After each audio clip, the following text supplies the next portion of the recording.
I hear you. I'm gonna go use the bathroom real quick and I'll be ready to go.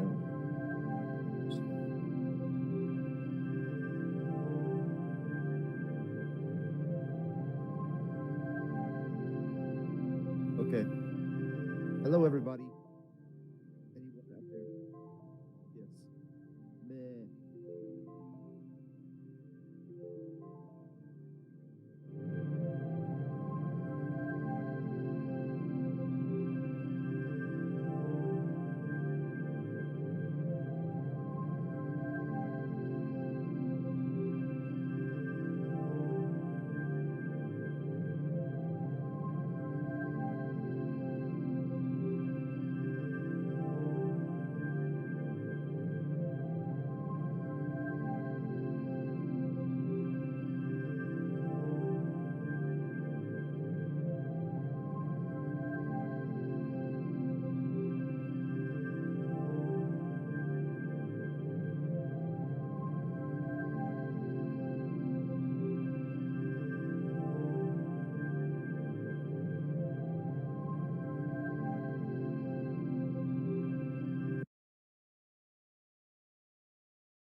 All right, hello and welcome everyone to our Speedruns Learn Quick tournament here.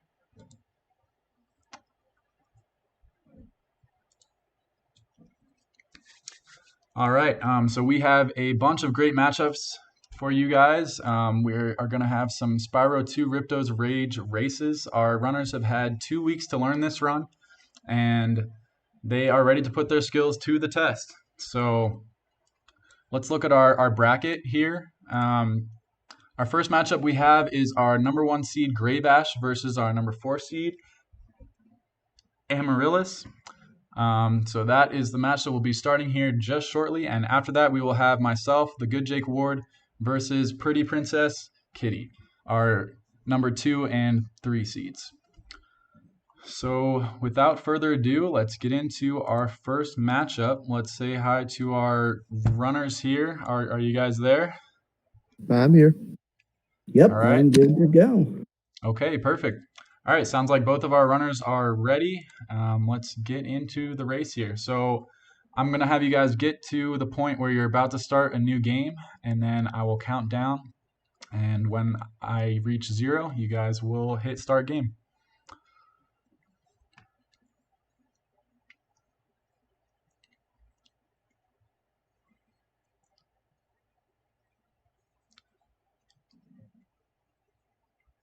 So we'll just wait for a bit here. There's a bit of a delay between the countdown and then when they start. But looks like Grave Ash is now on the start game screen. So we'll just wait for Amaryllis to get there as well.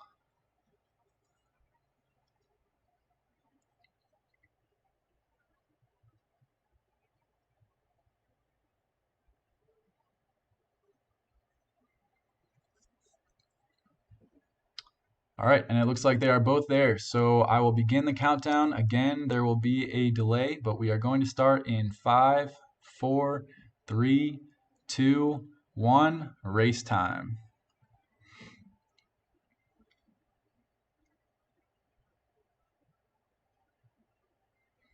And so we'll just wait here for the delay between the streams. That is why we have the timers down there at the bottom. We're showing each of the players' timers so that if there is a delay, we'll be able to tell how much it is, and we'll be able to account for that. But it looks like Amaryllis has started, and Grey Bash, looks like there was a few seconds delay between their streams, but they should be pretty synced up. So we just have a few cutscenes here, and the actual timer will start when they gain control of Spyro, which is after they spam through these cutscenes here.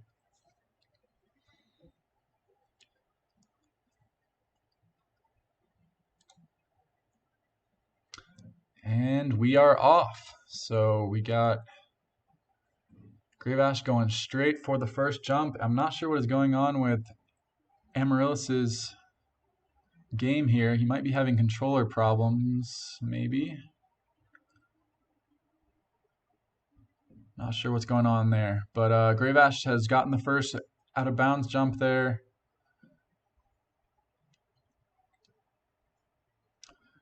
But yes, we do have some technical difficulties. We'll see what happens here if we need to restart or not.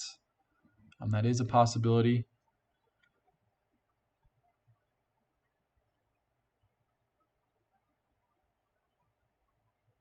So maybe he's trying to quit the game. I'm not sure here. All right, looks like we got a reset emulator.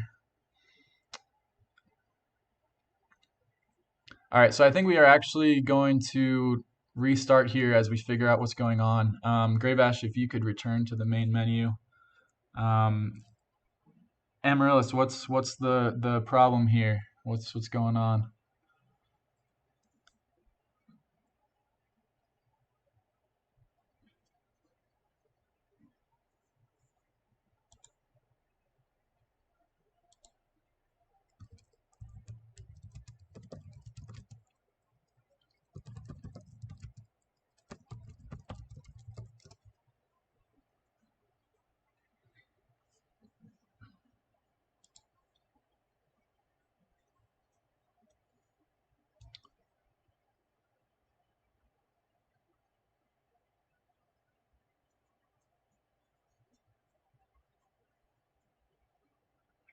All right, so we got Amaryllis has reset his emulator. He's back at the title screen. We're still trying to get a hold of Gravash here.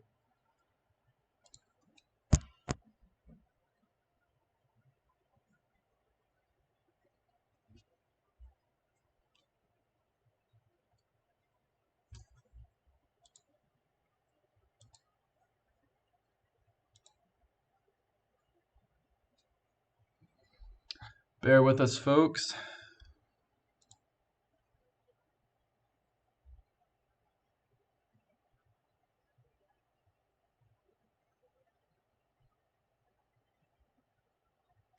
We will get this figured out shortly. But meanwhile, Gravash is just going away. Has no idea what's going on here.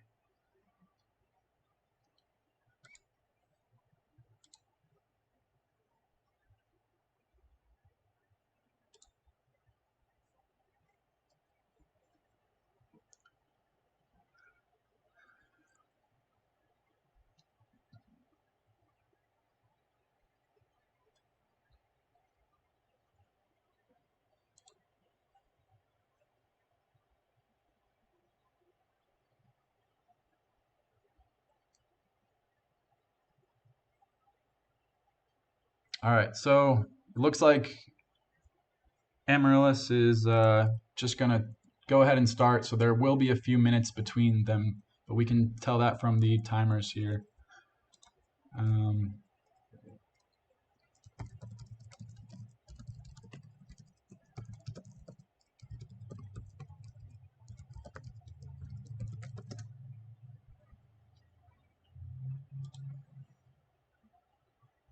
Oh, never mind. It looks like we got another Yeah, reset. I'm here.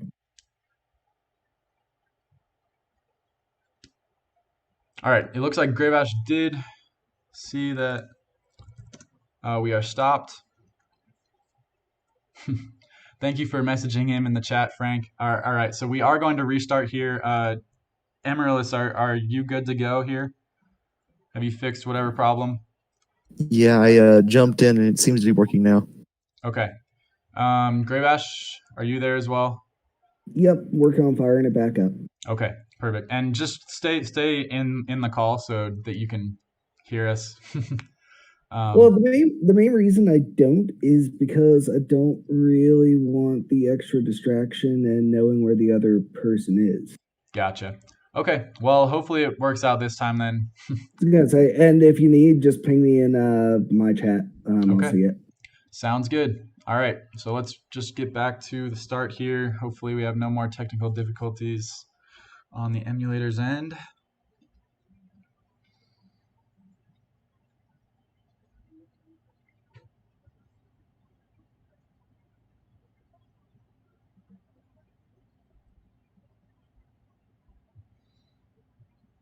So we're just waiting here. Should be started in the next minute. All right, looks like Gravash is going to the start here, to the start game, and then I'll do the countdown number 2.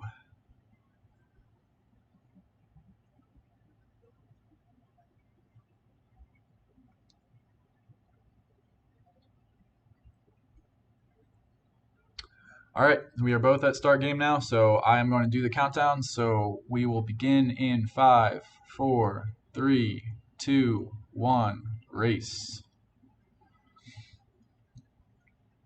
And again, there will be a delay, but hopefully this time goes better. Pray for the best here. So someone in the chat is asking if we go for proxies. We don't go for proxies. So I guess with the 2-week learning period that we had to learn this game, we just decided it wasn't quite worth it to learn the proxies.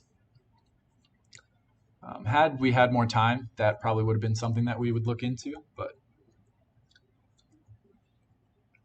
all right, both of our players are off through the cutscenes.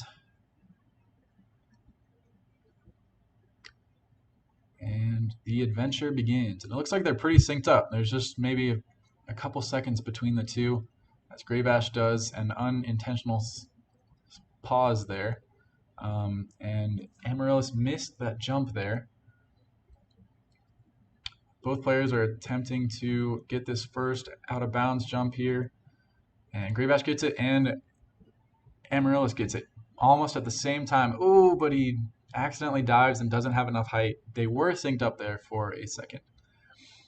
Amaryllis didn't start his timer, but they were pretty much synced up when they started, so not super necessary, but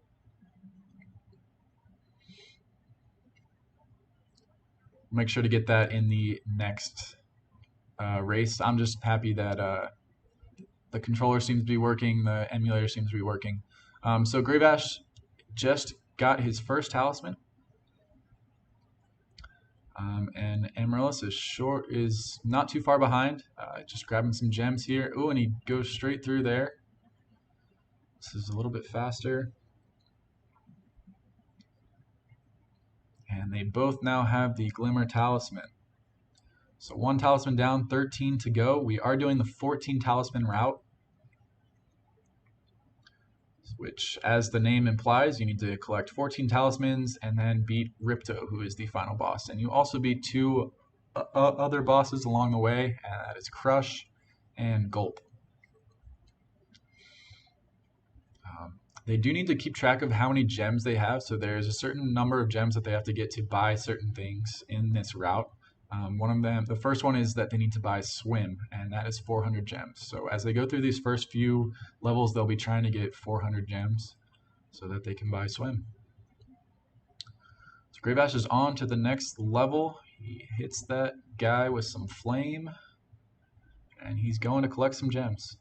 And I've been corrected, it's actually 500 gems for Swim. That sounds right. Like I said, we've been playing the game for 2 weeks, so still trying to get used to it, but so in the chat, someone asked if we go for climb skip. I believe most of the runners do not go for climb skip. I personally don't go for it. I just pick up extra gems along the way and buy climb. But yeah, again, it's just one of those things where had we had more time to practice, maybe some of the runners would have picked up climb skip. But with the 2-week period, it's not something that we elected to learn. Unless Graybash has been secretly practicing and is about to pull it out here, but we'll see. He is our number 1 seed.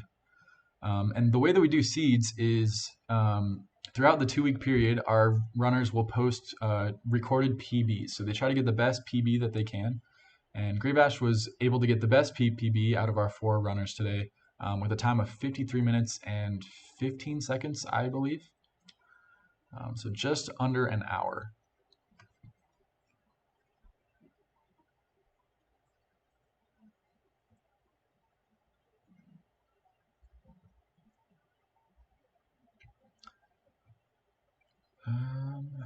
Not sure what is going on with Amaryllis's emulator here. It seems to have quit out. but we'll see if it comes back here. It's not a stream problem because we still have his timer there. Meanwhile, Gravash is going along for some extra gems here after getting that talisman. So it looks like his emulator crashed. I'm not sure if he had save on. Hopefully he did, or he'll have to start from the beginning. And I think we will just continue, even if it did crash.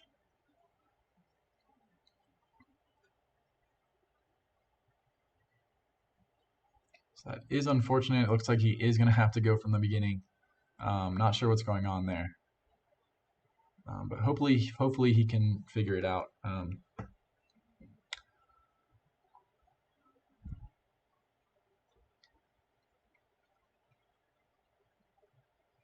But even if this game doesn't go his way, this is not the last that we'll be seeing of Amaryllis, as there is a third place match. So the losers of the two semifinal round matches will move on to the third place match to see who gets third place.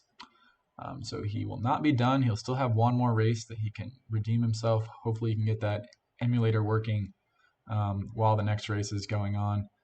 But he does get that first skip there. The out of bounds. And meanwhile, Gravash is cruising through Colossus, I believe is the name of this level.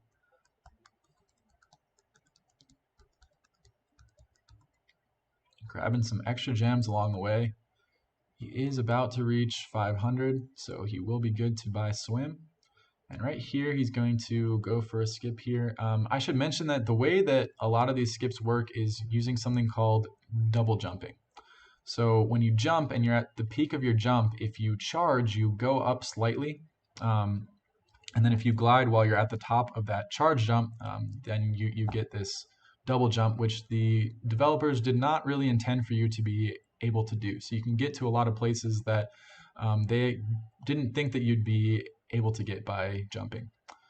So double jumping is something that's very important in this game, in speedrunning this game. It's how you get a lot of the glitches, and it's something that you have to get a feel for how to get the maximum height, because some of these skips do require a really good double jump. All right, so Gravash has gotten the Colossus Talisman. It looks like Amaryllis did start his timer this time. So we will be able to compare the times, even though he did have that problem with his emulator crashing, and he's now at a 5-minute differential between him and Gravash. But Gravash is going on the ice here to collect some extra gems before he exits this level.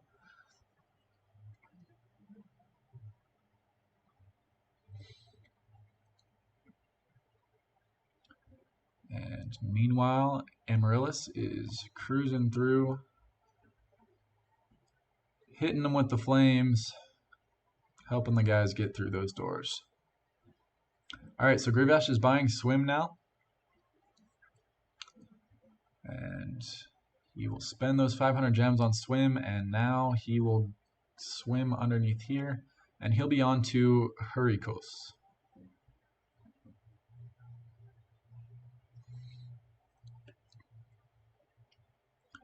And he's electing to grab these gems here before he goes.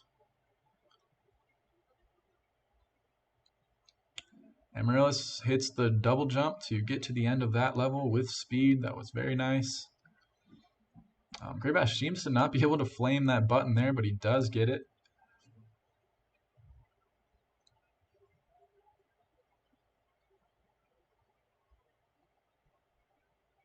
And he is also electing to go for this extra gem route here after beating the level, so that he can get closer to that 500 gems that he'll need to buy swim.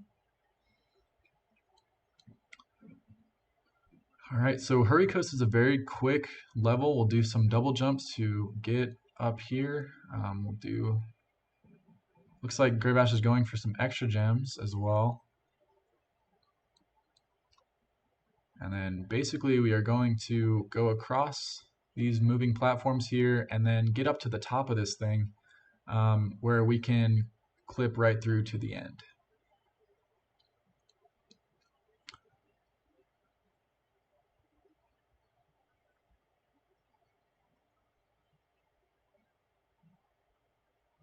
We've got some technical details for how double jumping works from Frank in the chat. I'd check that out if you're interested. My explanation probably wasn't the best, but that's just how I understand it in my 2 weeks of running this game. So Greybash is finishing up the Hurricos level. He's grabbing that talisman and moving on to the next one. So, like I said, there are 14 different talismans that we have to get in this route. And Greybash is moving right through, and Amaryllis seems to be doing well as well. It's hard to directly compare just because I don't remember what time Greybash was at when he was on this level. But it looks like both Greybash and Amaryllis missed that double jump there. We'll see how he backs it up.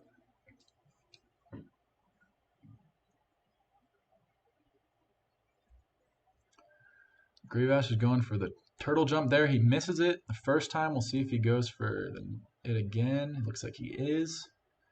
That time he gets it, but falls down. So ideally, you'd want to land on the top of that gate and then jump over to get the gems on the platform across from it.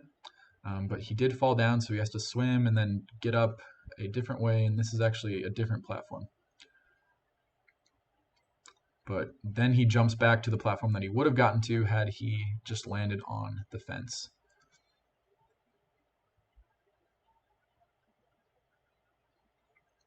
But he's swimming along. Meanwhile, Amaryllis is going up to the top here to get some extra gems. We'll see if he also goes onto the ice rink, as Greybash did, to get those gems as well. Looks like he is maybe going to. Greybash hits that double jump. That one can be a little bit tricky.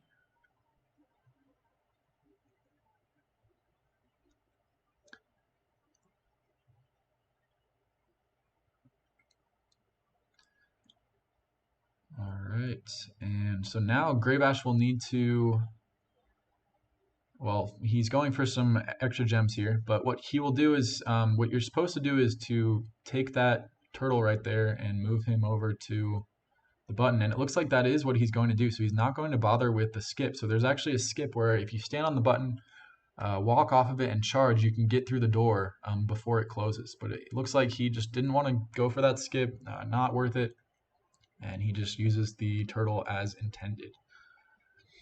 We'll see if Amaryllis does the same, as he is now going to Hurricos.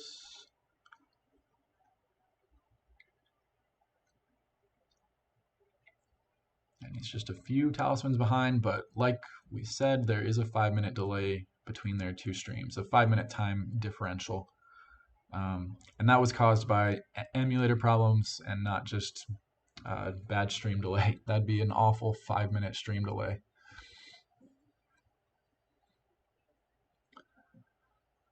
All right, so Greybash is taking his time here as he moves on to the next level, which I believe is Aquarius Towers. So he'll need to hit a double jump here that will allow you to skip having to pay a significant amount of money to lower that wall there.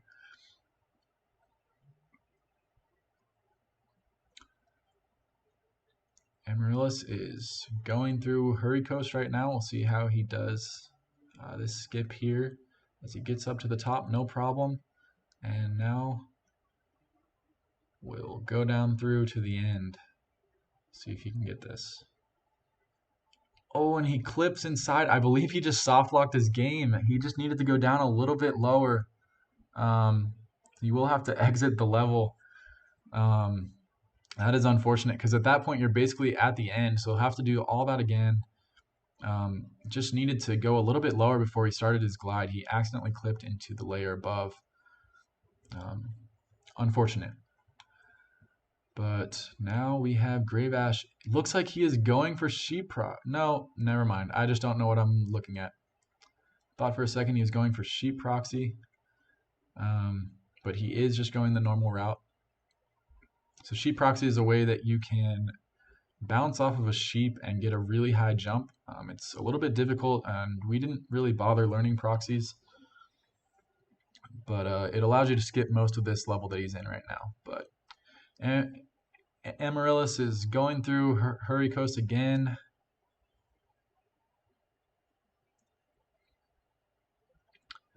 And we'll see if he can get it this time. It's just really unlucky last time.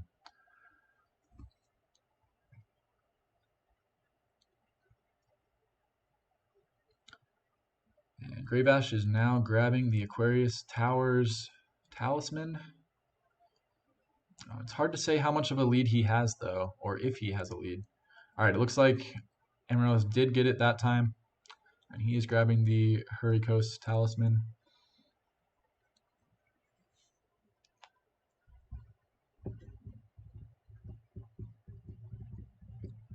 Meanwhile, Gravash is on to our first boss fight. So this is going to be the boss Crush. And we'll see how he does. This boss is not too difficult. There's a few tricks you can do to make it go faster. But we'll see what Gravash pulls out here. The big thing that you just want to avoid deaths, that's for sure, because that'll lose you a bunch of time. So he gets the first hit there, and basically Crush will bash his club, and then rocks will fall down on him. That will take a health away. So he needs to do that 7 more times, I think. If I'm counting that correctly. Maybe 6. 6, I guess. I guess I just didn't think that his health would be an odd number, but it seems that he does have 7 health. Interesting.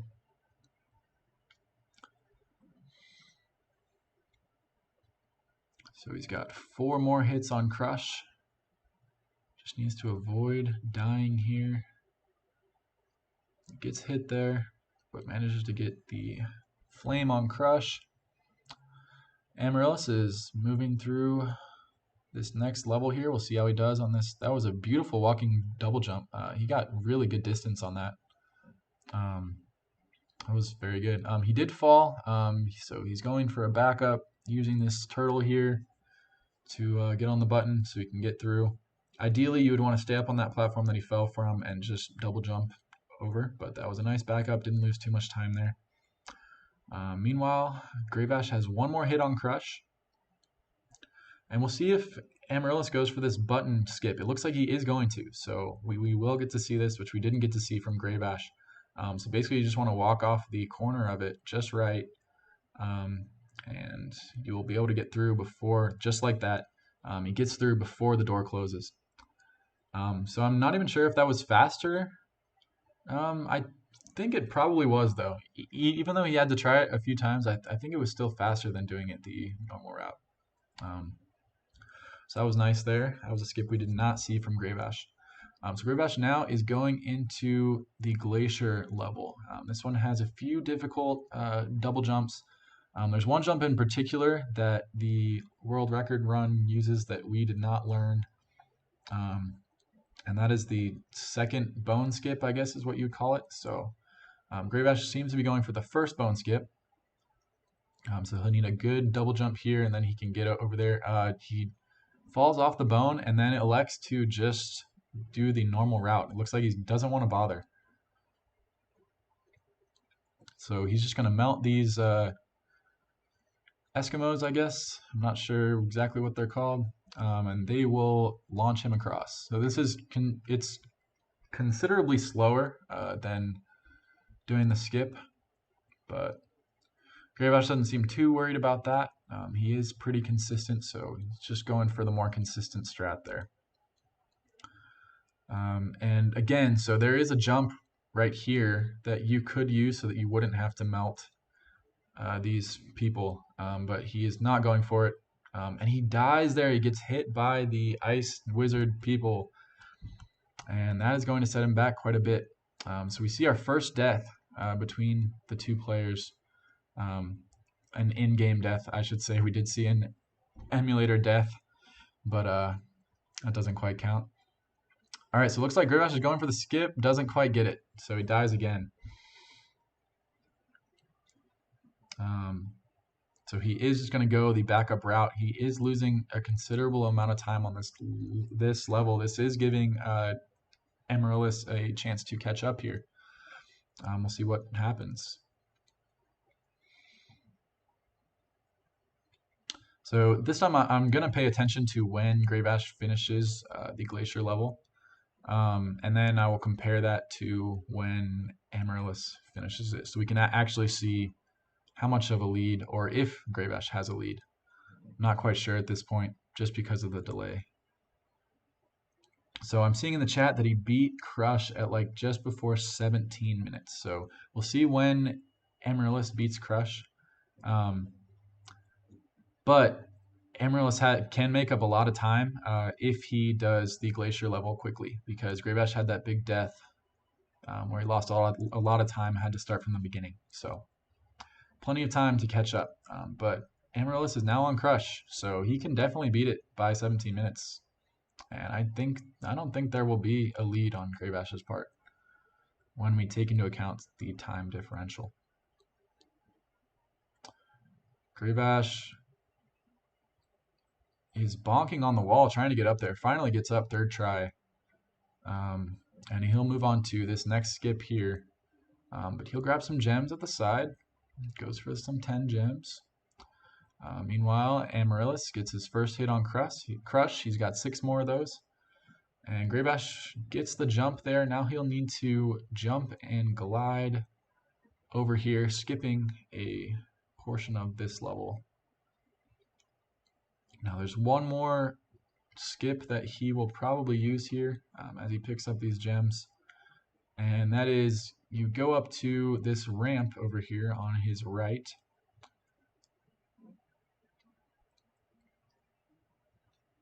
And what he's going to do is go up to the top where there's a snowball. He'll jump over onto the scenery and then jump through the top of the tower to get to the end of the level. So you'll see what I'm talking about, but he does miss the jump, so he'll have to go back and try again. Amaryllis is doing a good job on Crush. He's got 3 more hits to go, and I think it's going to be dead even as far as Crush goes. This is turning out to be a pretty good race. So Grave Ash needs to attempt the jump again. We'll see how he does. It can be a little bit tricky just to know where to land. So he does land at the right spot there this time. And now he'll need to double jump over onto the top of that tower, and then you can just walk straight through and fall down to the end of the level.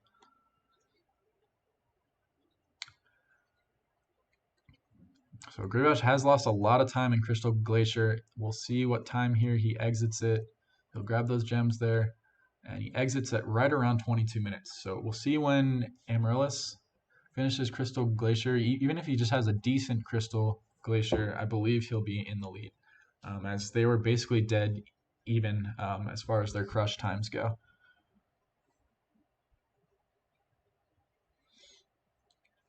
But yeah, I don't think anyone will have this in the bag, just because so much can happen at the end of this run.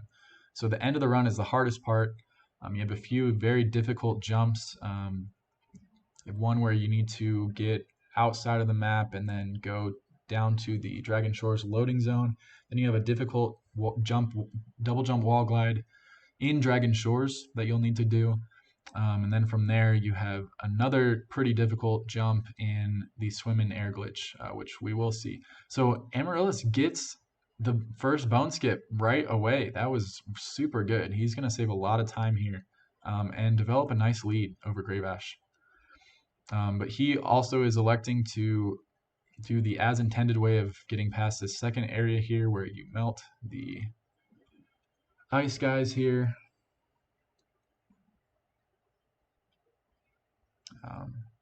And he will wait for them to line up. And Grave Ash is not going for the skips, it looks like, in this level here. There's one at the beginning that's very hard to get, and then there's a backup that saves a little bit of time. But he's just going for the intended route, it looks like, grabbing some gems along the way. Amaryllis is cruising through Crystal Glacier. He is going to save a lot of time here as he bonks into the pole twice. But still, this has been a good run for him in this level. So we'll see if he can get this last skip quickly. And if so, I think he'll save a few minutes on Grey Bash. So he's going for the scenery jump here, and he doesn't quite get far enough. He needs to go a little bit farther. He needs to land a little bit farther on the scenery to be able to land. But that looked good, but again, he just needs to go a little bit farther. He's trying to land too early. So there is a specific place on the scenery that you can land, and he wasn't quite there. That time, he gets it. Perfect. So now he's on to the second double jump, which is a lot simpler, and he falls down.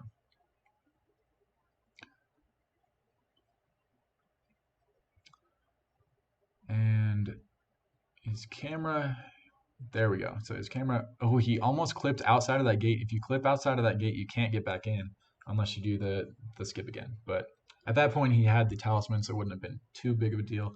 But I can definitely say when I was practicing that, there was a few times where I clipped out and ruined the whole skip. But right, you can just exit the level. So at that point, it didn't quite matter. But if you do that before you get the talisman, it's a problem. So Grey Bash is on to the Skelos Badlands. Looks like they're both on to Skelos Badlands. So Amaryllis chose to do Skelos before Zephyr, I think is the name of the one that Grey Bash has now done.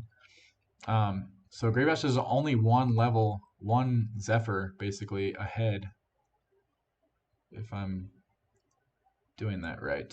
So yeah, Amaryllis is doing a different route from Grey Bash, but not too different. It's just you just switch the order of one of the levels, or two of the levels, I guess. But yeah, Amaryllis has the Skelos Badlands Talisman before Grey Bash.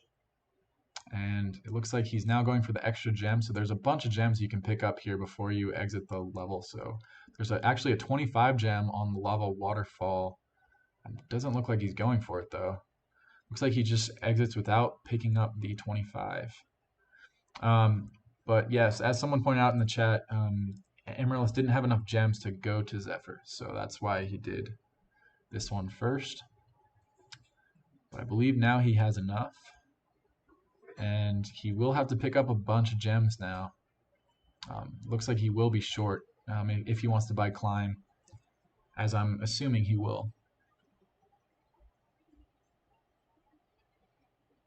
Grey Bash is moving on to Breeze Harbor, while Amaryllis is now going to Zephyr, that he bought it from Moneybags. Grey Bash barely makes that double jump glide right there. Looks like he'll pick up these extra gems.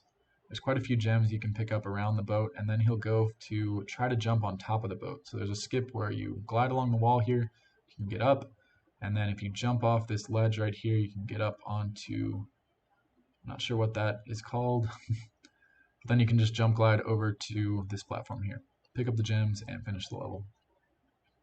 So Amaryllis going for the difficult skip, doesn't get it, but that's okay. Grey Bash didn't get it either. We'll see if he goes for the backup skip or if he just goes to playing as intended. He'll need to pick up some more gems though. Looks like he's just going for the intended route. And he'll need to blast open that door, which he does fairly quickly.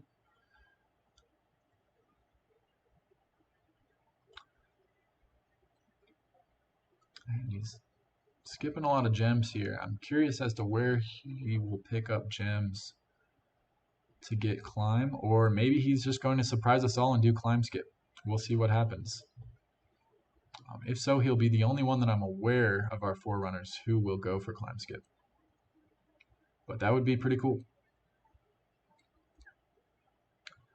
So Grey Bash has bought Climb. He is now climbing up.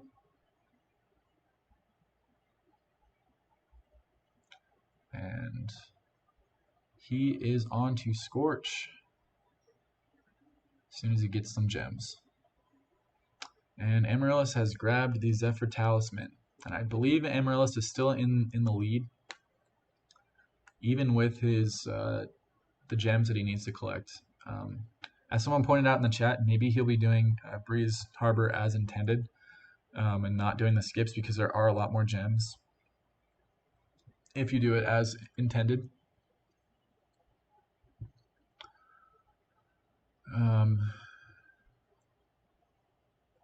So he's moving on to Breeze. Graybash is cruising through Scorch here. He's going to pick up a bunch of gems up here. He'll wait for those bottles to explode and grab a bunch of gems from them as well.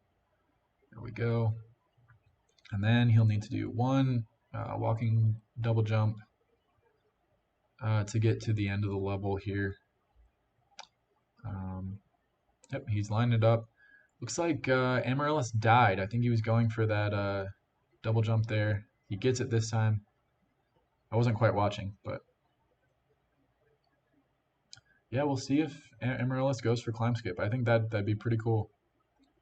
Definitely will shock us all, as most of us had trouble with climb skip, and so we elected just not to learn it in the short period of time that we had to learn the game. But Graybash finishes Scorch almost at the same time as Amaryllis finishes Breeze Harbor.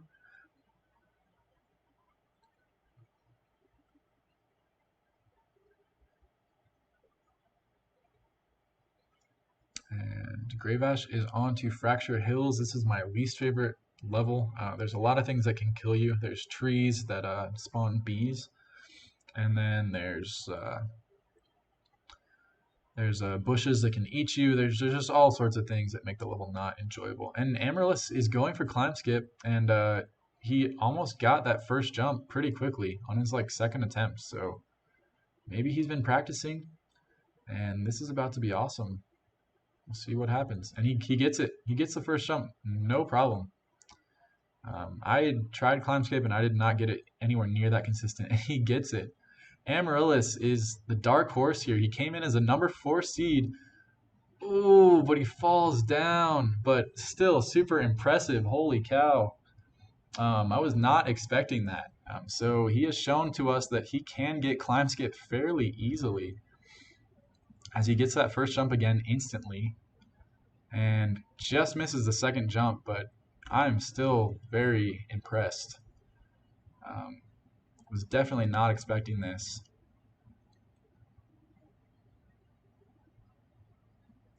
He seems to be super consistent with that first jump and climb skip. The second one, although he got it first try, his first time getting up there, seems to be giving him a little bit of trouble, but still super impressive. And saves a bunch of time with grabbing gems here. And he gets up there, so he'll just need to make sure he gets a good double jump here. You can't land on the right side of that green ceiling there, but you can land on the left side. So he does get it, and I think he should be home free now, assuming he gets good double jumps. And he's got climb skip. Oh, and falls at the very end. Never mind, I spoke too soon. That's really unfortunate, as he was basically there. All he had to do was just jump. But yeah, the charge glides can be tricky. Announcer curse for sure. Sorry about that, Amaryllis. I will stay quiet here as you attempt to get climb skip again. But no matter what happens here, I'm still super impressed that you are able to learn climb skip. And I believe you're the only one to be able to learn climb skip. Just some unfortunate falls there. He gets the hard part, but is struggling to get the jumps in between. So I've been watching the climb skip attempts this whole time. I haven't really been paying attention to what's going on Graybash's screen. Let's turn our attention over there as he enters Magma Cone, I think is the name of this level. It's the volcano one. Yep, Magna Cone.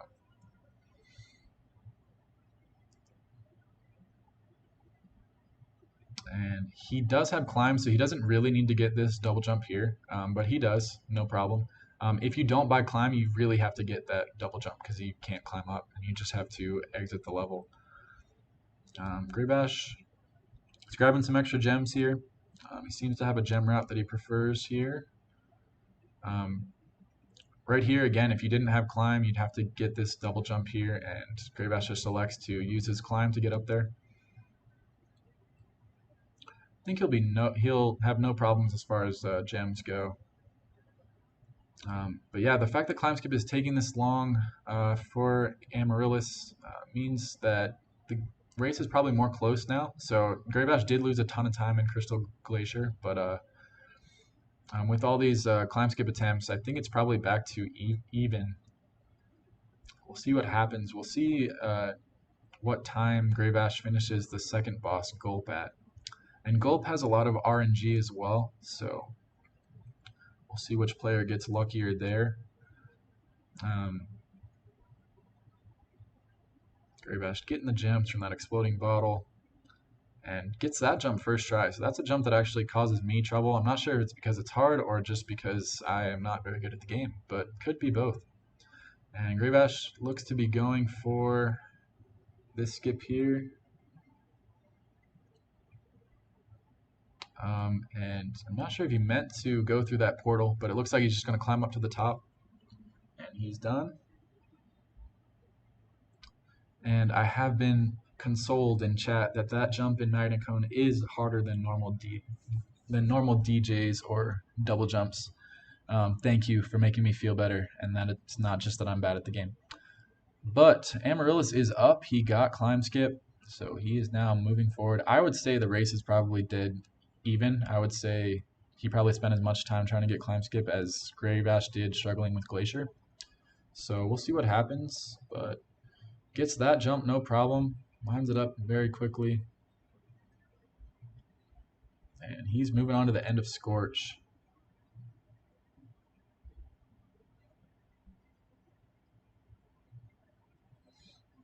And he's got the Scorch Talisman, while Greybash is going to Shady Oasis, which I believe is the last level before he will fight Gulp, which is the second boss.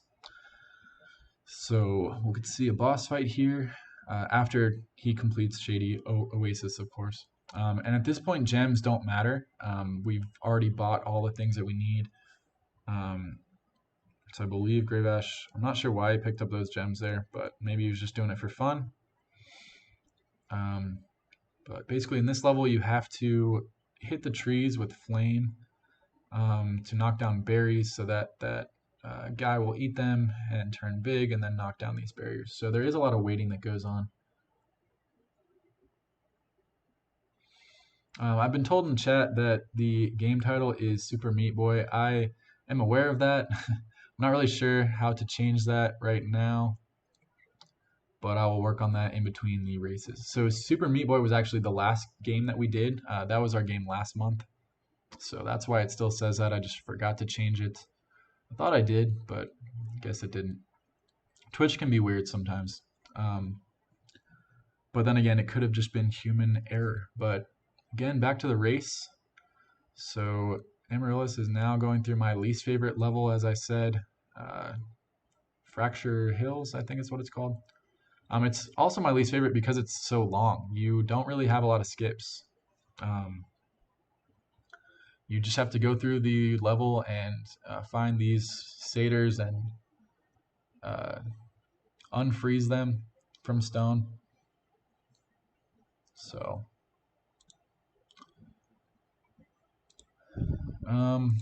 yeah, it's just a long level in general. And each time you unfreeze one of the satyrs, you have to watch a short cutscene as well.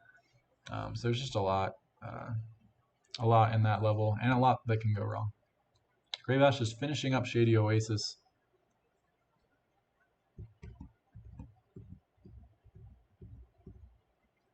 And he's now got all the talismans he needs. Amaryllis misses a jump there, but it's not a huge deal. You can just go around. It just takes a little bit longer. He's dodging the bees like a pro. Can't stand those bees.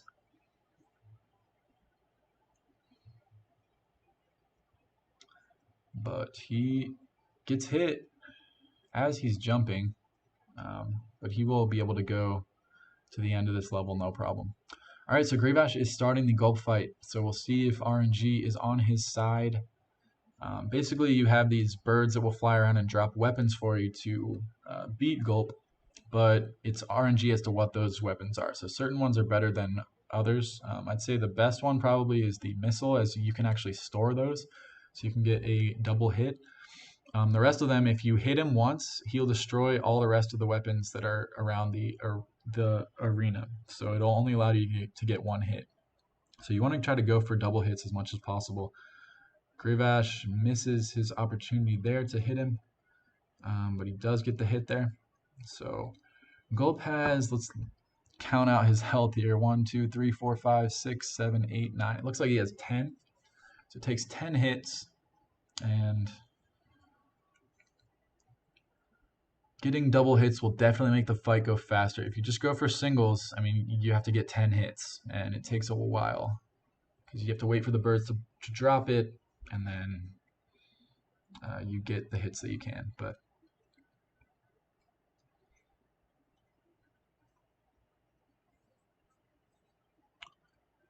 he does have 2 hits down. Amaryllis doesn't have climb, so he'll need to get these double jumps here. He does get it without too much trouble.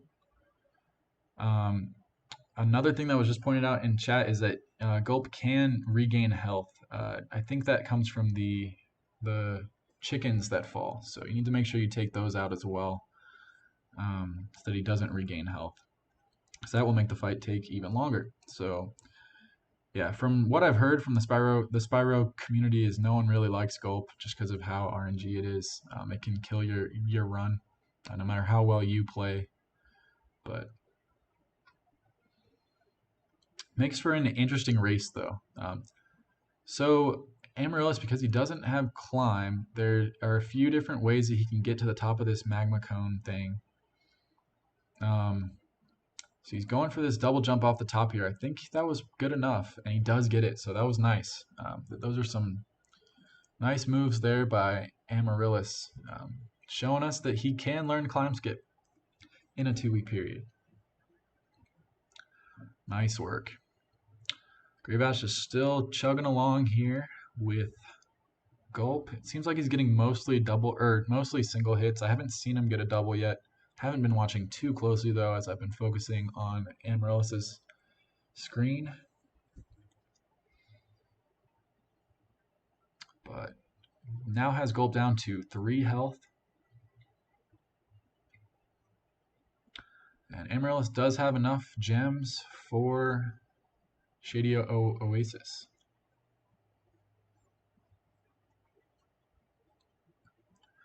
Grivash misses the barrel throw there, and Gulp just ate that bomb, so he'll need to watch out as fire will explode.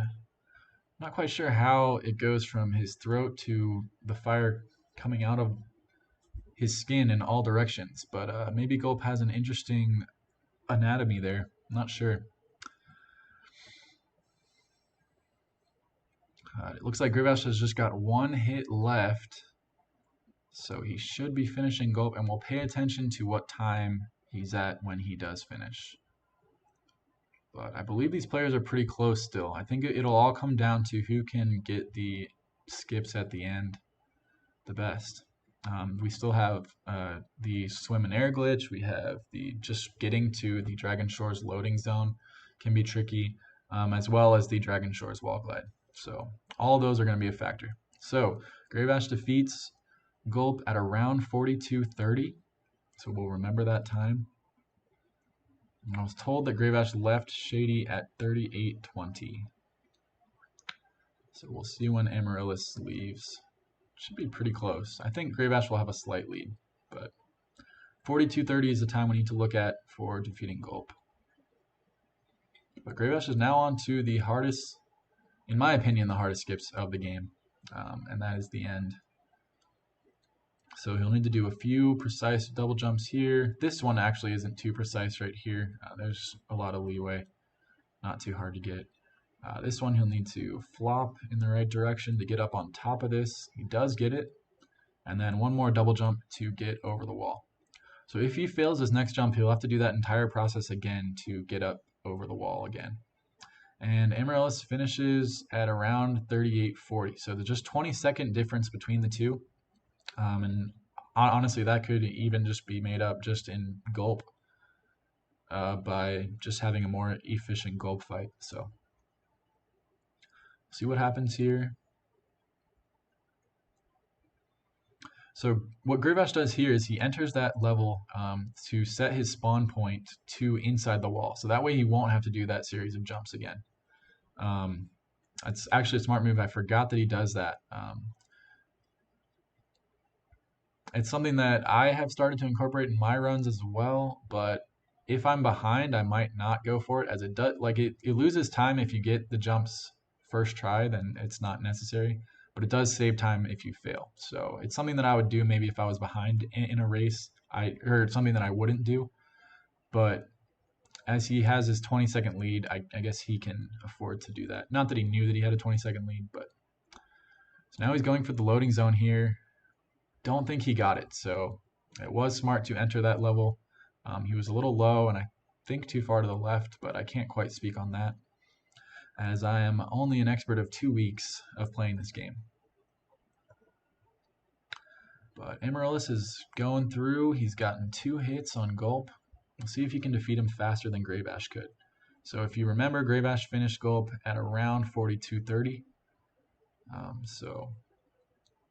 Oh, and just missing that missile and getting crushed by Gulp. But he gets the next rocket, stores it. It's nice. So he's setting up for a double hit here. Or maybe he just used it. I didn't quite see. So Greybash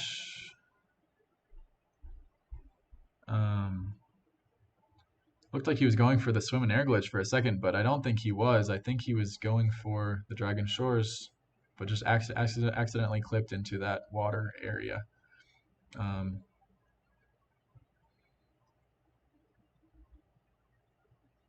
As I don't think I was looking away that long for him to have gotten to Dragon Shores and got the Dragon Shores wall glide jump. Misses the jump there on the scenery. He'll have to go all the way back up the steps. These steps are something that you get very familiar with as you're starting out learning this game, just because of how much you fail these jumps, and you just have to go all the way back up to the top. Amaryllis is making short work of Gulp. Looks like he will have to watch his health here. He has gotten hit a few times.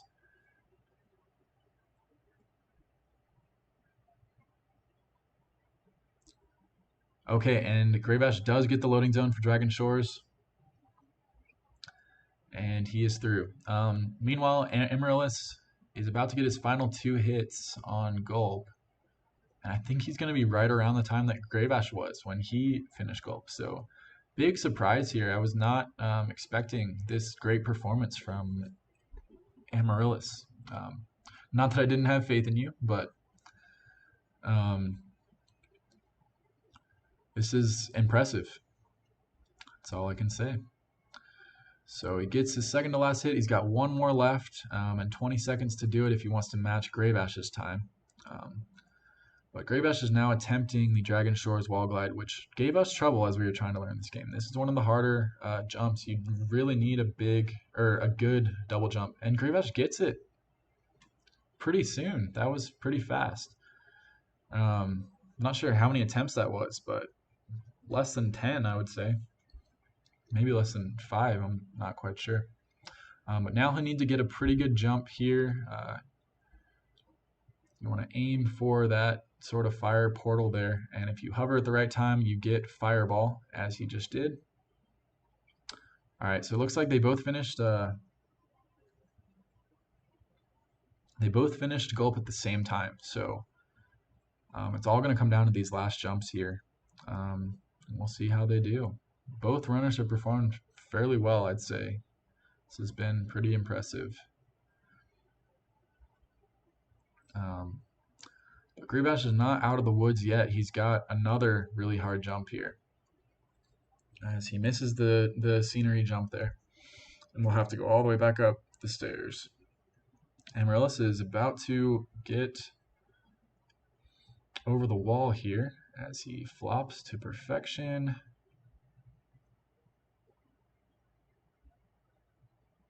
And gets his double jump. So we'll see if he enters the level to get the loading zone. Looks like he's not electing to do that, so he might save some time here over Greybash.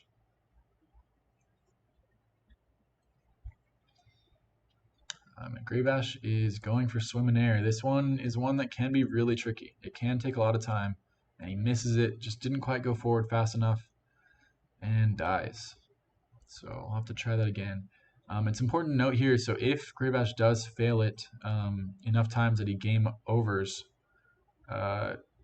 he will have to do all the jumps to get back inside the wall again. Right now his spawn point is inside the wall, but it will reset if he game overs. And Amaryllis looks like he was trying to get the clip there, but he accidentally clipped outside of the wall, so he's going to have to do these jumps again. Not a big deal. He still has time.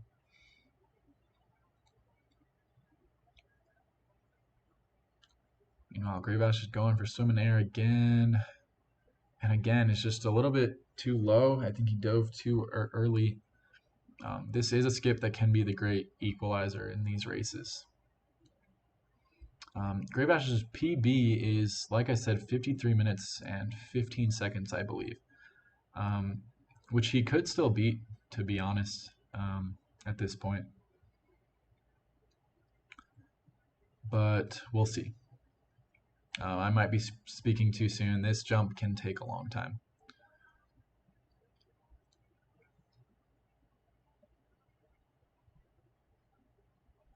Graybash is going for the swim and air. Oh, and he clips outside the wall. That's going to not be good. So he can take a death here.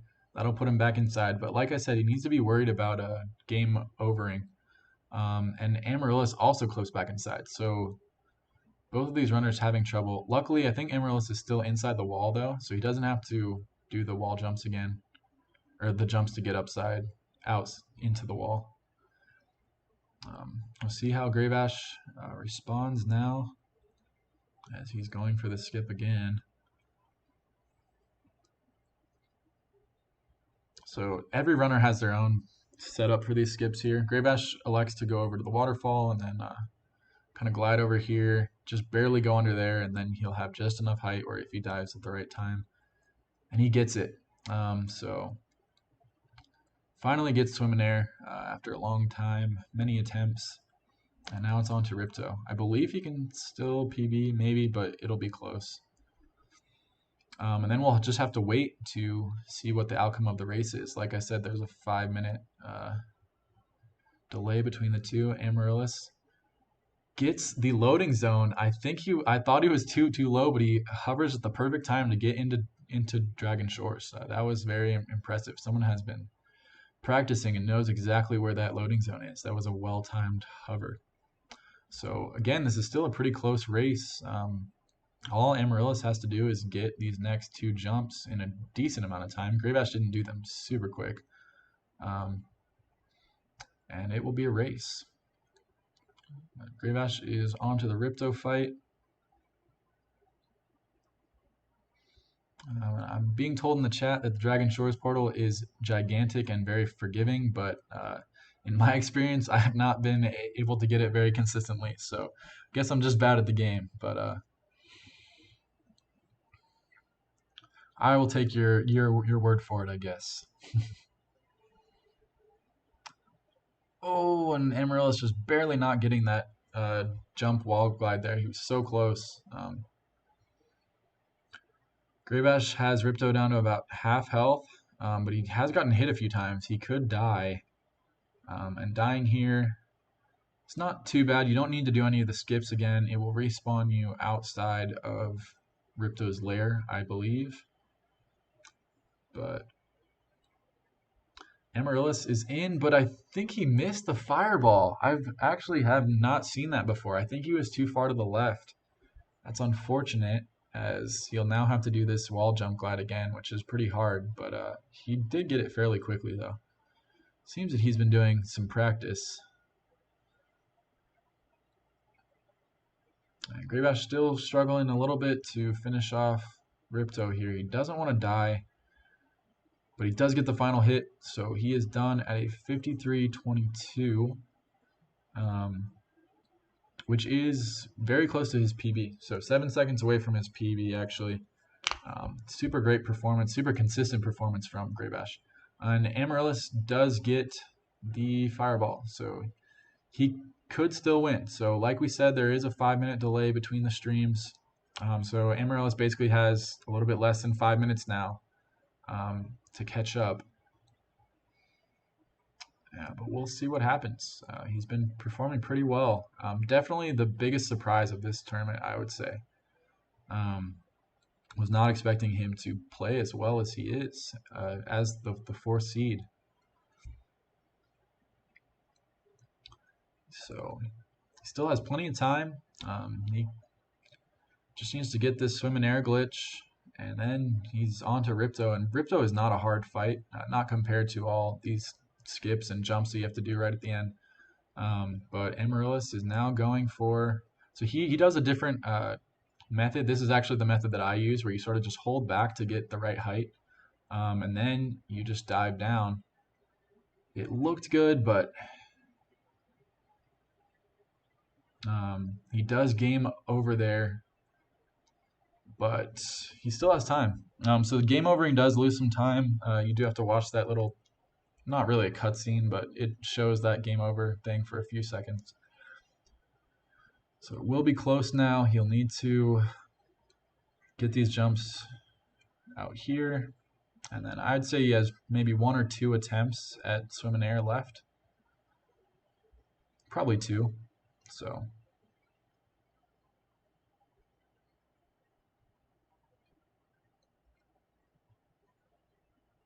ooh, and an unfortunate death there.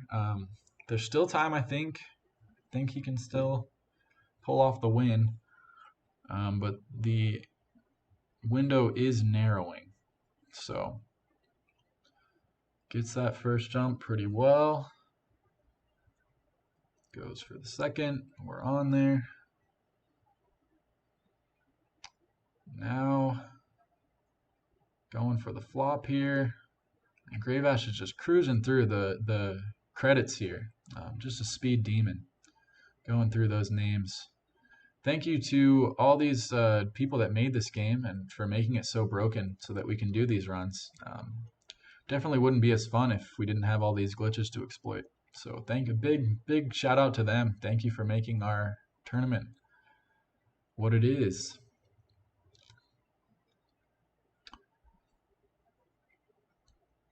So Amaryllis, all eyes are on him as he attempts this flop here. Doesn't quite get it. But we will hold on until the bitter end. Not sure at this point what will happen. But still a very valiant effort, even if he doesn't get this here. And like I said, this will not be the last that we'll see of Amaryllis. There is a third place match, so the losers of the 2 semifinal matches will get to face off to see who gets third place. So Amaryllis is showing that he will be a pretty big contender in that third place race. So see what happens. But we're all just happy that the emulator is now cooperating. We had some troubles at the start. That's why we had this big time differential if you're joining us late. But Amaryllis is now up. He's going for swim and air. We'll see if he can get it here. And he gets it. So this race was so close.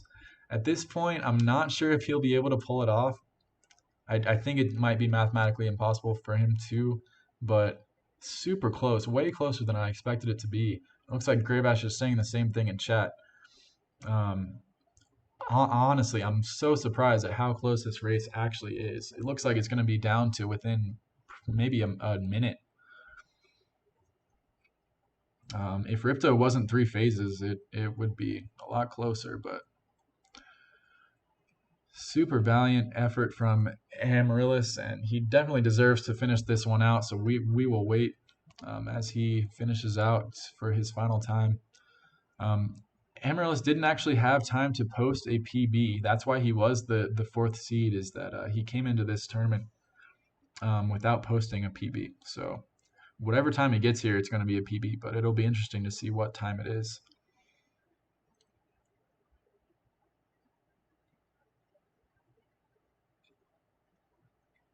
But he's going for phase three of Ripto right now. And we'll see how close he gets to Grave Ash's time. Again, it was a great run by Grave Ash. He's gotten super consistent at those last jumps there, as he showed here.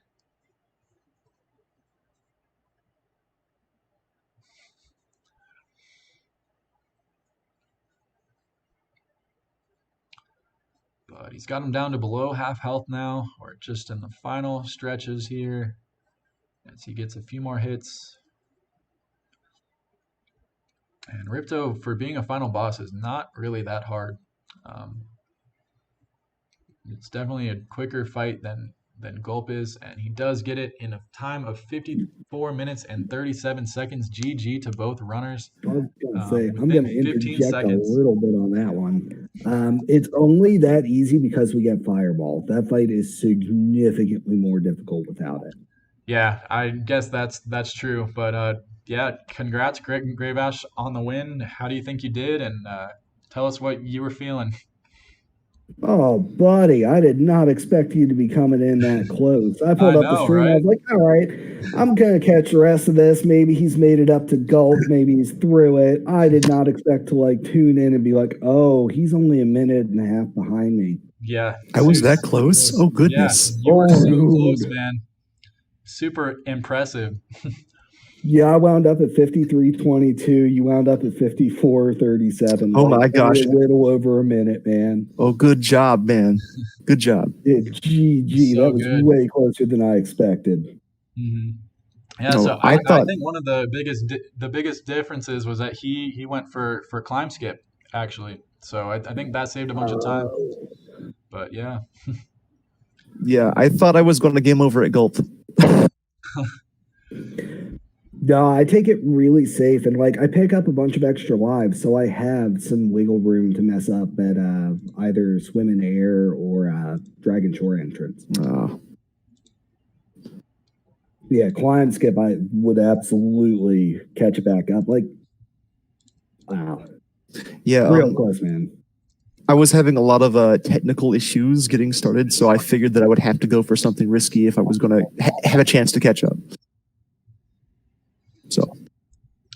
Well, you definitely did. That was crazy. And Grave Ash, you seem to have some trouble with the glacier level as well. I think that helped him catch up. What was going on there? It was a health issue. Because I took a couple more hits than I wanted to during the first boss fight. Going in there, I took 2 snowballs to the face early and lost a life. Right. So I had to like redo the catapult and everything again. All right. Well, that was a great race. I'm excited for the next race here. We'll just take a second here to get the next race set up. But while we're doing that, let's take a look at the... oh, whoops. That's not what I meant to do. What did I mean to do? There we go. So, we have Grave Ash is moving on to the finals, and Amaryllis is going to be in our third place match, which will take place right after this next match here. So I can see in the chat that someone says that I'm trying to predict. So I actually have slides made up for every possible outcome. So I accidentally hit the one where I predicted that I would win, but there is also one where it predicts that you will win as well, Pretty Princess Kitty. So don't worry about that. That probably looked pretty bad, but I promise it's not. But yeah, we'll move on to this next race here. I just got to do a little bit of maneuvering here to pull up Pretty Princess Kitty's stream, and then we will have the race between me, the Good Jake Ward, and Pretty Princess Kitty. And I'll turn the time over to Grave Ash, who is going to be commentating this one as I will be racing. So, Grave Ash, it's all yours. Alrighty, and that said, Amaryllis, if you want to join me, I'd be happy to have you along with for commentating this next run. Oh, sure. Let me find the stream though. Yeah, no problem. Yeah. That'd probably be good. Yeah. Yeah, again, man, that was really, really close. I honestly expected to pull up the stream and be like, well, maybe he's getting near gulp. Like, well, Yeah. I turn it on and like your timer's desynced way off of mine, and you're like right on my tail. Oh my goodness. Yes, that was super, super close. I'm very, very happy with my run. That was the best that I've ever done. So heart beating all the way through. And I expected to be way behind you. I was actually not looking at my timer. I was just hitting spacebar when I, hitting my on my little splits whenever I did the thing. But I happened to look down when I was going into Ripto and saw that I was under an hour. I'm like, oh my goodness. Oh man, you are the first person I think in our group to actually hit the climb skip in a run. And not only that, that is officially the second fastest PB for our entire group. Like that is only about the same time as I just had. I think it was like 53:02 or something on my PB that got me first seed. So like you're within like a minute and a half of like the best PB so far. Yeah. Ooh, my heart's still pumping. Okay. I know, man. Yeah.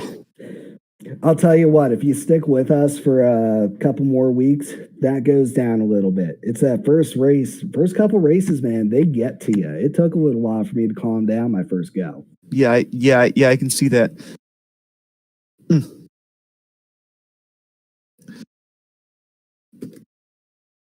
All right, so if you had a choice between these other two, who do you want to race in your third place match? Ooh, that's a little difficult. I guess I don't really have a big preference as to who. I admittedly have not had the gumption to go watch your runs. Dude, after that run, like nothing I did is anywhere near as intimidating as that climb skip. Like the only thing I really had going for me is just reliability. Yeah. All right, I And it think did we actually are come actually in. ready to start. So I will let you guys do the countdown and stuff, but I am gonna go quiet here. Randy, Jake, do you want to disable the? Oh, you already have it. Pretty Princess Kitty, do you want to disable your memory card access or not? I think it adds a little bit of time, not much. Yeah. I remember seeing you guys say that it messed with autosave or something. Yeah, we disabled memory card. Yeah. Because it takes a little bit longer if it saves in between each load. But if not, we can just go ahead and get this going. Let's see here. Pretty Princess Kitty, can we get you in the chat?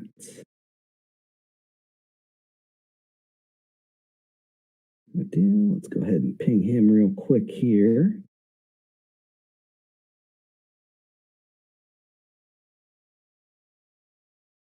Ah, there we go.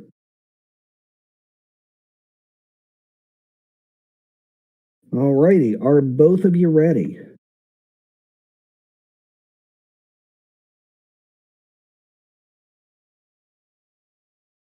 Waiting to hear from Pretty Princess Kitty here.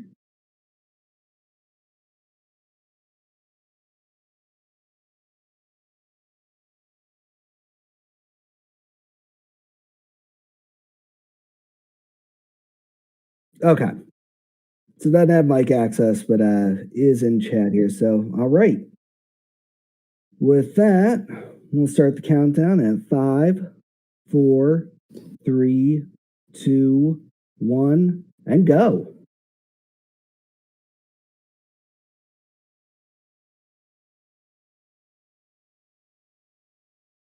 And as always, we're experiencing a little bit of a delay here, but we should see runs starting up shortly.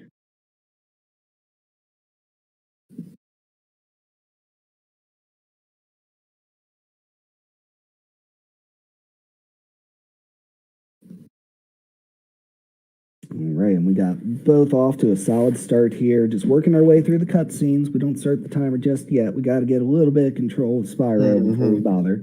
Right when it fades in.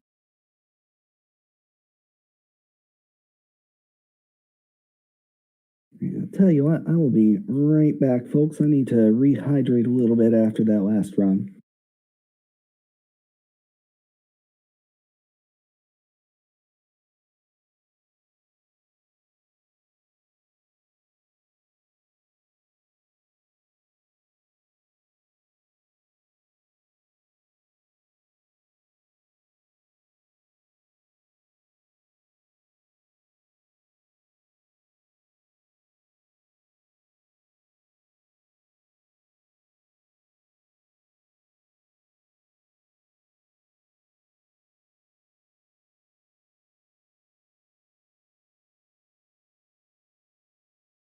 All right, and we got Jake off to a good start here, running straight on through. Looks like he'll be picking up his first talisman. Gonna be right around 100 gems here, so he's off to a good start. There we got pretty Princess Kitty struggling on that first jump. And I'll be perfectly honest, that is one of those jumps that will get you no matter how good you are at this game. Oh, yeah. It's one of those jumps that you just fail when you don't expect to. And it's right at the beginning, and it's one of those things like if you're playing by yourself, you always just sigh, and that's a reset point right out the gate. Yeah, because it's so early. Oh no, what is this? Yeah.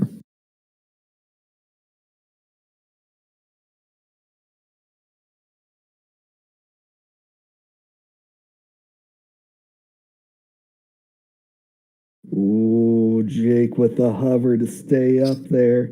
That was real risky. Real close.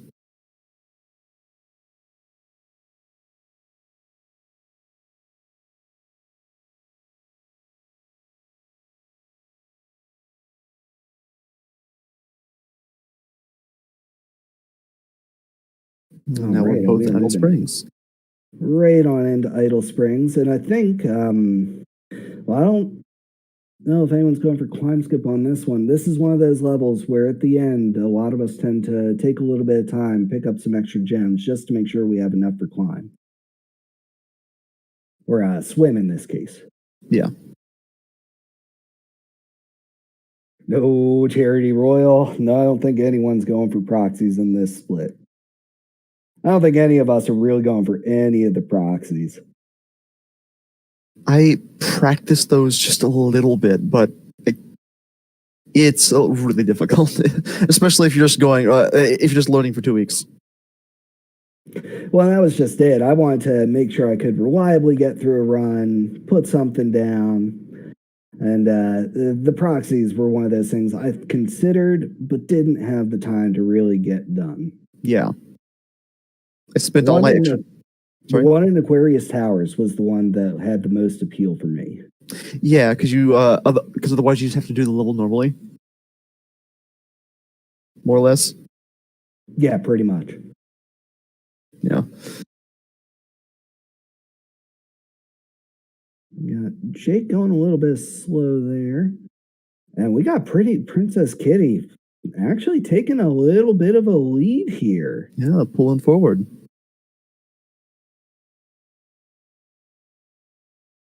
See, and this is what we like to see. Nice, close races. Like, let's keep everyone on the edge of their seat.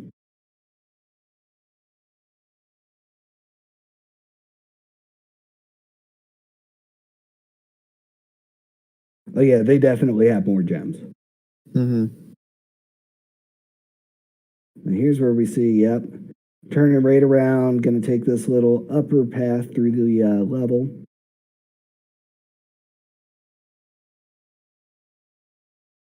A lot of extra gems up here, and even though they're a little bit spread out, it definitely saves you some time and hassle making sure you have them. I mean, they are spread out, but they're more or less laid out in a line still. So it's not too difficult to grab them, I think. Yeah, this was one that it's they them charity.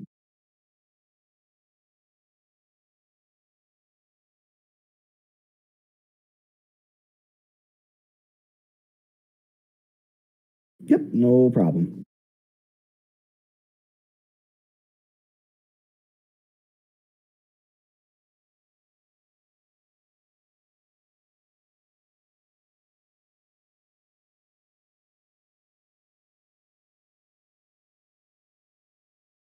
Here we go, up into Colossus. Now, this is one, there are a few different options you can take here. I know I saw a pretty Princess Kitty going for the nose clip at the beginning. And I personally hadn't bothered. Didn't really seem like it saved enough time to justify going for it. Yeah, it's a little difficult. It does save a little bit, but it's one of those tricks that you just don't really have time for. Well, time to learn, I should say. Yeah, and it's one of those I think like even if you do it perfectly, it only saves like a second or two. Yeah. Yeah, and there they tried for it and missed, so just talks to the dude, has him open up.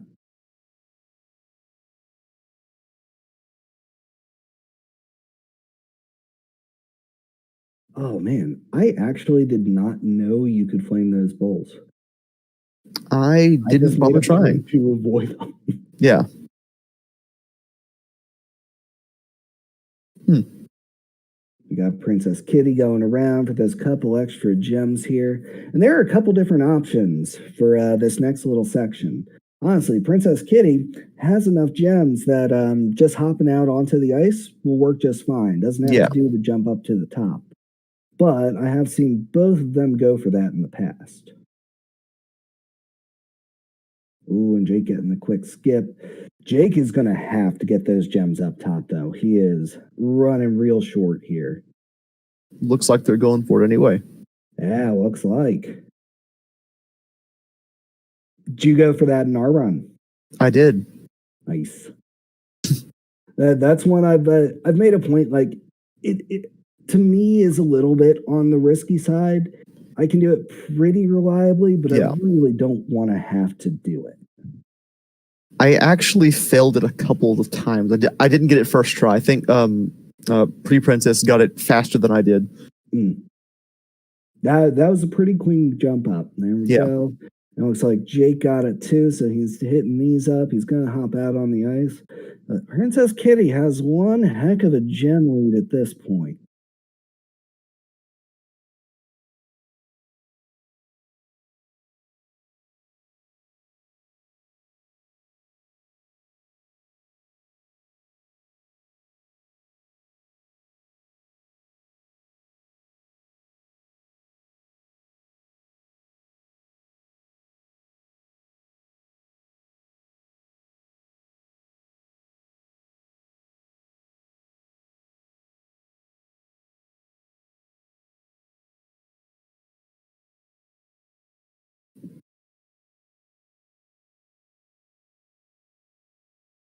Here we go. Now, Princess Kitty's coming up on one of the jumps that, like, oh no, sorry, we're going to Hurricanes first. Now, Hurricanes for me is one of the more dangerous levels. Not in like time loss, but just life loss. I always end up losing a couple of lives here, like no matter what. Is it the flop right at the end? Part of it's that.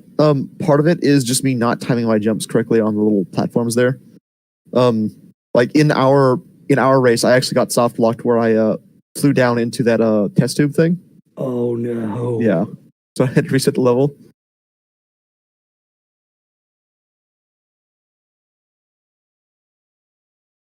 Wow, you lost that much time. Wow, that climb skip must have given you so much because I did this first try. I had absolutely no issues. I breezed right through Hurricanes. Yeah. Ugh. Oh, and there it was, just sliding a little bit off to the side. Just barely. Oh, No. there it is. Oh. Okay, good. Okay, you'd hate to see that death. Yeah. Avoid the soft lock. Good. There we go.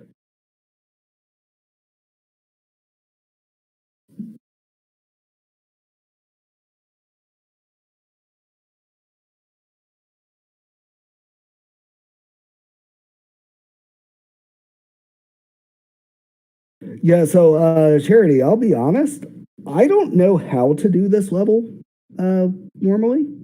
Yeah, I have Oh, and never there's played Jake this game taking the casually. death. Ouch. Ooh.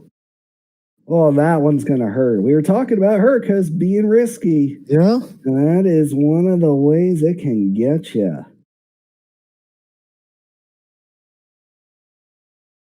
Ooh, Jake. Oh. Saved yourself with a face bump. Oh, and even double jumping across just for that little bit of extra distance. Oh, so risky. Okay, he's up. We got Princess Kitty making the jump right up that turtle. And this is one of those levels where I usually, Jake. oh no. I'm sorry, what were you saying? Another tragic death. The Yeah. level Princess Kitty's in is one of the levels where, right here at the beginning, I will take some extra time out and grab a whole bunch of extra gems. Yeah. If I fail that little jump off the turtle too much, I'll just get the gems on the other side. You gotta get gems there. You just gotta. Yep. So it's a whole little cache there. Now, to be fair, you with climb skip, you probably can afford to skip a little bit more. And I Princess had Kitty is- exactly the amount of gems to get through. Yeah. Wow. Yeah, no, I got enough to get climb right as I reached the dude. I see. Like it literally took the last 5 gem that was down there to have enough. And then I'm trying to make up the 400 throughout the last 3 levels. All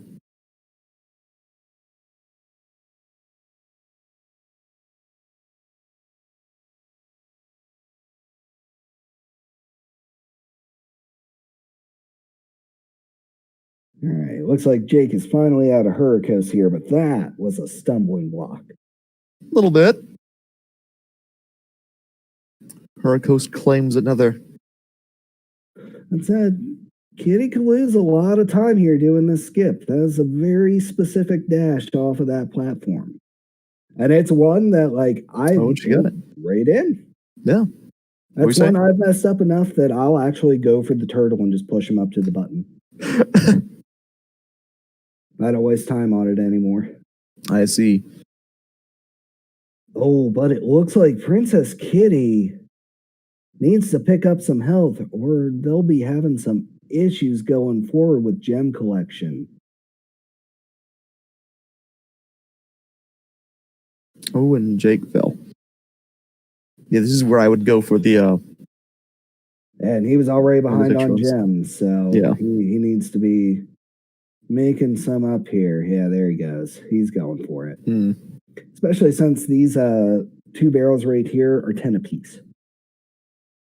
So they're very nice to grab. Absolutely worth the detour. Yeah.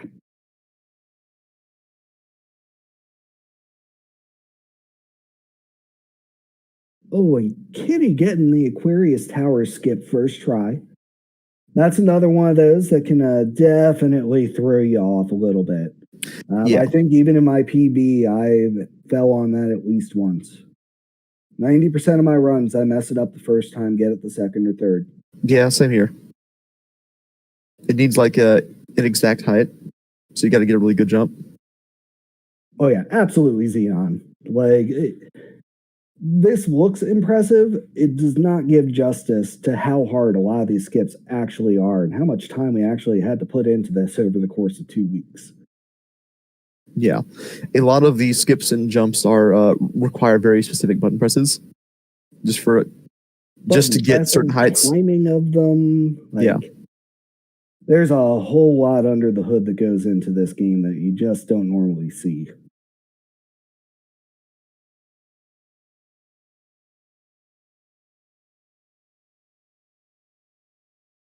Ooh, and Jake got the door skip. First try.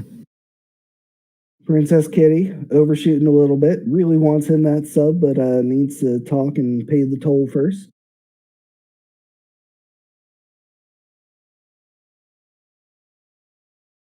Well, there's the 100 gems down. Hit the button. And with that, we've got a pretty solid lead from Princess Kitty here. We're about a solid level up. Yep. We're going to see Jake here go for the Aquarius Towers skip.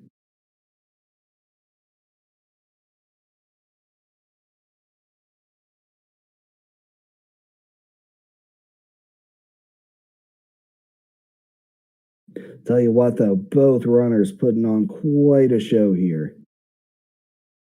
Certainly. Okay, that seemed like an easier Going for thing. that other one. Yeah, I saw Princess Kitty doing that in his practice runs. I haven't yet. I always go for that first window. Yeah, same here. I didn't even realize that there was another window over there. Right.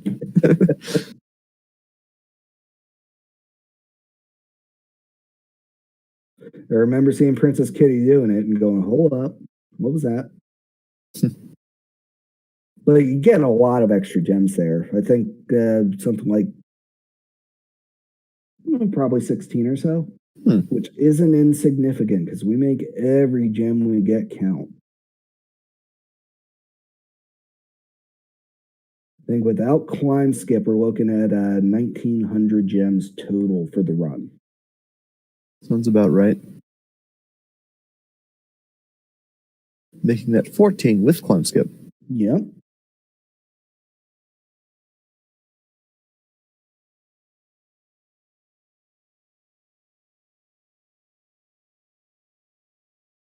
And there are a couple different ways to do this fight. Princess Kitty's taking the safe option, not wanting to get hit by those fireballs. Ooh, and there we go. Right onto the electricity. Can you get it? Oh, not getting the quick one.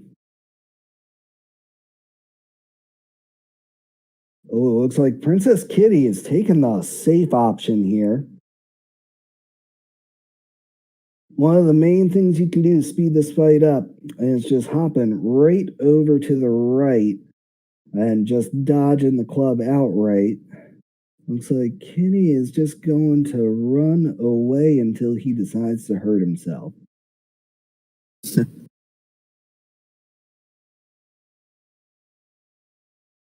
Now we're both in gold skip.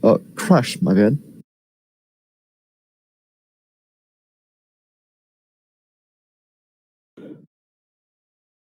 So Charity, the reason we aren't skipping swim is we weren't able to really find any other way for us to access Ripto. One of the major problems with this game is a whole lot of things just aren't really well documented. And the main reason we need swim isn't even to get over to here, it's the swim in air that really matters. Yeah.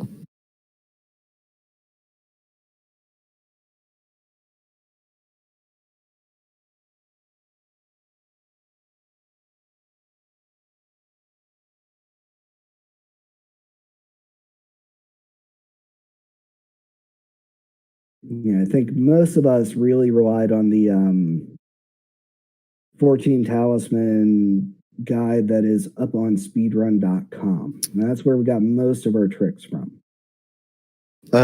Yes, I can confirm this. At least for me. As well as the other couple of guides on specific skips. Yeah, like the first couple days, I just sat down with that and just did it piece by piece and skipped a few of the things that were going to take too much time, like the Aquarius Tower proxy.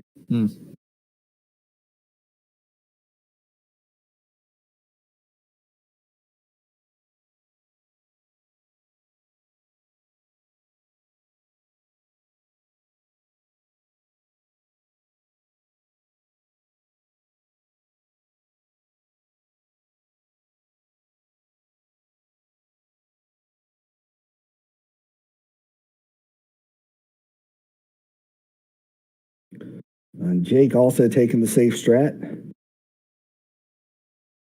See, that makes me wonder, did you take the safe strat? Do you just run away or you just jump right into his club and to the right? I did not actually know that you could jump into his club, so I was running away. Yes. Oh, I'm the only one that's doing that. It seems really risky. It's not. Yeah. At all. You literally just jump and hold up and right, and All right. he will always miss you.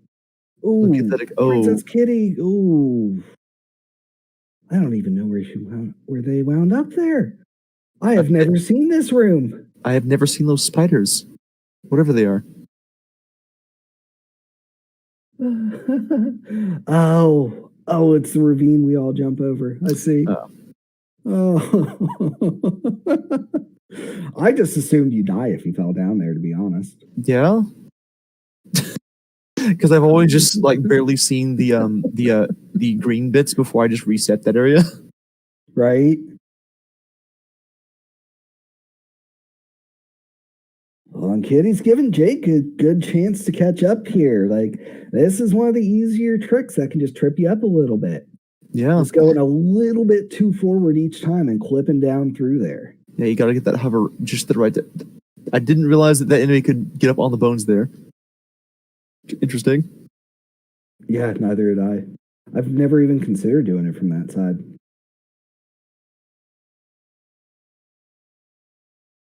Oh yeah, Terry, Oh, no. we have absolutely like it happens when you only have 2 weeks to learn a run. Yeah. Now something like Super Meat Boy, like we did last week, yeah, you've probably seen the entire game.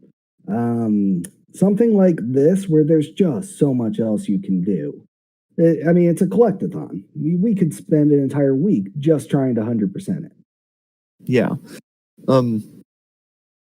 And because we tried it, I assume we try to choose games. This is my first time, so I'm not sure, but I assume we try to choose games that most of the runners involved haven't played or haven't run before. Correct. So yeah, so as a result, it's not. It wouldn't be uncommon for us to really not know much about the game other than the category that we're learning.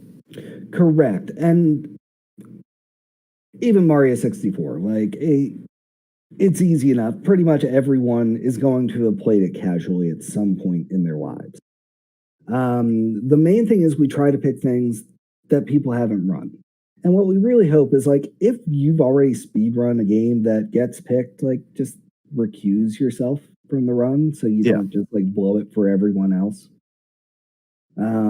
So when we're putting up our own suggestions, we really try to put up things like, okay, I really like this game. It looks like it'd be fun to learn, and go from there. Like, personally, I had never played a single Spyro game before starting to learn this run. Neither have I. I'll be honest, I'm not that impressed. I feel bad for the Sony kids. Okay. Mario 64 and Zelda were things that we had years before this came out. I think as a speedrun, this is really fun. As a regular game, I don't think I would play it. No, absolutely not. Yeah.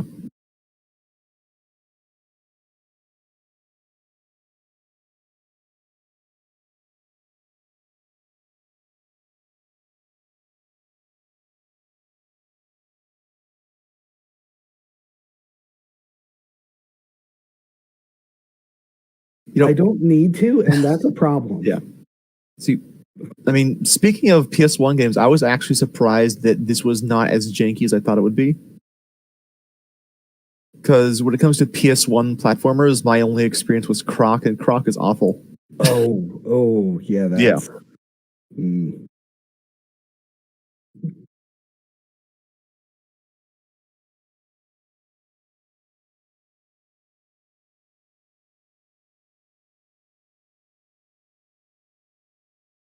Oh, I can make that statement just fine without seeing the rest. Doesn't make it right, but I can definitely make it. Certainly. I'm definitely planning to at least give this a casual playthrough when we're not trying to learn the game to run it. A Crash Bandicoot, now that I've got a good working emulator, I've considered actually giving it a try. However, again, PS1 platformers are weird. See, and the problem with Spyro specifically is what the Nintendo kids have to compare it to are things like Banjo and Kazooie, which were like the real collectathons. Yeah. I mean, that's an unfortunate death there from Jake. At its core, Spyro, to me anyway, feels a little unfocused. Not saying that's a bad thing. It's just a stream of fun little obstacle courses, which is fine. It's just yeah. Like, it would be near impossible to play this game casually because you know what I'm going to do every time I get a chance? Double jump. Yeah. Yep. There you go.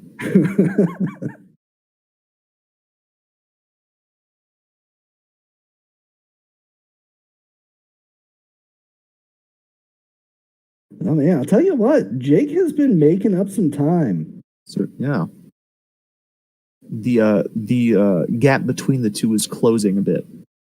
Not quite a bit. Jake is just about at the end of this level. Is he really? Huh, I didn't even know you could do it from that side. Yes, indeed. Also, I never really considered trying just flaming the TNT out of the way. Wow, you didn't watch that 14 Talisman video too well, did you? I watched. One of the things I skimmed it, and I watched the bits that I skimmed it, and I went back to watch the bits that were hard for me. I've just been jumping around the TNT. Fair enough.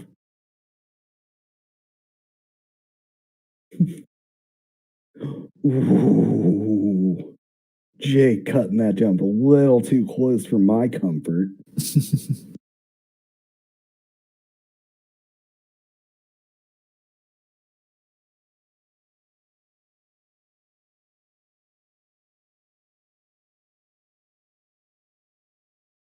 We'll say there were definitely some control things I wasn't the biggest fan of with this game. Oh, really? Mainly, I didn't like the way the glide was implemented. And why is that? Where if you double tap, you just start gliding, and there's no way to get out of it. Just out of habit from every other game I've played in the past, I'll just hold X the entire time, and I'll just claw over to hover if I need to. Oh, so it's a habit. Okay, yeah. I felt that the controls were the best thing in this game. Personally, I thought they were really fluid and nice to use. Yeah, aside from if you're holding dash while you're up against the wall, you will just permanently dash your face into it. But yeah, it did feel really fluid. Yeah. Once you get used to the controls, you can make some good progress. I also have to say it's really good for a D-pad game. Yeah.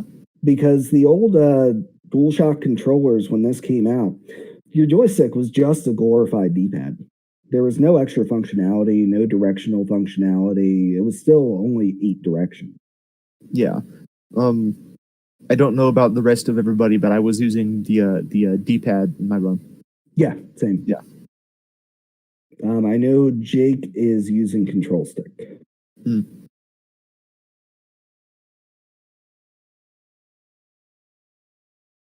Ooh. Princess Kitty using her lead there. Their lead there. Oh! Yeah. Oh, that's not good. Oh, taking a death there. That is not what you want to see. That one is painful with Jake right on their heels. Oh man.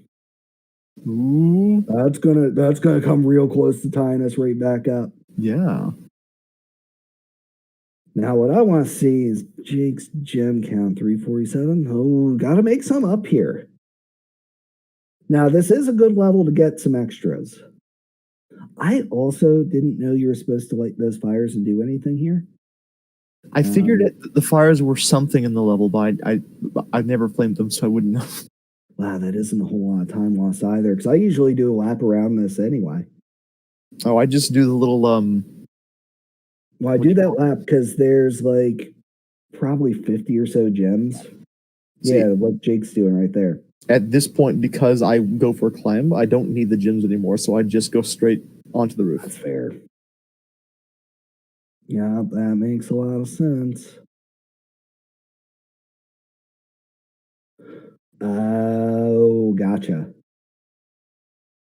So yeah, I've just been doing what you see Jake doing, and he might be a little too close to that. This flop may, gonna bounce right off of it. Ooh. That's a tight angle. There we go. Grab this talisman and get out. Oh, Jake. This is not good. Jake is sparkless and way below the gems needed. I'm not sure if there's quite enough to pull it out here. There might be. He might have to enter a level or something. I think he's going to have to re-enter a level. Question is, does he know where all of them are in the hub here? And he's already collected some of them. Keep in mind, like pretty much all of them on the right side, he's likely gotten. Oh, and Sparkless is just. I'd take a death. To be perfectly honest, just to get your sparks back. Yeah. You cannot get gems without running directly through them without sparks. Yeah. That is. Yeah, he's gonna have to enter a level. I think there's about 20 or so over by the actual climb skip. Oh my god. Oh no, maybe you might not know that the frogs give health back. There's also the sheep there. Look, he's got options to get sparks back. I think he might have forgotten. Oh, there we go. Whew. Okay, looks like he's good. Yeah, that should do it. There's another 5 right down there. Yeah. Wow. He's making a comeback, but that gem route just came back to bite him.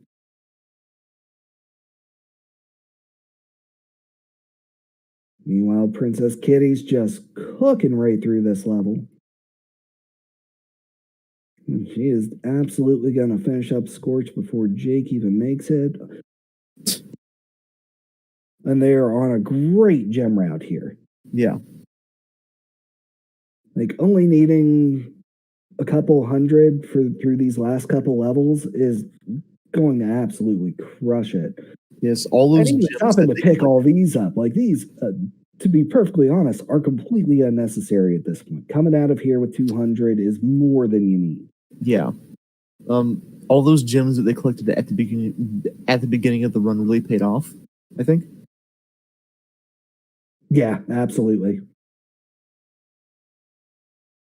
I'm gonna leave it with you for just a minute. I will be right back here. All right.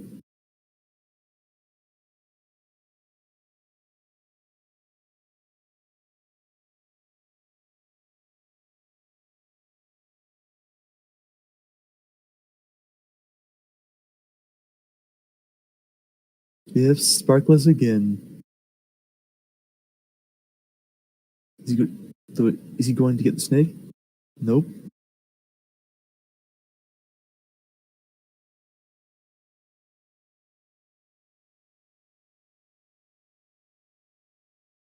Oh, that's unfortunate.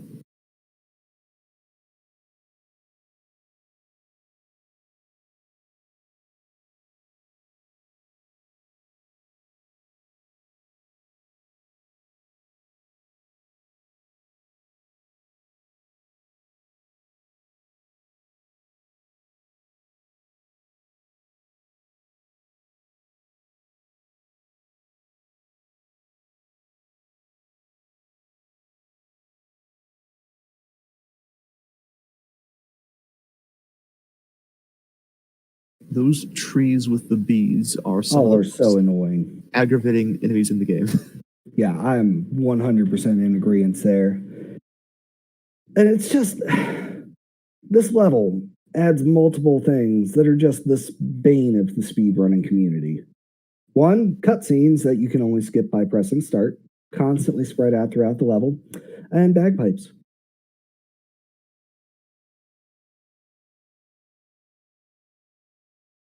I actually like the the pig in this level is great. Yeah, especially when he's just dancing in the cutscene like that. It's great. Yeah, Oh, and Jake taking a death here in Scorch. I don't know if there's actually a way back up out of here. I also thought you just kind of died when you fell there. I always did. I would just But give it up. looks like he's gonna back up in mind. Oh, I see where he is. Oh, and taking another death. Oh, Oof. the game over. Oh, that is just about the worst thing that could happen to Jake.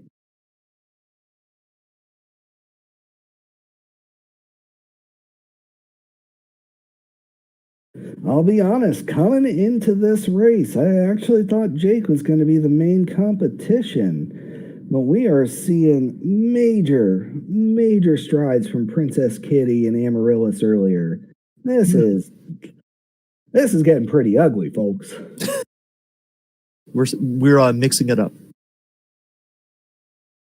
Yeah, I'm actually not sure what Kitty's doing.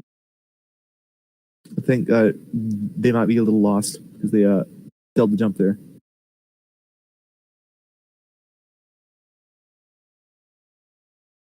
Ah, yep, that appears to be the case. There we go.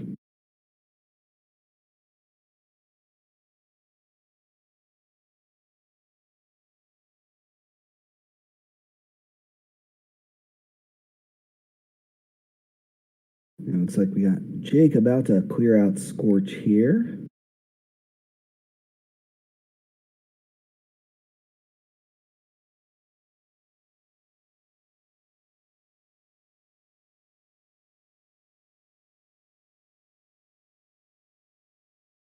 Yeah, I think so too, Frank. I'll be honest, it looks like the nerds might be getting to Jake a little bit on this one. I think this turned out way closer than he expected it to. Yeah. Got Kitty going into a magma cone.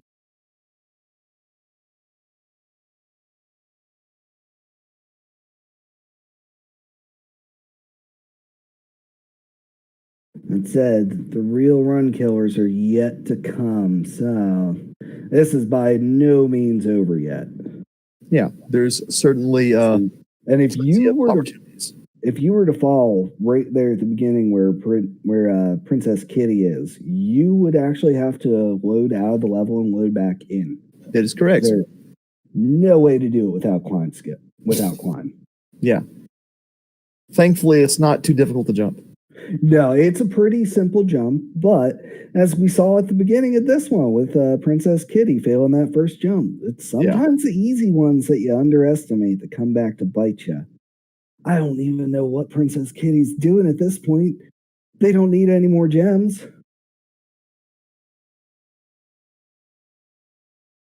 Ooh, Ouch. taking that hit. Still got sparks, but again, doesn't matter. Don't need any more gems.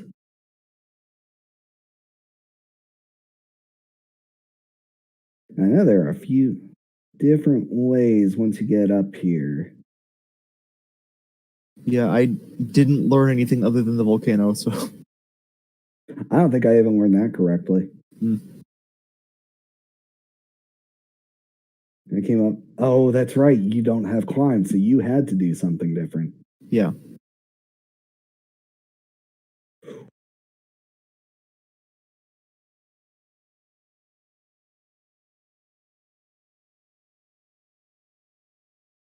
Go, Kitty just moving on through here. Yep, that'll be the end of that level. All right.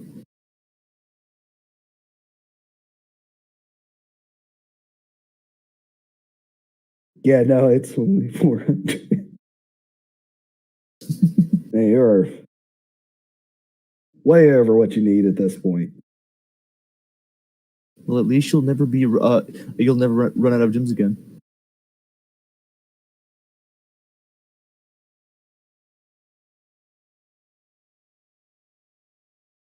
Is that 471?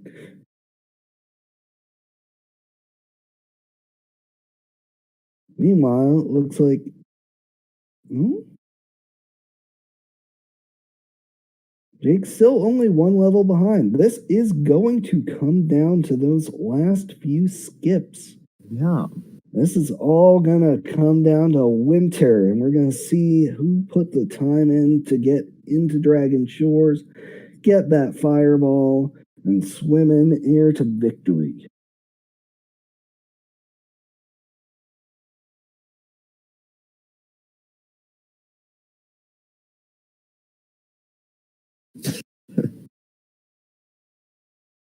Oh, and there's death.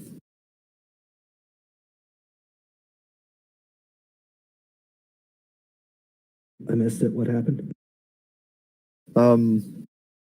Jake took a death here. Oh, was it the dudes? Yeah. Yeah.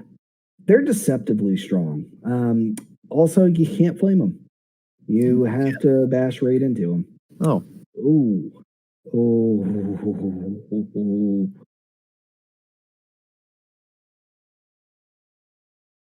Jake taking another death. Oh. Down to 2 lives here.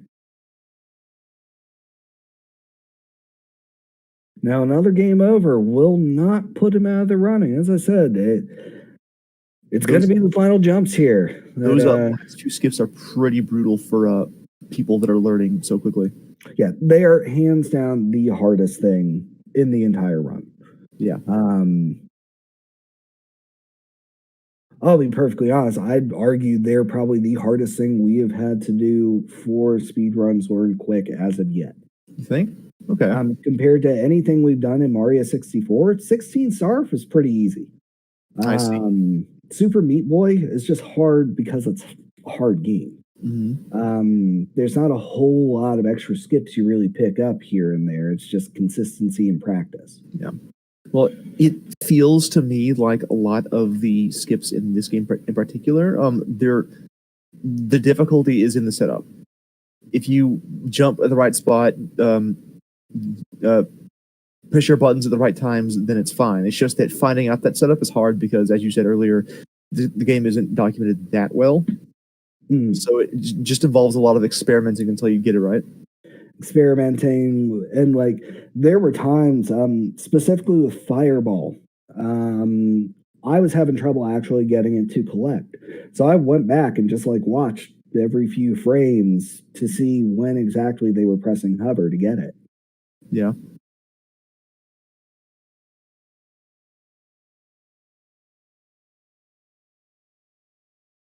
All right, and Jake is through. So Jake will be, about one whole stage apart at this point. Their pace is pretty consistent so far. Yeah. And that said, gulp can be a determining factor, hands down. That is one of the worst bosses I have had to face in any video game for quite some time. I don't know. I quite enjoy Gulp. Oh, I thought it was fun. It's just so painfully random. I mean, yeah, there is a bit of randomness to it, but I just think it's a fun boss fight, just in general. Like what? That, when I did it, the first like 3 egg drops, one of them landed on Gulp and the other 2 were chickens. So like, what am I supposed to do with that? Eat the chickens, clearly. I mean, I did, but come on.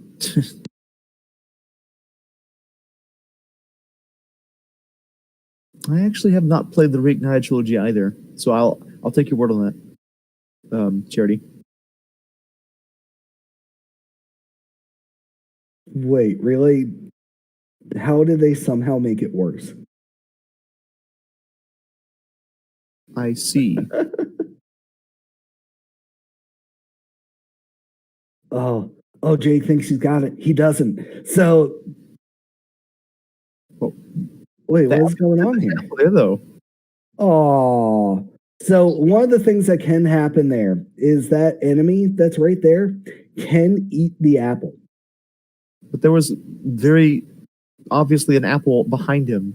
I think what happened is there was one in front of him too, and the enemy ate it as he was going for it.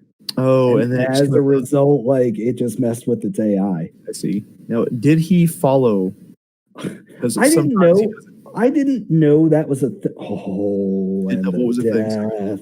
Yeah. Oh no. Princess Kitty making real slow work of Gulp here. Well, Now, what I see happening is I see Jake going straight for Gulp, trying to knock it out as quick as possible. And then he's probably going to take a death right at the beginning of winter. He's probably going to take a couple just so he can get game over and come back with full lives. hmm.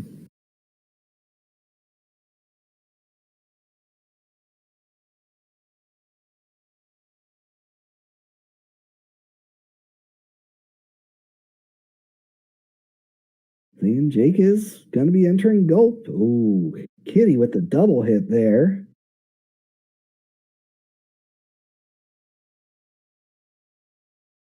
Oh, taking a hit. Still got a couple more, but once you're down to green sparks, is when chickens can start spawning in the eggs instead. Yeah. Which is both. Yeah, there you go. There's a chicken right out the gate.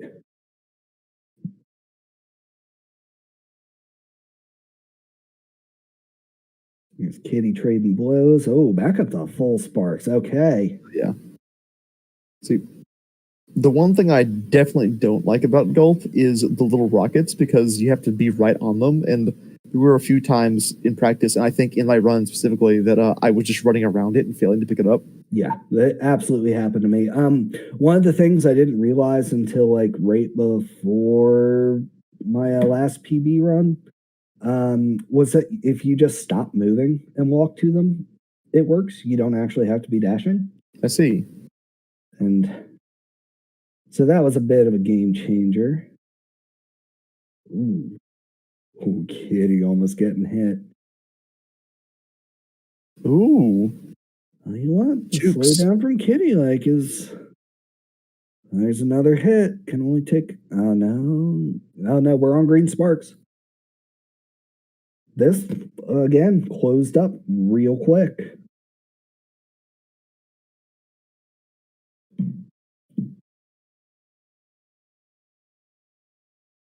Uh-oh. Ooh. Just a hit. Ah, there's a chicken. Just Walking into that one. Yeah. Gonna take another hit there.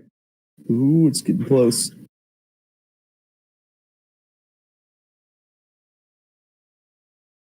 Does Kitty have the patience for this?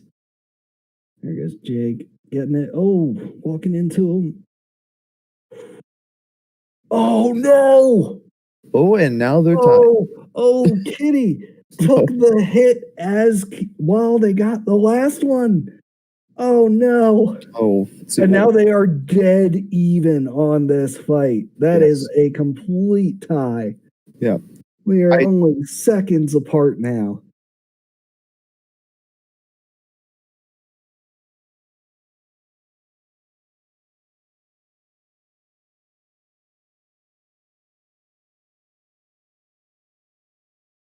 Oh no.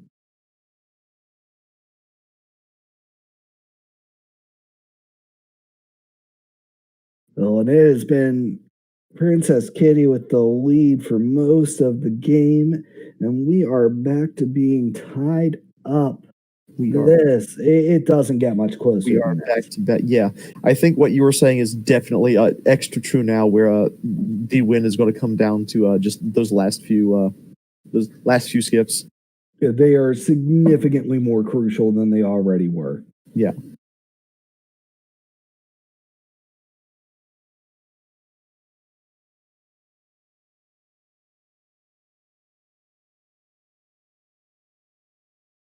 I am on the edge of my seat, and we are just neck and neck. He is taking hits left and right from both players. Gulp has the same health on both screens.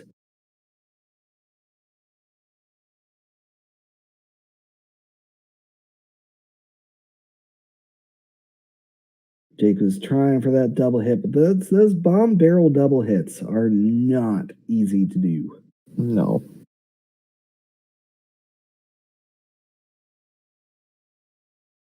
Both down to green sparks again with the same health on goal. Kitty taking a very light lead here. Jake got a chicken spawn, so that could be huge.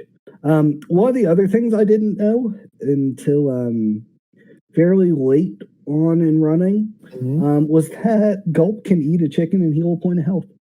I didn't know that either. Jake, ooh. Uh-oh. There it is. He's down. He's out. That's going to be a game over. Yeah. Says Kitty, pretty much in the same boat they were last time. This could easily take another death here. Oh, That was unfortunate. That bomb hit the egg. Oh no. Wow. But picking up that chicken real quick, that bomb's gonna go it. What happened?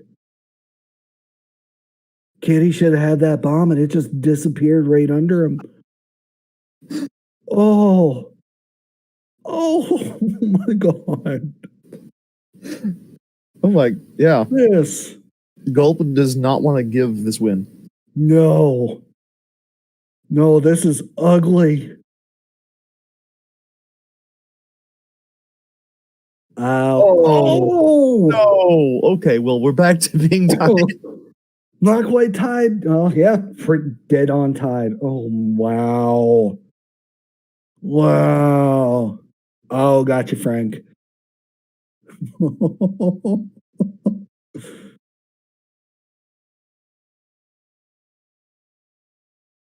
Oh, I see.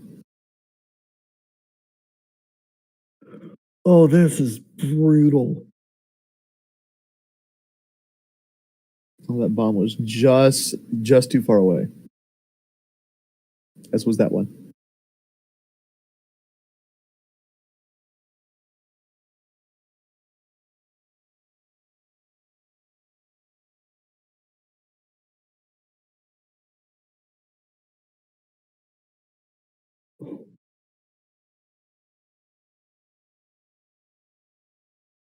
Yeah, the bomb barrel combination's ridiculously hard.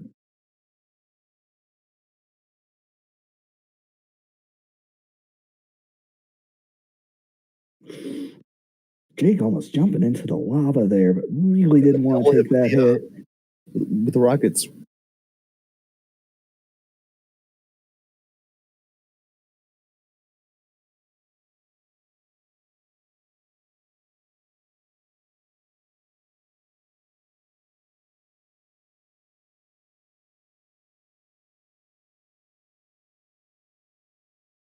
No, barrels and bombs you can double hit with. It's just very difficult. And odds are it's never going to line up right for you. Yeah. They just have to fall near each other. They have to fall real near each other. You have to get angles lined up right. You have to. It's like, There's a lot that goes I into it. got double barrels once.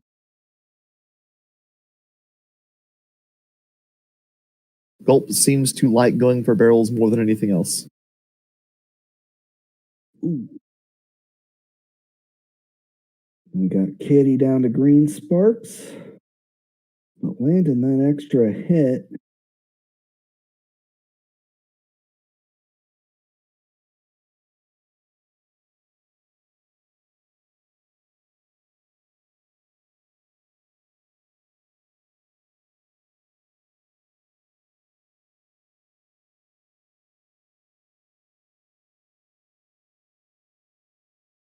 Ooh, that was very close.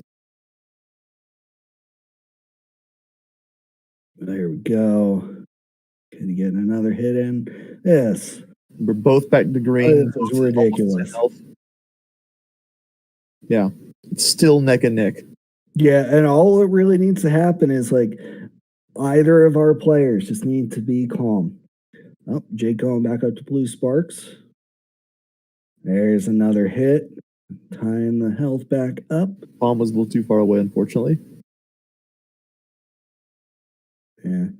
Same with that. Oh, Kitty. Oh. Oh man, Kitty gets hit.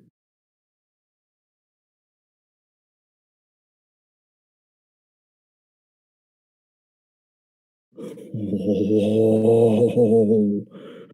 Jake down to no sparks with 1 health to go. Same with Kitty. Oh, man. You couldn't script this. No one would believe you. Oh, Ooh, picking up the chicken just in time to lose sparks again. again. Oh, no. Ooh, lost Oh, no. no. Oh.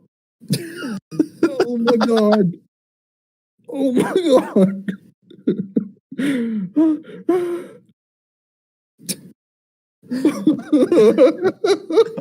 Gulp down. Oh, for both players at the same time. Oh my god. That was unbelievable. Fantastic. Oh. Oh man. Yeah. Now on to Winter Tundra. Hell yeah. I am stressed for both of them now. I have never seen so many chickens grab just fractions of a second before losing it.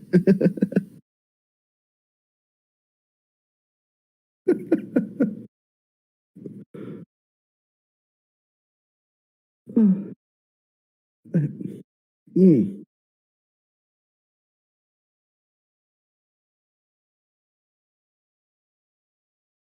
Oop.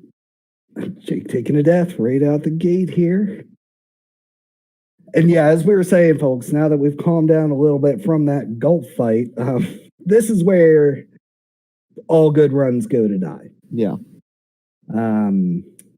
This is a relatively precise, just to start out, 3 jumps that you need to make just to get over the wall here.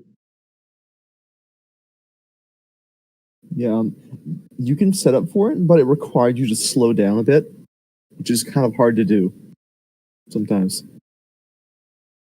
Honestly, after I had done this one enough, I really am not too worried about it anymore. But Oh, really? Like Okay. first or second try. It's the rest of what's coming after that becomes a bit of a problem. And right now, I think what we're actually seeing is just nerves from both of our competitors. That goal Yeah. fight definitely would have taken a lot out of each of them. They're both doing great. It's still neck and neck. Yeah, this can go either way. Yeah.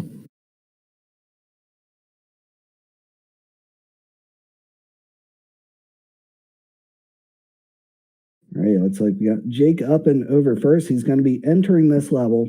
Now, we don't need any more talismans. There's nothing to grab here. What he's doing is he's going to quit out right as soon as he gets in, and he's going to leave. And what that'll do is set a spawn point inside that castle wall. So for the rest of these skips, he'll be able to just pick up and go from right there. I didn't know you could do that. Yeah, it was something I started doing. Then Jake was like, "Oh, wait, that's way better."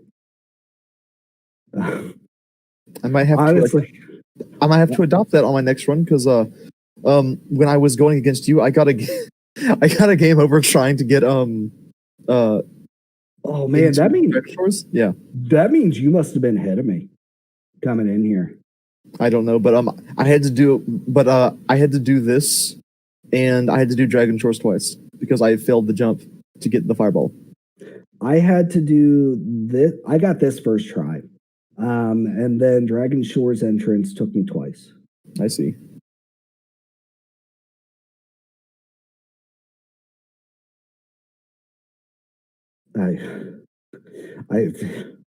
I still cannot get over that gulp fight. That is the most insane thing we may have seen in speed runs learned quick history. Yes, Don't get me wrong, we're new, but that was a moment. Oh, looks like we got Princess Kitty. Yep, smart. Just hop right over there. Take that death. Get that game over. We got Jake getting it. Let's see if he can get into Dragon Shores early. This could be it, folks. Ooh. Oh, we got it. There it is. Second or third try there. So that brings Jake back into the lead here. Now, this jump coming up was the absolute bane of my existence learning this run. Just this wall glide was absolutely the worst time I have ever had. Oh yes. I was having a lot of trouble with this, like a lot of trouble. But after figuring out the like a little bit of setup for it, it wasn't too bad. I actually had more difficulty with climb skip.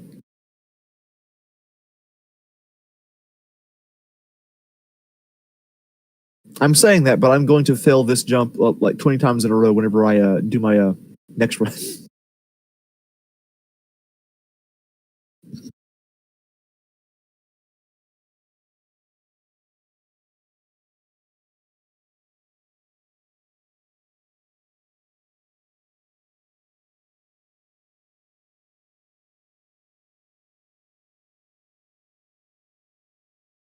Yeah.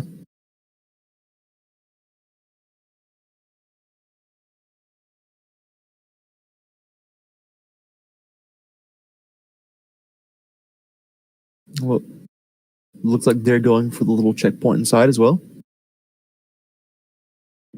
Honestly, I just feel it's worth it. Yeah.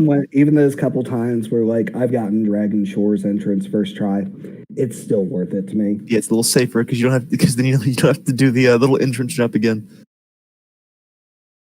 Oh, we see Jake struggling pretty hard with this clip over. This is not done yet. That said, though, we are in our final moments. These are the last few skips here.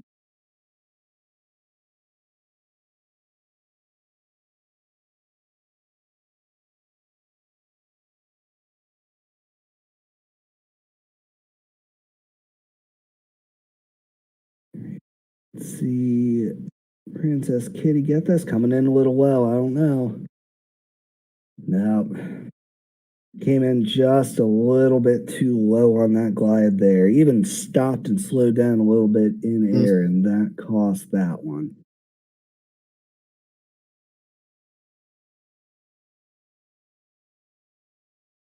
Meanwhile, we will talk about Jake Word here again in a bit after he does something worth talking about. Yeah. There is nothing apart. The only easy part of this game is from here on forward is Ripto itself. Yeah, and honestly, this clip that he's going for right now, like, deserves the Nike slogan of "Just do it," because that's all you can really do. Yeah.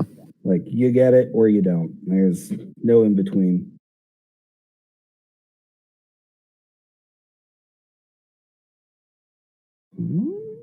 Ooh, that camera. Kitty going a little bit too far to the right there. The camera spooked them a little bit.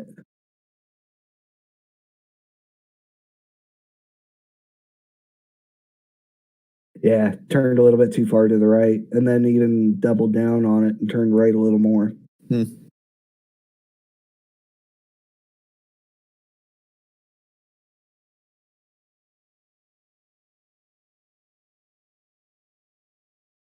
Oh, Jake's PB is like a 102. So Jake is like well over his best run.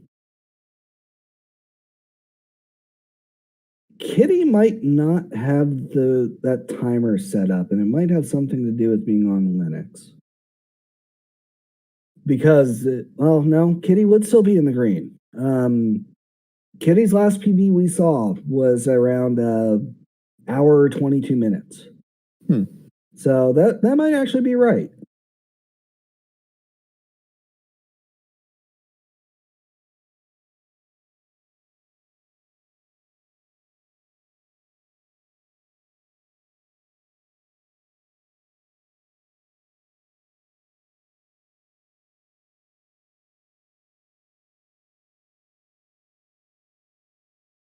You got both our runners here struggling with their respective clips. And you don't hear us sounding too surprised. Yeah. Yeah, Jake was correct when he saw me struggling with it. I was doing it too late. He is absolutely starting a little too early now, though. Oh, yeah, that was a really clean over the wall for me. That was probably one of my better. Yeah, same here. Normally, it takes me at least 20 minutes to get across, so I'm surprised I got it so fast. It's been getting a little more consistent for me. Yeah, like again, it's just getting that muscle memory down for the timings for the button presses and stuff. See, and Jake's coming off the wall a little bit, getting a little wiggly, a little wobbly, just starting to lose it a little bit. He knows what's on the line here. Yeah. Now, I struggled pretty intensely getting this jump onto the mountains as well. Yeah, up into the mountains is absolutely one of the ones that I struggle with from time to time. Yeah.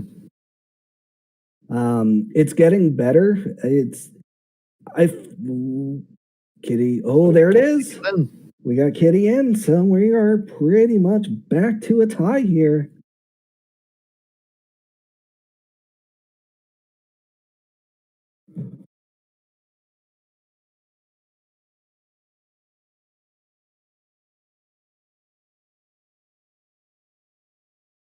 It's gulp all over again. Yeah, we are just waiting to see who can make sweet, sweet love to this wall first. Hell we yeah. Get in, through, over, and down.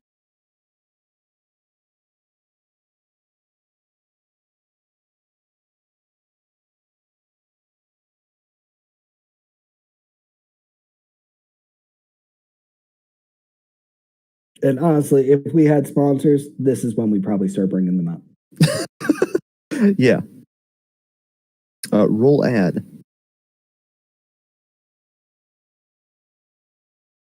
Oh, it was close.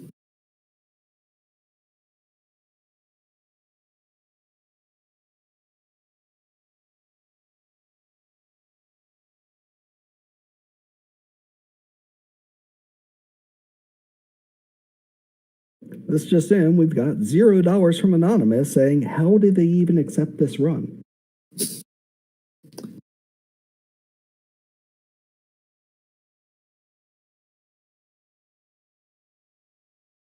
They've both gotten pretty close a few times. Yeah, they've both been right there on the edge. Oh, there we go. Jake. There's Jake. Like, his nerves are frayed, and like this fireball grab is not the absolute easiest thing. Yeah, might have to do the wall clip again. See that real careful lineup. Here he goes. In there. And he got it. Good. Oh, he got it. Ooh. He was just shy of like pulling that a little too early. Right. And with that, that would be great. Though I'm sure a lot of runs would just get killed. Yeah, right. It would be entertaining, though, certainly. Honestly, this is the first time where we didn't set up kill rules for our runs. Because Super Meat Boy, because a lot of us weren't really completing it, we only ran to 30 minutes. Yeah. Makes sense given how difficult that game is. Yeah.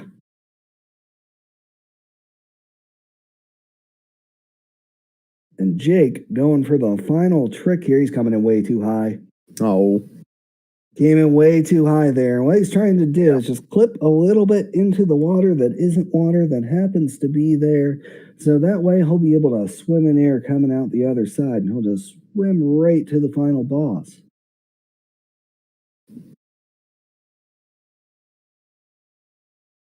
You can see Princess Kitty getting a little bit frustrated here with this. Clip up the wall, just jumping willy-nilly, throwing spaghetti at the wall to see if it sticks. So it will eventually. Yeah, that's what they kept telling me. Yeah. 40 minutes later, it did eventually. Yeah, it's one of those things that just kind of clicks eventually. Oh, yeah. And bonking off the water, because that's a thing you can do in this game.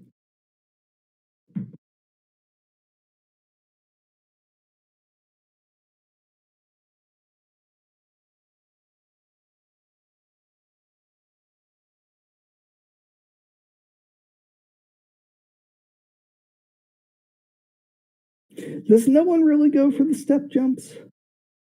Was I just did. a jerk? I got those. Well, I tried anyway. Like, always go for them. I'll be honest though, I didn't know that lift was there until like after it was already committed to memory. So yeah, I don't actually know which one of those is faster. I think the stairs, if you can do it effectively. Yeah, because you're either getting 2 or 3 stairs, but if you bonk once or twice, I think it's done. I see. Yeah, and sometimes you can pull like 3 stairs at a time.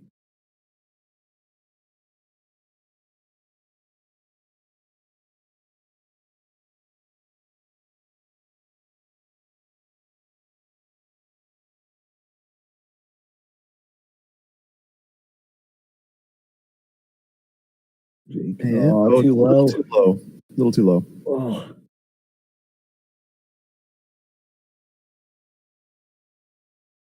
I was wondering. I don't think I've ever seen it do it with the hover. I was curious if like that would actually cause problems or not.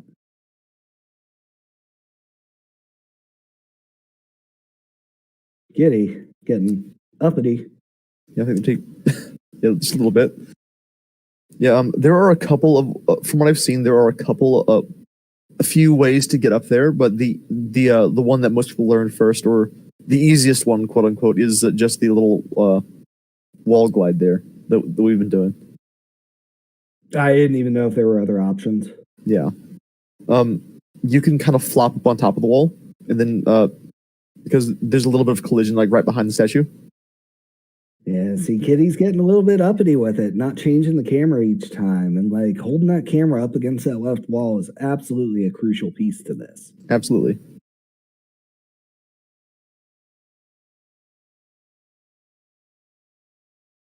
Jake doing his quit out here, and he'll be going right back to doing swim in air.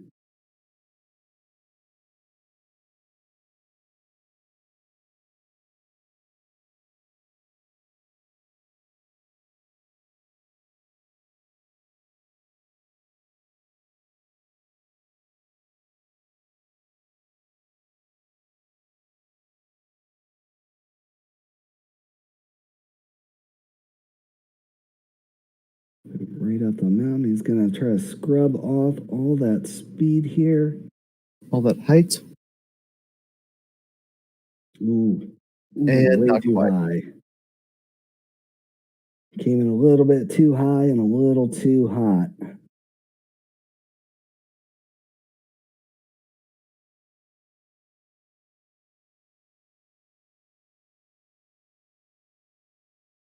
Yeah, and again, this is still anyone's race here.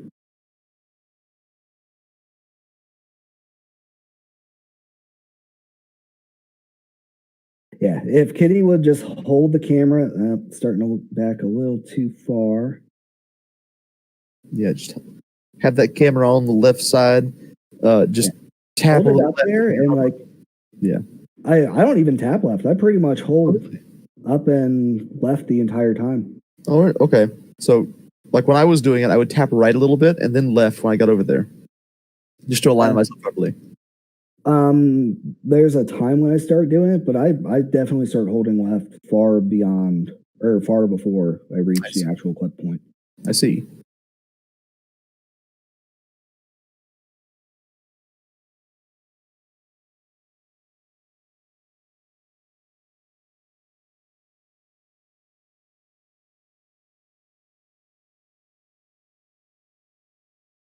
Still a little low.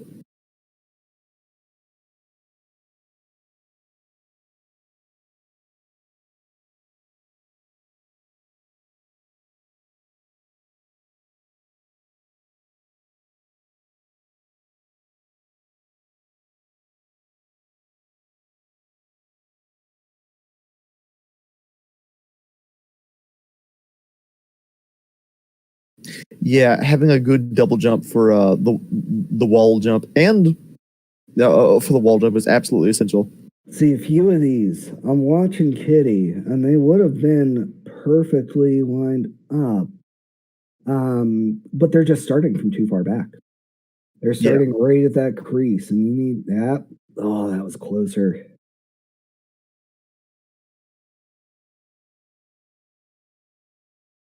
That would have been it if the camera had been lined up right. Can you? Huh. I've never been able to do it starting at that crease. Yeah, Like, I always go at least a bit further. it's always been slightly past it for me. But Spyro's model is actually comparatively kind of big, like compared to the screen. Yeah, absolutely. Oh, that was almost it.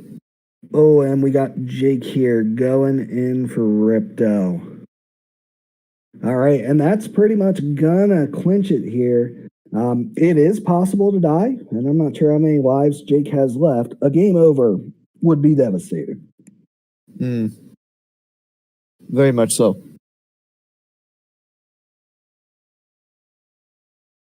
Yeah, that's what I was thinking. He's dead. I think he's got nothing. So if he dies right at the end here, and the third phase can absolutely do it to you if you're not ready. Yeah. The door's open if you die. Okay. Well, that. He would still have to do the jump up and over. Yeah. The controls on that third phase are the worst thing in the game to me. Oh, abysmal. Yeah. Like, it's 3D movement in a fully 3D space with a D-pad. Yeah. I don't think they expected it to be good. If they do, I don't know what they were thinking. I mean, I guess in that era of gaming, it would make for a kind of interesting last boss where it just forces you to do a new mechanic, sort of. Yeah, but yeah, it doesn't hold up, I think. Yeah, but as I was talking about earlier, the analog stick on those DualShocks was really just a glorified D-pad. You still only had the 8 directions to play with. You had your up, down, left, right, and your diagonals. And Ripto is down. And there we go. And we have a winner. It looks like it is the good Jake Word triumphing over Pretty Princess. Yeah. And that's perfectly up to you. We let you go a little bit longer if you want to, but if you want to end it here and get into your next race, by all means. Oh, that was brutal. Holy cow. Yeah. How you feeling after that race? So nerves were like really screwing me up at the beginning. Like I could not double jump to save my life. Just nerves were just screwing up my timings. And then that gulp fight, oh my gosh, my heart was I was pounding about so to ask, hard. what I was happened cracking up with at that you guys. And like, oh my goodness. Oh, that goal fight was hands down the most clutch thing we have seen here at Speedruns Learn Quick yet. Yeah, Both of you dying, going back and forth, dying pretty much at the same time, coming into the boss at full health, dying right at the end, and you both killed it at the same time, within seconds of each other. Yeah. So I think you both died 3 times at the same time each time. Mm-hmm. And I was about to die like 3 times at the end there, but I would grab a chicken like right before I got hit. Like, you were. I was losing it. I was losing it watching that sequence. It happened like 5 times in a row. So insane. Oh, insane. All right. All right, Pretty Princess Kitty. Now that it sounds like you got your mic in there, how are you feeling about that race? Oh, I mean, I felt like I had everything was going pretty okay up until the gulp fight, and then the gulp fight was bad. And I don't normally have a good gulp fight, but that was worse than normal. And Dragon Shores went about as it has in practice, which is absolutely terribly. Yeah, I was there for a while too. Like it took me so many jumps because I got there before you did, but it took me so long. Well, yeah, and just reliability, even with holding the camera to the left, and and that was absolutely part of what was giving you trouble with that skip. Now, up until that gulp fight, you were actually in the lead by a solid level. Yeah, the entire run. You were every time Jake made a little bit of ground, he'd blow it. Yeah. Thanks, Greybat. You're welcome.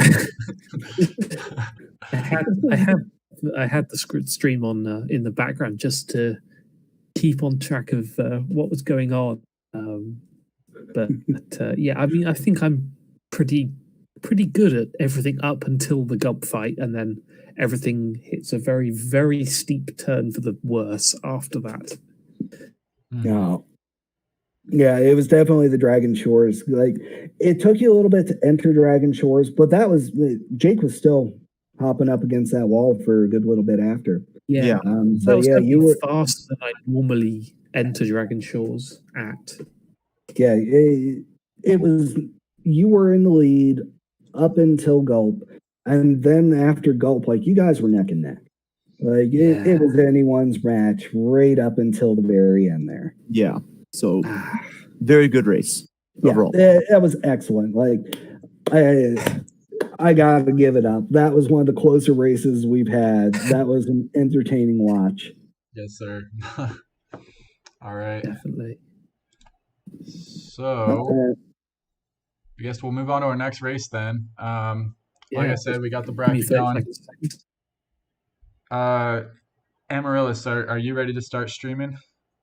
I certainly am. Just let me give me a quick second to get everything back up again. All right, sounds good. And then we will move on to our third place match.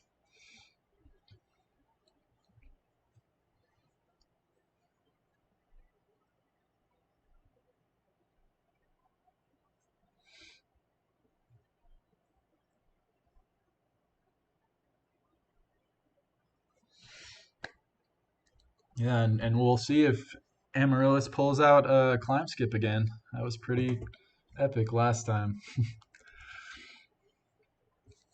Oh, I think we're going to see it. After the success he had with that, I would be surprised For sure. if he did pull it back out. No pressure. Yeah. Let's see, my OBS is not wanting to pick up the game. There it is. Okay. So if nothing is wrong, I should be live. Okay, cool. All right, I'll go ahead and try to load in your stream here. Yeah, I should be up. Yeah, I've still got yours. Cool. I believe. Yeah, you're on the demo mode right now, right? Yeah. Yeah. Okay.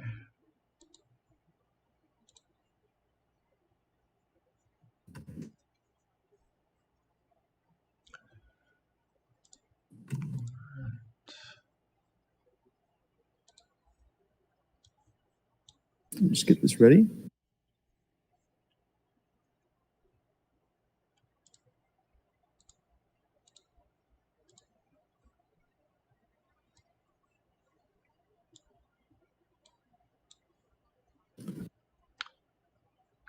Charity, we have done Mario 64 and Super Meat Boy. This is our third event.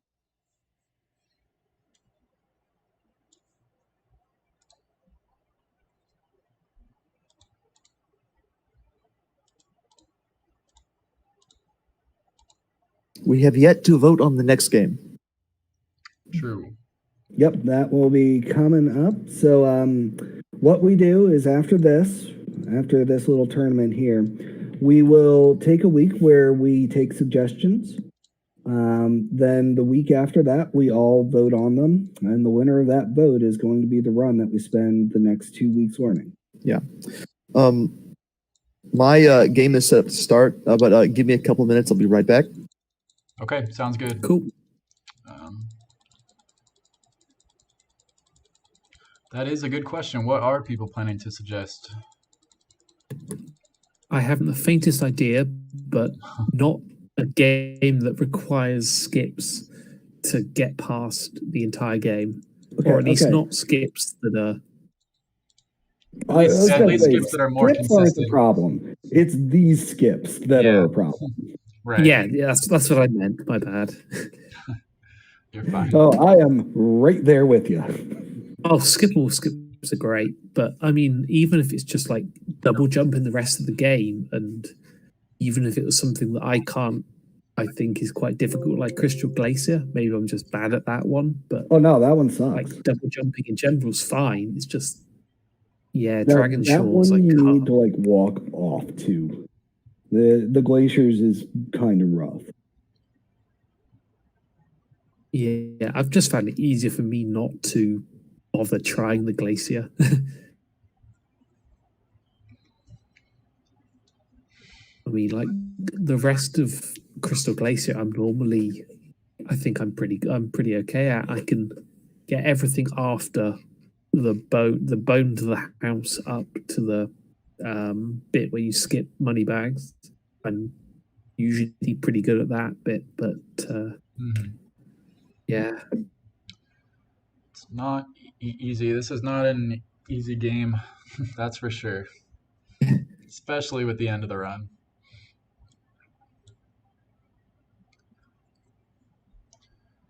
All right, we're just waiting on Amaryllis here to be back with us, and then we'll be ready to go. And Gravash, you'll stay on the mic with me, right? Or maybe he left too. Oh, nice.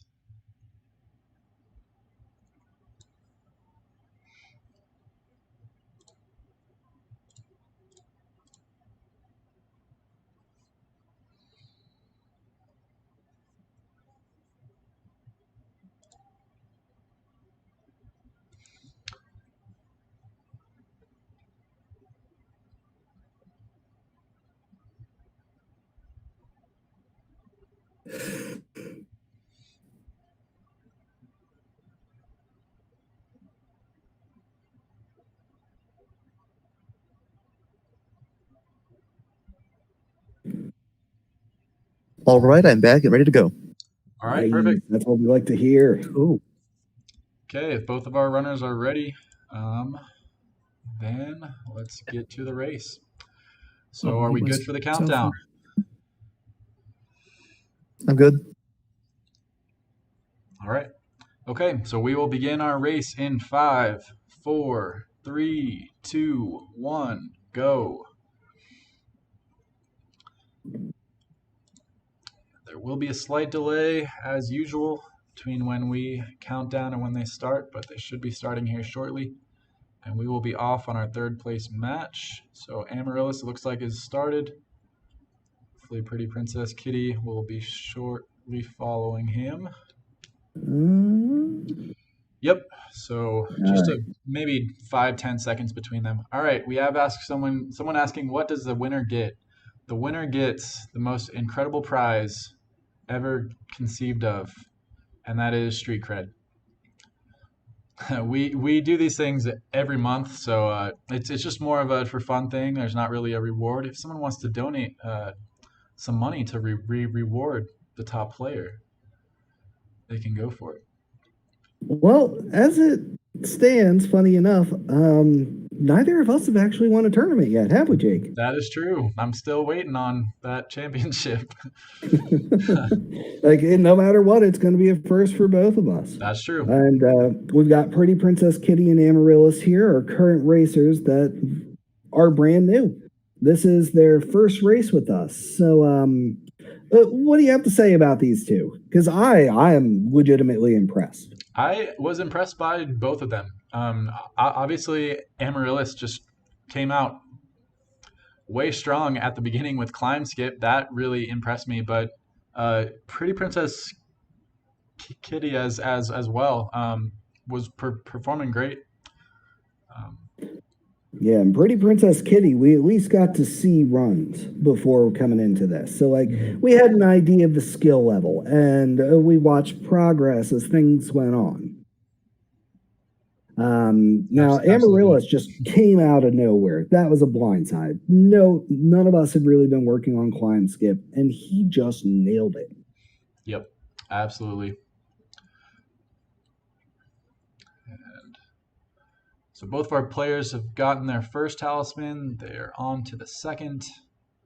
Looks like Amaryllis has a slight lead as Pretty Princess Kitty falls down there trying to hit that jump. Oh, ouch. Yeah, that is not one you want to see there. That is a nasty bonk. Oh, I didn't realize there was a lift to get back up there. There is, so they won't lose too much time, but still not something that you want to see. No, and after that last run, with that, how close that all came down, like, it's one thing to do one of these runs fresh. I'd expect Amaryllis to be coming into this pretty relaxed, feeling pretty good about himself. But Princess Kitty, having just done a run, it cannot be understated how much of a toll that takes on you. Oh, for sure. I was very glad that I didn't have to run right after, because even now my nerves are still like trying to go down, and my heart rate is returning to normal, but not quite there yet. Yeah, absolutely. It gets to you. Yep.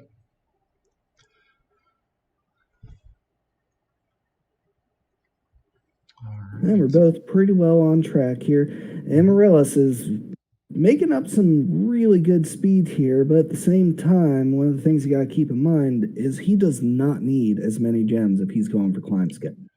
That is That right. is a solid 500 gems off the run that you can just ignore. Mhm. Meanwhile, Princess Kitty, I know for a fact, has not worked on climb skip much. So we'll be collecting a bit extra. And I actually see Amaryllis here going for those. Just Yeah, trying to he get that is going for swim. those extra gems at the end of the level. I And guess if you're going to get gems, this is probably one of the better places to do it. There's a lot of them in a very small area, so. yeah, and it's a straightforward run through. Mhm. And you do still need to make sure you have that 500 coming out of Colossus. For And even swim. then, Yep. still probably going to be cutting it a little bit close if I'm being honest. I would tend to agree. Although he does grab that 25 over in the overworld there.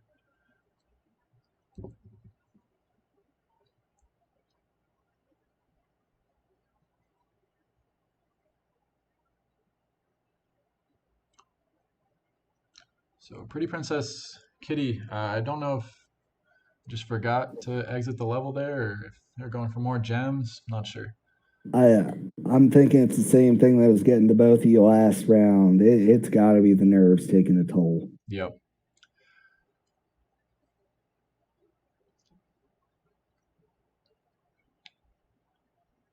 And as we get into this next level here, so Amaryllis didn't go for no skip, but Pretty Princess Kitty has been known to go for it. So we'll see how that goes. Yeah, and as I saw last round, Pretty Princess went for it one time, and as soon as there was a mistake, dropped it, talked to the guy, and just kept moving forward. Makes sense. Yeah, that's what I do. That's not a skip that I've bothered with in my runs. No, it's such a small time save, and it's so risky. Yep. Like, for something that can only save you 1 or 2 seconds, risking a soft block is generally not great. Yep. But they are going for it. We'll see how this works. We'll hope for the best here. Doesn't get it, and elects to talk with the guy. So Ooh, came really close too, though. yeah, it was close.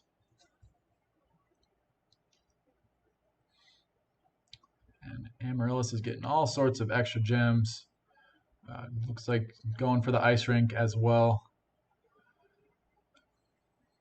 Ooh, panicked a little bit. Didn't know exactly where he was going to land. Decided to slow down and not hop off. Yep. I respect the decision. That was risky. Yep. All right, so we've got one of our runners out of Colossus. The other one is approaching the end, but going back to get some extra gems. Probably smart. So those barrels there only have one inside them. They're not really worth going for, but I guess if it's on the way. So if I have to do my backup to get over there because I missed the jump, I'll usually go for them because they're right along the path. Right. Yeah, I did see that you had a nice backup for that. There was, I forget who it was, but one of the other players missed that as well, and they did not know about that backup. So they actually went like all the way and talked to the people. Um, yeah, that's a nice backup there. Actually, I had a little bit of a stream dip, so I'm not 100% on which one you're talking about. Uh, that's fine. We'll just move on.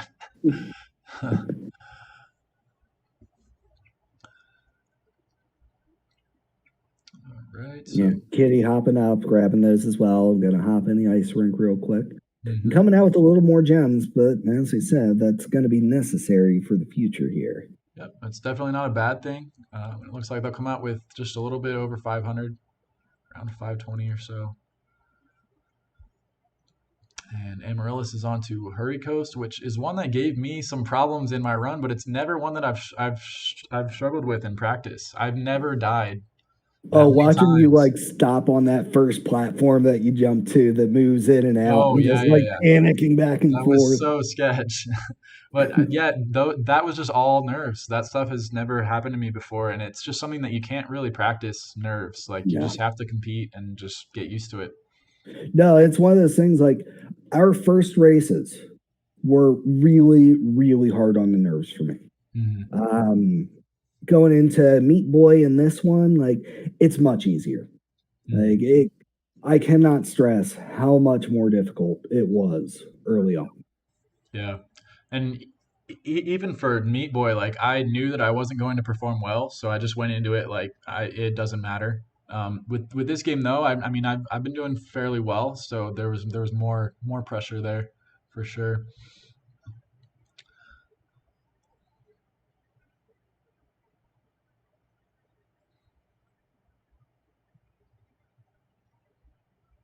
And I believe our stream still says that we're playing Super Meat Boy, so shout out to Super Meat Boy.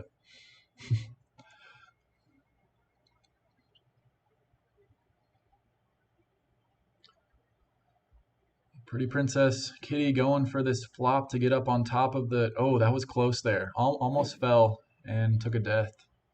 Well, and this is one that in the past we have seen Kitty struggle with. Hmm.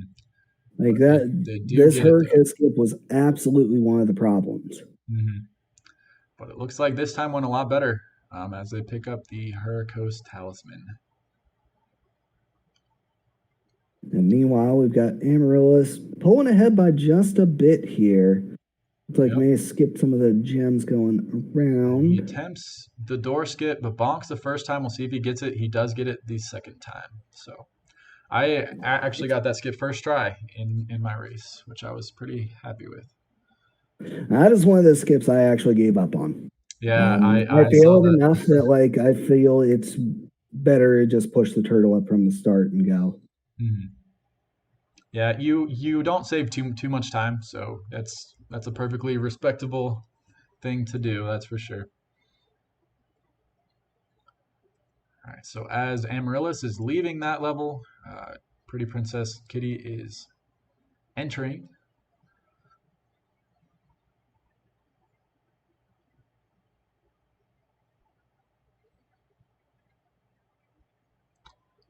And Charity is in the chat is talking about turtle soup. I'm not sure actually what you mean by that.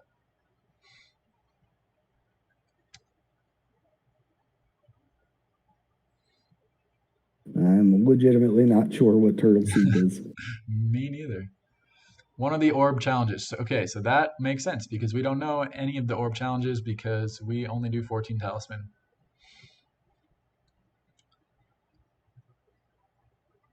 Wait, what's an orb challenge? Assume it's a challenge that you do that gets you an orb. But having not played through this game casually or otherwise, I'm not sure. No, actually, we're literally not joking. None of us have done this game casually. Hmm. Yeah, so I was actually the one that suggested this game. I don't remember exactly how I found it, but I was watching someone run it, and it looked interesting. Looked like it had lots of cool skips and out of bounds and stuff. Um, Oh, Princess Kitty pulling that door skip on second try there. nice, good work. Maybe closing the gap a little bit as well. And one more thing that we have to keep in mind is it does look like there's about a 10-second difference in their timers. Oh yeah. So Pretty Princess Kitty is probably pretty close to Amaryllis at this point. I'm gonna say probably about 30 seconds to a minute behind here. Sounds about right. Seeing as Amaryllis has already finished up Aquarius Towers. Right. Looks like Pretty Princess is going for that back entrance. This is the one that I use. I just found that jump to be a little bit easier. And you also pick up 10 gems along the way to it. Oh, So, and Princess Kitty missing that jump, so yeah, they'll be able to pick up a few more gems here, which will help out for going forward. very true. Yeah, I actually didn't know you could do it from that second window until I was watching Princess Kitty do some runs earlier this week. Yeah, I'm pretty sure that they got that from me because that's something that I've done from the start. I don't remember exactly how I found that. I didn't get it from a video or anything. I just got it messing around because I was struggling with that jump at first. But now it looks like they're going for the normal jump. See if they can get it, and they do. Nice job, Nice. Pretty Princess Kitty. Yep, pulling it back. And that is one of those jumps that, while it isn't the hardest in the game, it is absolutely one that every once in a while you're going to mess up. It is very precise. I think even my PBs have it usually getting second try. Mm-hmm. Yeah, it's a little bit tricky, and it doesn't seem like it will be, but it can be for sure. And the problem is too, if you miss it, you actually lose quite a bit of time because you have to go all the way back around. So it is one that you want to hit first try. But That said, you do wind up picking up something like 50 gems out of it. So it's that not is a true. complete loss. Mm-hmm. That is true.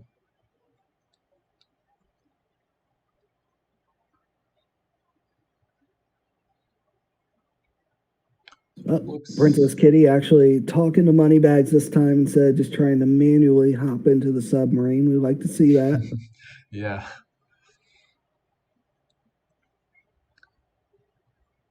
And this has actually been a pretty smooth Aquarius Tower, so I'm thinking Princess Kitty might be settling into it here a bit. Yep. And it looks like they'll just about just be a crush fight behind at this point.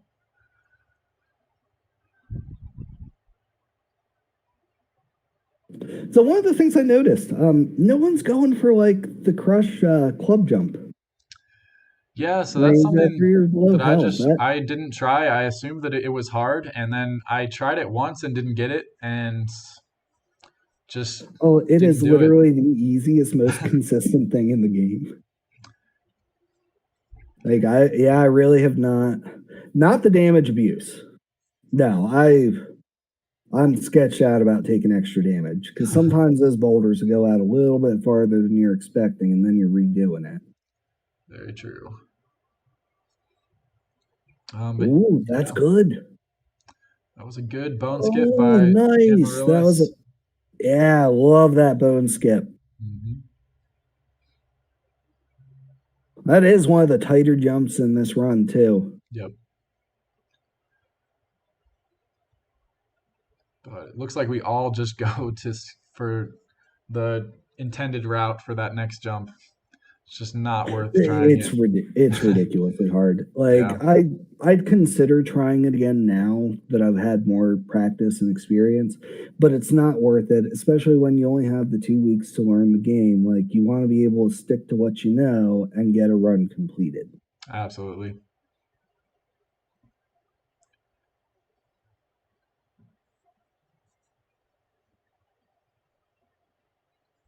Yeah, I don't think we even know what Sproder is. So I know that Sproder is a runner of Spyro 2, but I'm not sure what the move is that's named after him.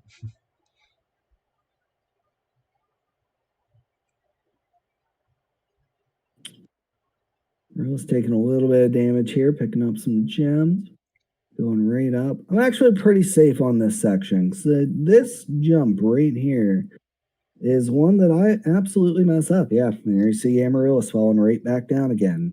Yeah, Because the angle that you actually want to be on is not the angle that's visibly displayed. and you really just have to get a feel for where you There we can go. actually land. It's slightly farther right than you would think.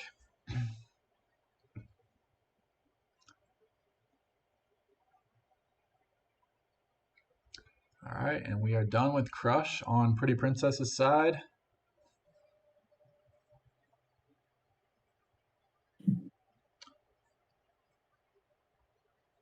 Amaryllis taking about a 1 level lead here. Mm-hmm. And I've just been informed that Sproderman is a combination of Spyro and Spider-Man, so I was completely wrong.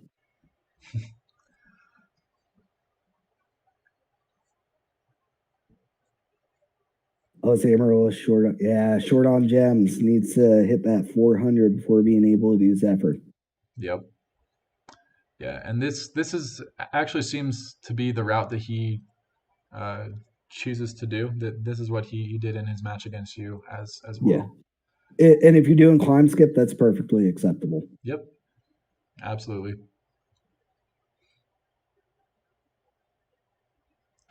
Getting all the gems, and Pretty Princess will be attempting bone jump here.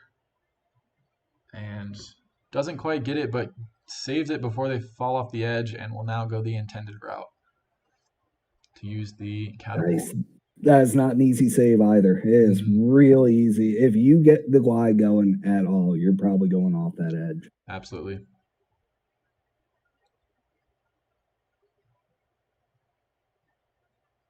That said, though, if you had a rough fight before it, it's not the worst thing in the world to get your health back.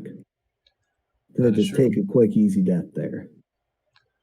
So Amaryllis is going through the level to pick up some gems. Wow. That was Yeah, not I'm trying really to an go for a lot of extra gems. route No. there. Those are like single gems with like 10 at the end. That I wonder if he knew about the 25 gem that I go for. That's right after the end. I didn't know there was one. Oh, really? So there's No, I've never gotten that. a 25 gem and two 10s that are right next to each other. So it's a quick 45 gem, definitely worth going for. Huh. Yeah, didn't know that. Too late now. Oh, well. Yeah. I grabbed like the set of like 10s and like the few 3s that are right there. Mm-hmm. But that's it. All right, so Pretty Princess going for this long double jump glide here. This one's not too bad. It's pretty. No, this one's fairly consistent. Yeah. You generally get more than you need. You don't need the best double jump in the world for it. Yep. And I've heard that you can actually get it without hovering as well. So just having the option to hover makes it really consistent. See, and if I was Princess Kitty, I'd have grabbed that extra life right there too. If you're already going over there, you may as well take a couple extra lives, because that was actually the difference between me winning my round. Mm-hmm. That's true. So I actually didn't realize that Sparks like gives you what your health is until this tournament.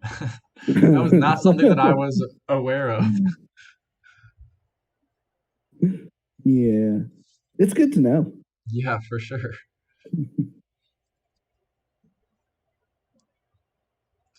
Amaryllis, did he fall? Wow. No, he got the good Zephyr skip.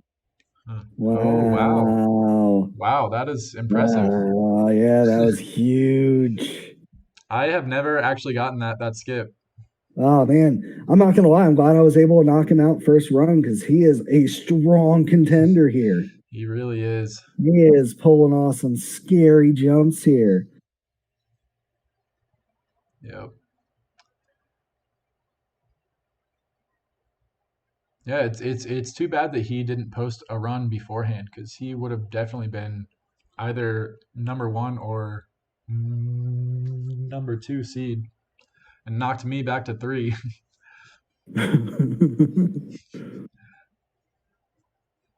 I don't know, man. I can't tell if I think he was like trying to pull the wool over everyone's eyes with these skips or Well, I mean, if that was the case, I don't think it something worked out else. too well for him because he didn't Tell end you up what, I'm getting. gonna keep an eye on him for the next races, though. Oh, I for don't sure, trust him at all. for sure.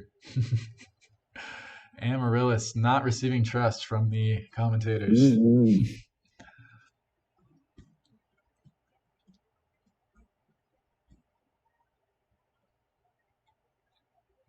Pretty Princess is going for the intended route, it looks like. Not going to mess around with that first skip, and I don't blame him because that one's hard. I try it once, and if I fall, I instantly just do the level normally. I've just stopped attempting it in general, and partly just to pick up gems as well. Yeah, yeah, that was my other worry. Nope, no, we So do not, Charity. I know the backup Zephyr skip, and I used to do it, Oh, but it's not faster if you fail it once, and I would usually fail it once. So that's why I just do the intended one. yeah, I know the one you're talking about. It doesn't save enough, No. and you also lose out on the gems. And I Yep. don't know if you've been paying attention. Like, we generally cut our gem routes pretty close. Absolutely. Mine was very close. Oh yeah, we were worried you were gonna have to hop back into another level.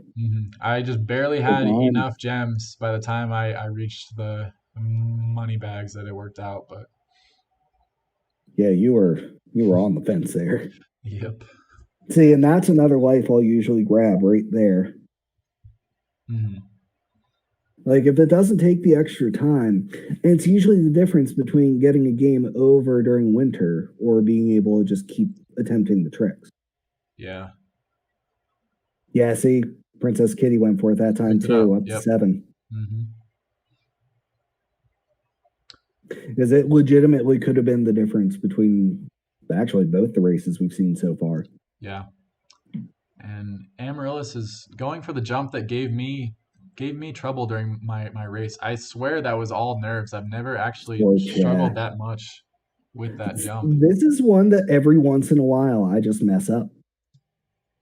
Luckily, I did Amarillo right know the in. backup, but yeah. Yeah, Amaryllis right over there. And done with Scorch. Yeah, I don't know the backup there. Every time I've like hopped into that acid, I like auto die. So you have to So jump like right away after you hop in there, or else you will die.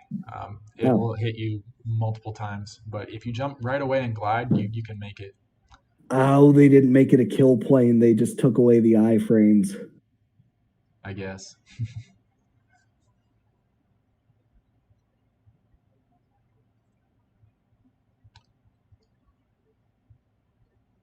All right. So Pretty Princess is going for that bone jump there, misses it just barely. And Amaryllis with a commanding lead, although need to pick up some gems in these last couple levels to make a difference. And we'll see how climb skip goes for him as well, because although he did pull it off, it took him a lot of attempts, and he failed it quite a few times. He's already done. Oh, he did climb skip. He's done. Oh, Dude, he's up in Fracture Hills. never mind. It seems I've taken my eyes off of him for Yeah, too long. like yeah, same here. I was watching Princess Kitty. Man, he must have first tried it. Must have. Yeah, we didn't even register when we were watching him do Scorch. By the time he'd done Scorch, he'd already done Climb Skip. Yep. Wow. He is laying down the best run we've seen in our group for these 2 weeks. Definitely. We'll Mind see. you, there's still plenty of room to blow it, but he's looking real good. Yeah, we'll see if your PB will hold as the best run. Oh, I don't think so. If he keeps up this pace, I think he's got it here. We'll see.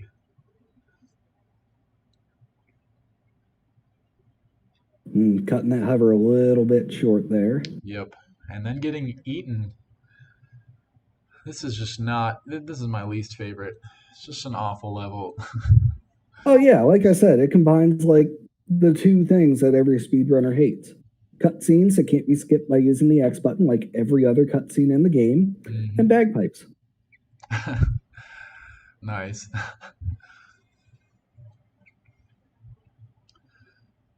Not to mention there's no really viable skips that make it shorter, so it is one of the longer ones.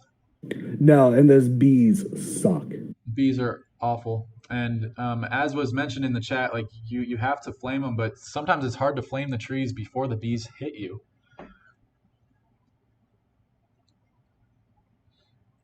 Yeah, it's awful. It's just like all I can really say about it.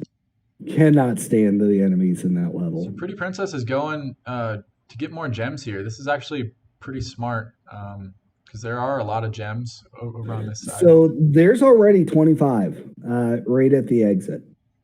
At least 25, like right before money bags. So like this is actually a little on the unnecessary side right now. That's true. Ooh, hit that pause. Ooh, almost falling off there. Yeah. Don't want to take saved that from the death. death there. Meanwhile, Amaryllis is going through this level, and I actually didn't know that you couldn't flame those guys, so I kept trying to flame them, and I actually died. Oh, is that what happened? Once. Yeah, I was Because trying I to saw you flame died. them. I was like, oh, yeah. And we talked about how difficult the enemies, and I mentioned that you can't flame them. Yep. I didn't realize that's actually what happened. That's actually what happened. I didn't know. And Amaryllis just cruising through, getting this series of jumps. He'll need a good walking double jump here to get to the top of the volcano. And it looks good. Wow. Oh, just barely misses it. I wonder if he knows this flying back up. It looks like he does. Maybe. Not sure what he's doing, actually. So he's actually going to die. So he didn't know that you can actually double jump while you're flying, and that's a backup for when you don't have climb skip and you're trying to get to the top of the magma cone. Wow. Well, we're just giving Princess a chance to get back into this one. Yep. That's going to be some significant time loss.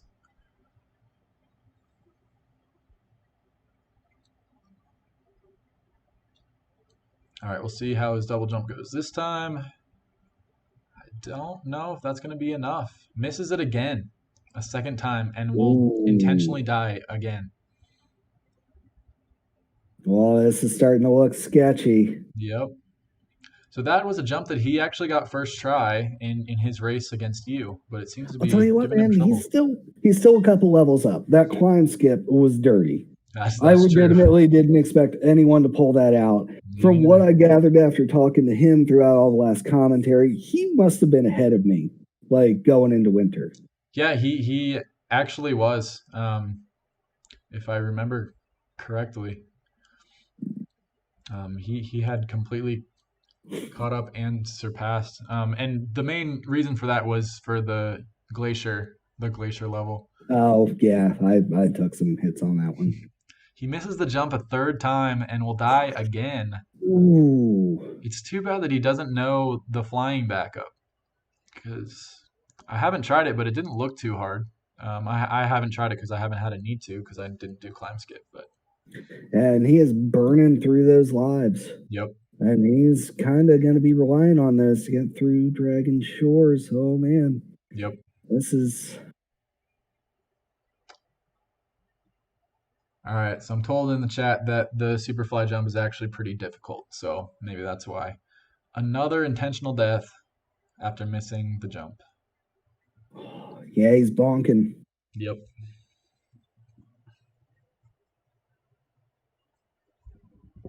Well, we're down to one life. I think that's about what Princess Kitty's got, because Amaryllis at least had been picking up extra lives throughout the levels. Mm-hmm.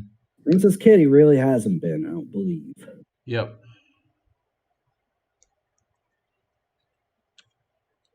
Some nice flames there by Princess Kitty.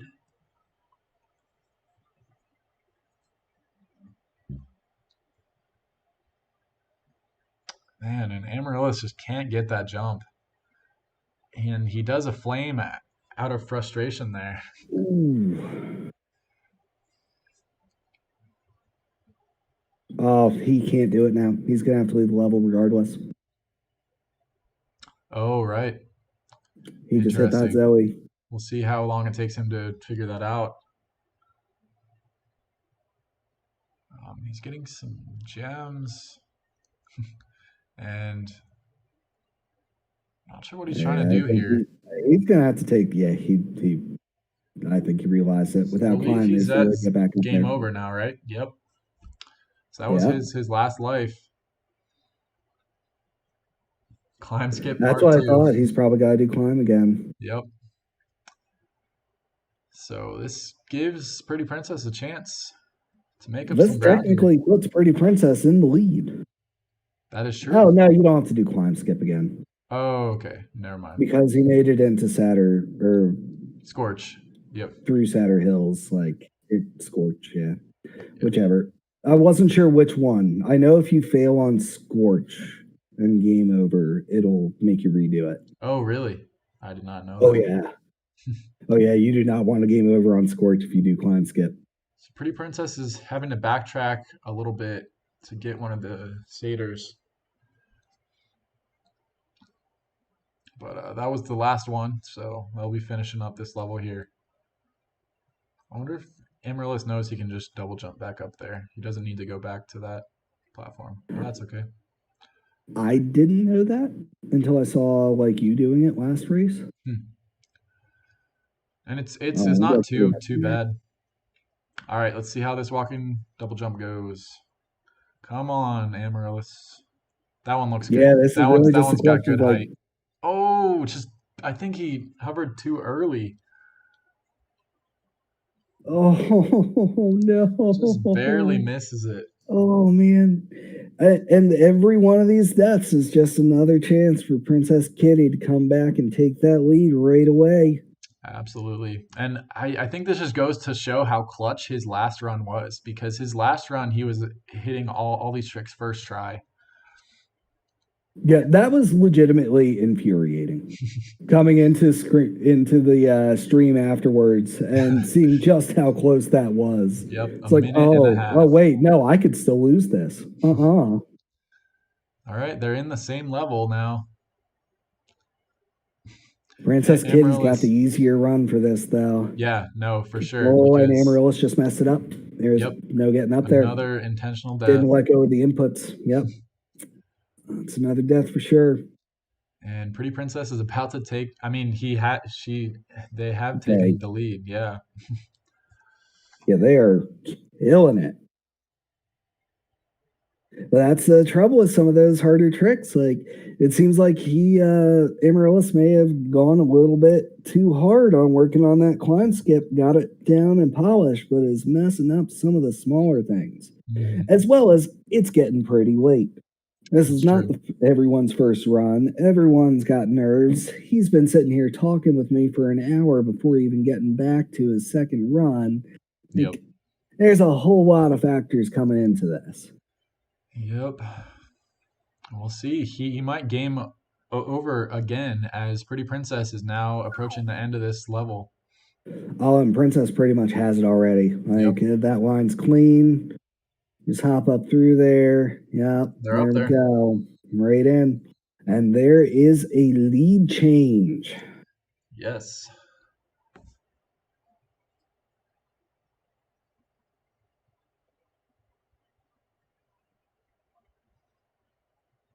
All right, so is Amaryllis going to try the flying double jump?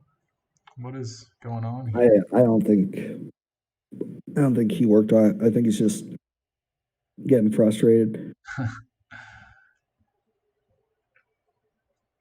Yeah, that must have just been some frustration trying to blow up those balloons there.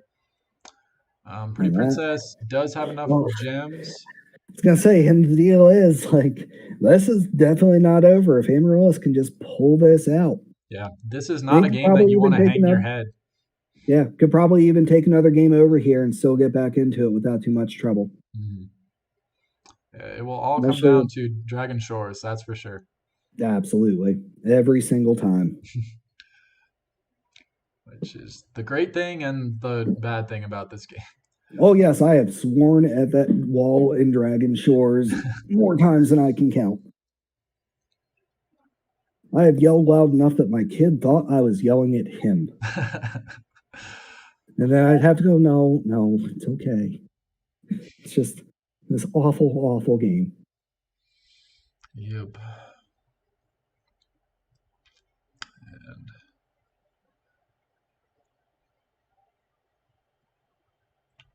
Pretty Princess is about to take a full 1-level lead. This is a surprising turn of events, that's for sure. This is not how I saw this race going. No, no, it's not how the race had been going. Right.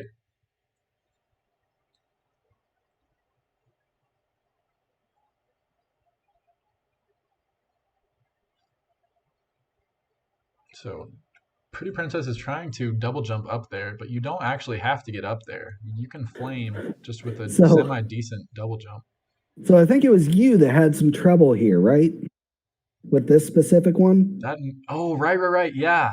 I had never had that happen before. I don't So know. what happened is you had one apple drop in front of Shady, and the enemy ate it as he was going for it, and it broke his AI.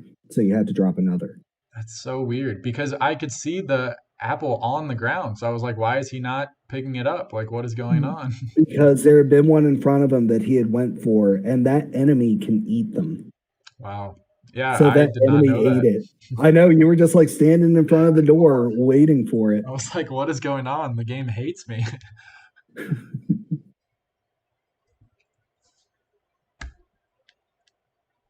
All right. Yeah, And Kitty Pretty taking the hard Princess. way up, but like taking a commanding lead here. We are Yep. now full Shady Sands ahead. And the problem with Shady is there's nothing you can really do to speed it up. Nope. Like, it is an escort mission by all intents and purposes. Yep. All right. Amaryllis, please get this jump. Come on. Yeah, let's see it. Nope. Oh no. How many attempts has this been? Too many. This has been, I think, 10 plus. Oh, too many. A heartbreaking number.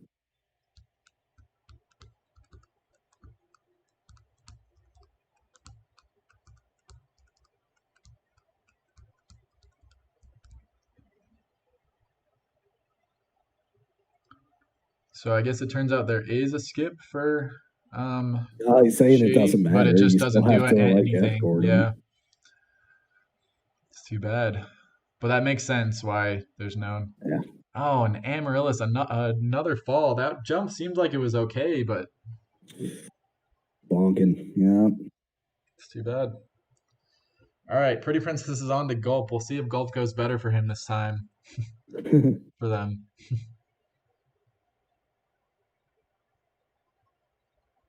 Yeah. You and them just had such a massive problem with this. That was it. It was the most brutal gulp fight I have watched and not been a part of. So awful. Oh, that one looked so good, but does not Was get that the not it? volcano. Oh.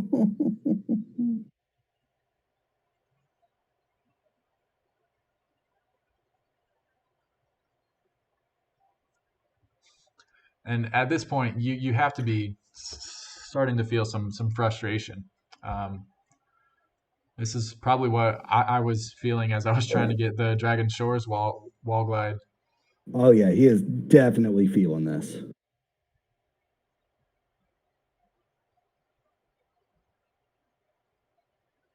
And just bonking And he trying to just get up gets there. up there so smooth, like every time. Mhm. This has got Okay, to be this one driving looks him nuts. very good. This one was a perfect double jump. Yep, he's up. He's up there. Nice. All right, finally. Yeah, there it is. Oh. Finally. Meanwhile, Princess Kitty making quick work of Gulp over here. Yeah, I'm actually surprised. Last time I looked, it was full health, and now we're down to 4 hits left. Yep, getting some chicken spawns. All right, that'll put him back up to blue sparks. Now 3 hits left. Almost gets a double hit off of 2 barrels. That would have been crazy. Wow, yeah, real close. I don't think you can though. I Can think you? I don't think you can with the barrels. At Hmm. least I haven't been able to. And I've had a couple real close ones. Yeah. You could be right. There we go. That's a free bomb. So Number 2 apparently, with 3 hits left. Pretty Princess did climb skip while we were watching Amaryllis, which makes sense. Are you kidding me? So we've Oh, been okay. okay. Never mind. We are being trolled by Yeah, I the was like, chat. no, I watched them. I watched them get enough Oh, gems. that Like, that was a good one. yeah. Somehow I was fooled. Don't get me wrong. We've been at this for like 3.5 hours, but I'm not that out of it yet. Well, apparently I am.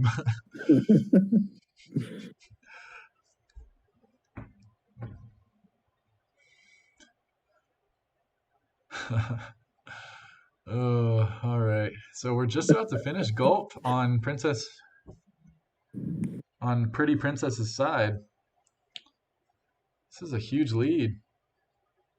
That's a huge lead. Oh yeah, there it goes. Okay. Now for the final. Man, this is gonna come down to it's gonna be Dragon Shores again. Yep, It absolutely. is Pretty Princess's main weakness. See you watch here.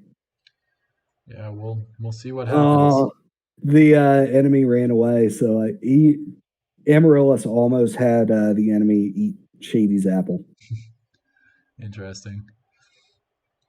But yeah, all we need for Pretty Princess is just to get lucky and get that Dragon Shores wall glide just once. And this race Nice. could be theirs. They don't need luck. They're gonna do it first try. Watch. All right, we will see. Calling the shot now. Nice flop up there without even lining it up with triangle. That's something that I have to do every time to line up that flop there. Oh yeah, every time. I always do it. There's no reason not to. And honestly, after doing that one enough times, it's really easy to correct it if you're just a little off course. Yep. I would agree. All right, Amaryllis is at Gulp, but he's got a lot of ground to make up. As Pretty Princess can now start attempts for the Dragon Shores entry. Yeah, let's see a quick DA here.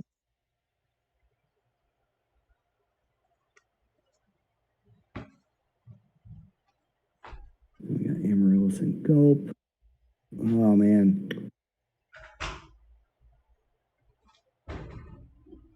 And both on really good times still. Yeah, for sure. All right. Oh, and Pretty Princess gets the Dragon Shores entry. That was first try, right? That was first try. Wow. Oh, Some clutchness right now. Turning up the heat. A surprising upset here. Or I guess it's not really an upset because I don't know, man.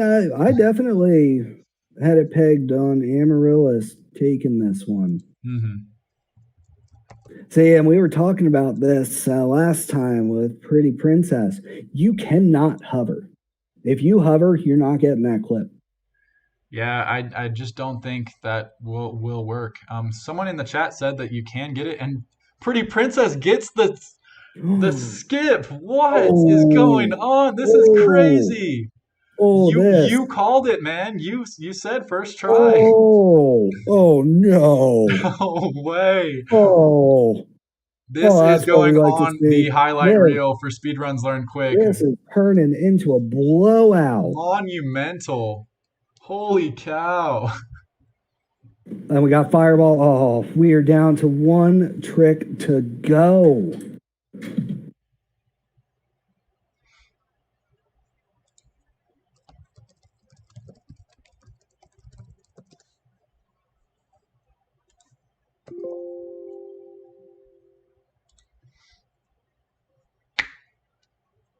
Yeah, this is going to be a huge PB, and it has the potential to be the best run.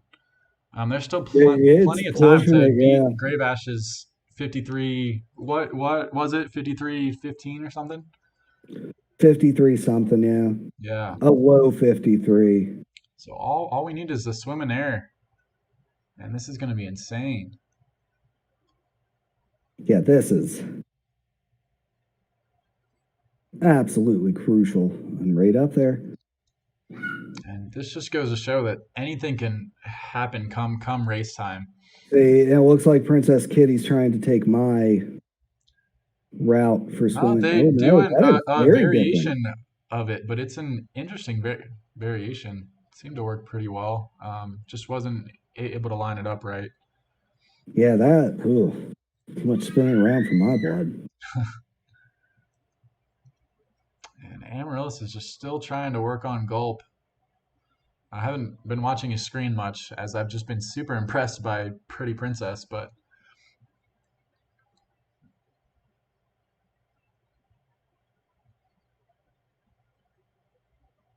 they just need to get the swim in air.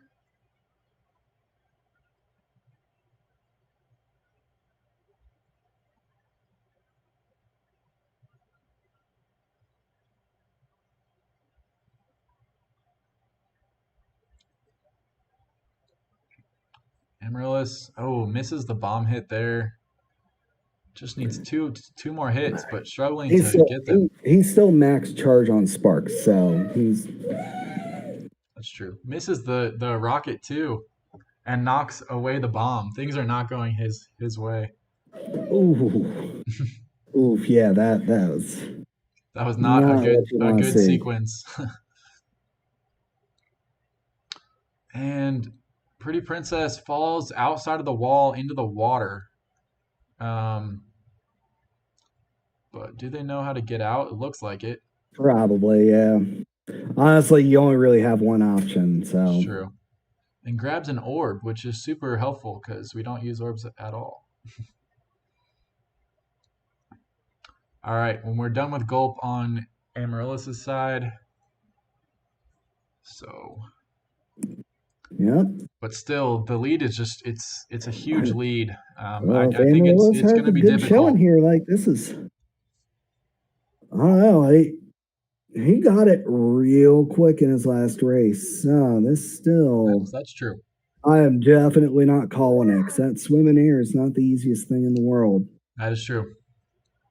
And I wonder how much experience Pretty Princess has in getting the swim in air.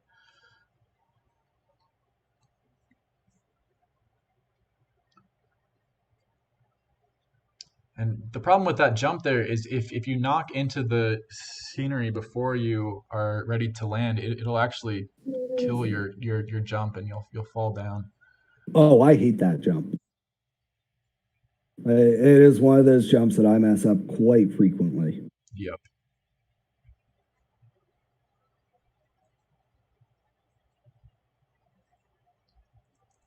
All right, up and going for another attempt here. Oh, Going for misses the it. setup they used last time. It's going to be a little low, I think. Yep. Yeah. I think that is a hard way to do it.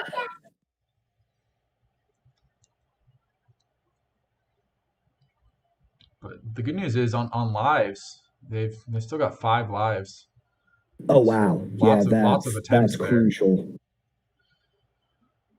Whereas I'm not sure how many lives Amaryllis has. Oh, drastically It less. it looks like 1, so that could be a huge factor. Yeah, Amaryllis needs to play out of his mind right now. Hmm.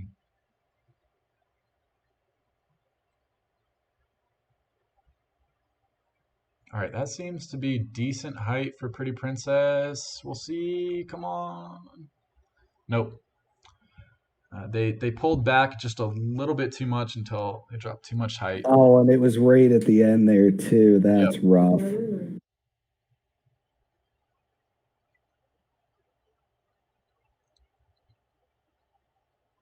Ooh, Amaryllis hovers too early. I think that would have gotten it, but have to attempt the Dragon Shores entry again. Yeah, you don't need to hover for Dragon Shores portal. And Pretty Princess just a little bit late on the dive there. That was a better setup though. That's for sure. Amaryllis missing it again. And a game over. Still anybody's race though. Obviously we're in Winter Tundra and the race is really not over until you get swimming in air, which we're still waiting on Pretty Princess to do. Anything goes here. Yep. But I am very surprised at how entertaining these races have been and how close they've been. It's been great. Yeah, way closer than I expected them to be. This is Same. what we like to see. Yep. All right. Pretty Princess has to be getting close to running out of lives here. Yeah, blowing through those lives. That was one heck of a safety net to drop through. But honestly, just the fact that the Dragon Shores wall glide is done just has to be a huge, just a sigh of relief for Pretty Princess. Oh, especially after last run. Right.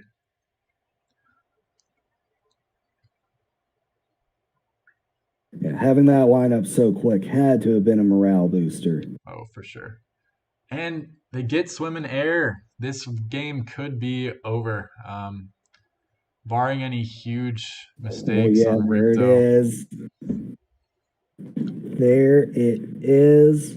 And not even that short on lives. I think we're going to see the end here. I think the race might be done. We'll see. We'll see.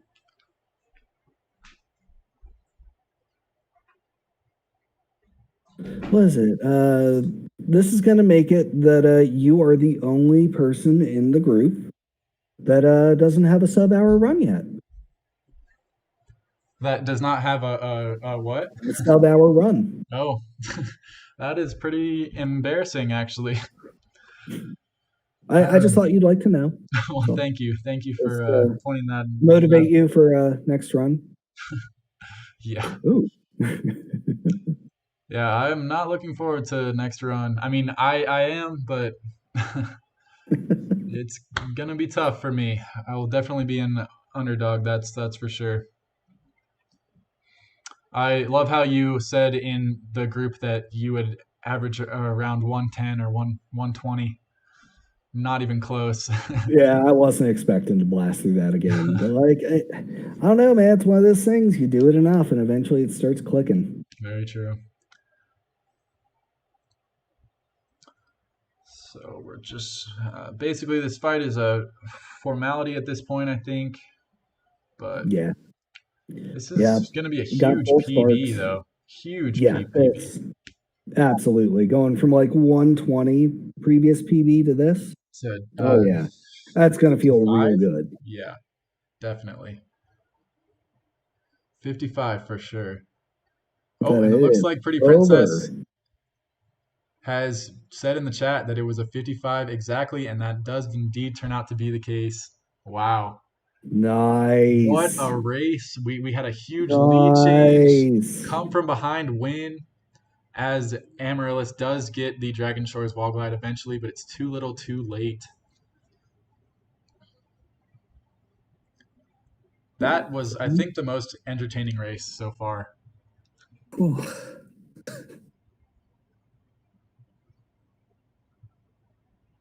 Oh, and right now, Amaryllis gets Fireball, was trying to close that gap. Oh, man, it was the volcano. The volcano was the killer here. Absolutely. That added a lot of time. But he can still pull out a sub-hour run here for sure. But I mean, he's already over his PB. Yep. So I'm going to reach out to him and let him know he doesn't have to keep running if he doesn't want to. Right. But if he wants to finish it out, he's certainly welcome to do so. He's pretty much at the last skip. That looks pretty good. Oh, but bonks on the wall.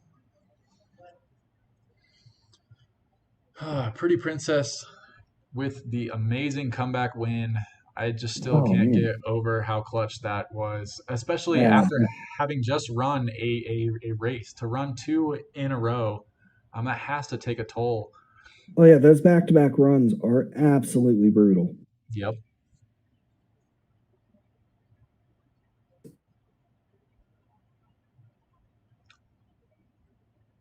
And Amaryllis seems to be aiming for a weird spot. He's like aiming for the actual waterfall. I'm not sure if you can get it.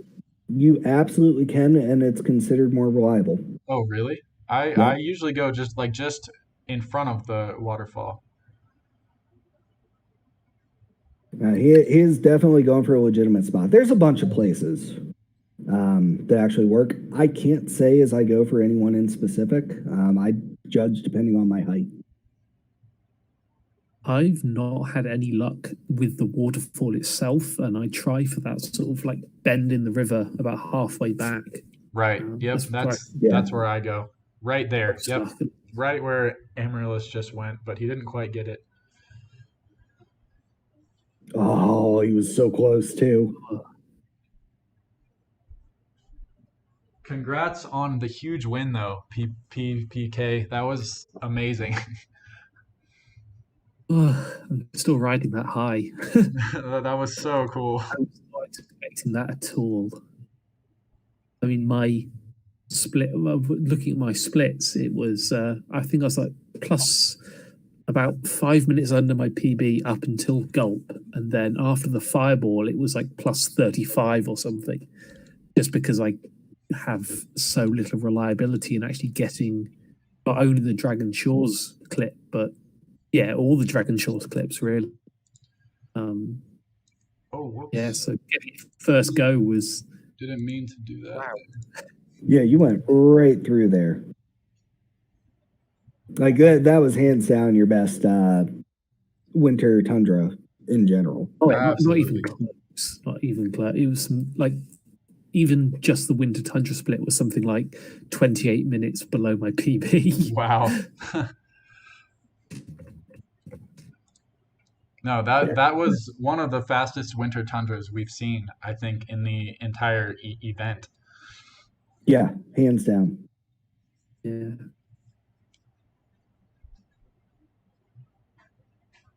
Yeah, I think like you had everything matched me up until the swim and air. You took like an extra time from my run earlier.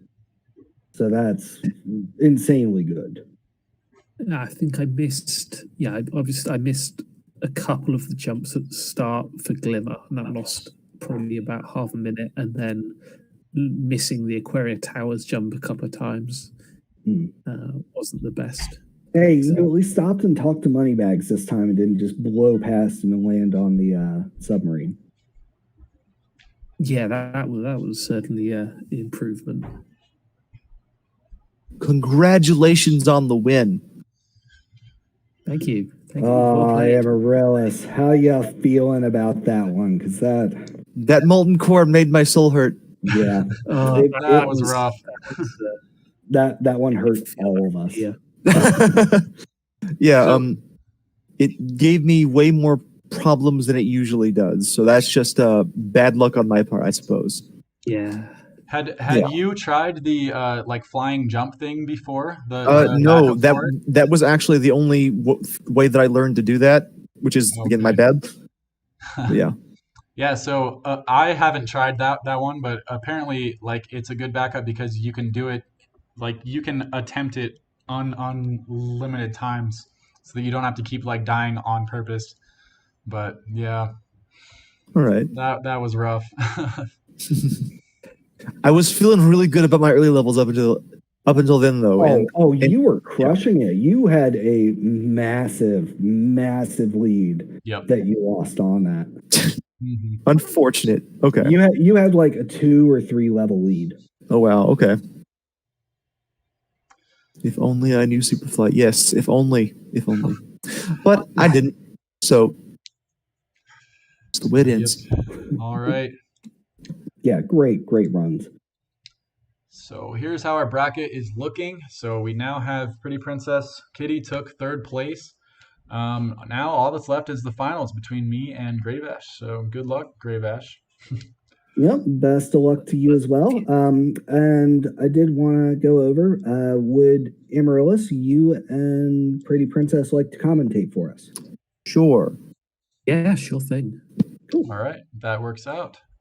I think on my screen I have that yeah, just don't worry about what it says next to the commentator thing because it's wrong. But okay, we will set up this next race and get going. So Gravash, are you streaming right now?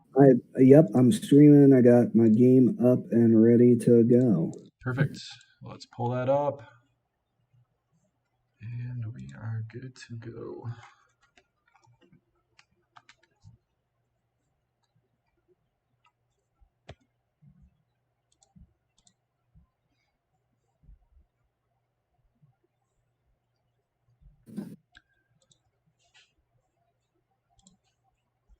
Okay, so both of us will get to the start and we will go from there. I'll give you a countdown.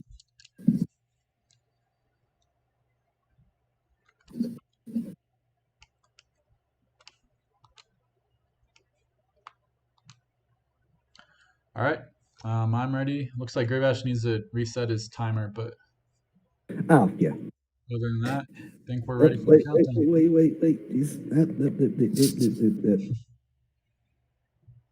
See how I got them nerves.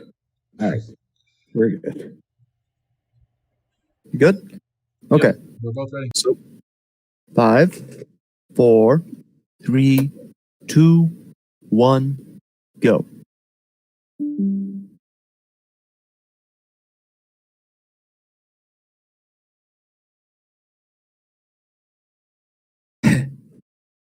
Um, And did Yeah, that's the some delays real definitely- delay. Holy goodness.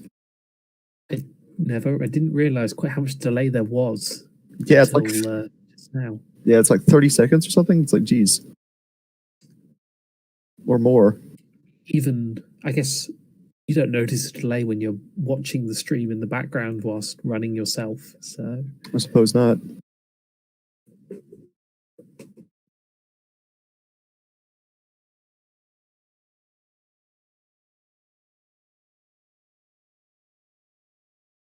And we're off.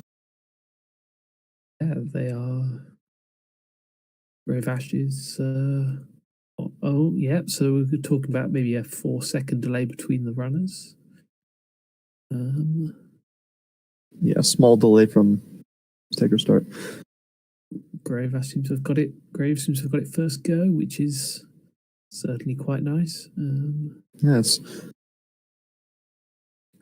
Oh, and Jake seems to have got it as well, so it's a good start. So from the chat, how much did you practice the climb skip for your Me? That was the main thing that I practiced because it was the hardest thing for me. Because yeah, because when I was practicing, I didn't actually do runs. Instead what I did was I kind of identified the hardest parts for me, like climb, slip, dragon shores, and then just made save states there, and then just practiced them. So that run that I did against Gravash was the first actual run that I did. I mean, I'm fairly close to that. I think I did about 2 whole runs through. Mostly I just practiced up until about Aquaria type thing. Which is definitely why I struggled some more in Dragon Shores, but they both seem to be through to Summer Forest pretty good. I think Jake's maybe 10-15 seconds ahead at this point. Something like that, yeah. Now we got Jake going, about to go into Nettle Springs. Just getting the gems beforehand. When Grave misses the jump.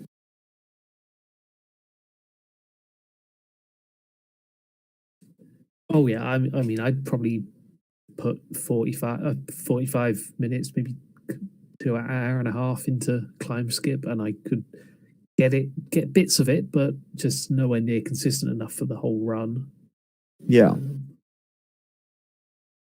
I actually came into this kind of worried that would be what killed me. I was not expecting magma core to be the thing that killed me.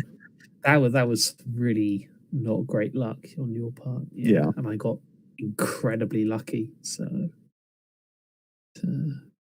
if people seem to be getting all the gems from the starting area.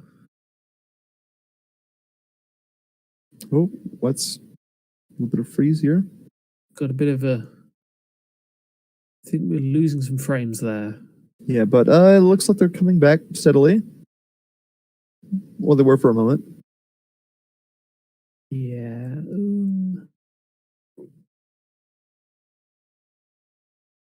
Keep an eye on. Oh, that seems to be back. So that's all right. Good. Temporary disruption, I suppose. They're both getting plenty of gems. Definitely, yes. I didn't really count how many gems I had at the end of the segments, but I think I probably ended up at about 300, just short of 300, maybe 330 at the end of Idle Springs. So they both seem to be definitely exceeding that. Yeah. I'm not sure what. Oh man, that urn gave Grave some trouble there. But I'm not sure what my counts were because I typically have just enough. Yeah, I mean, definitely for the second race, I was continually worrying that it was going to cost 500 to unlock Shady Oasis, so I was going out to. Yeah. Is it 500 or 4? It's 400. Okay. But, I ended up with about 430 at the end of Magma Cone. I see. And I was worried that I would have to go pick up a whole load more. Both seem to be doing pretty good on Idle Hills. Idle Springs, even. Yeah. Jake's getting some more gems here. Gems. Interesting.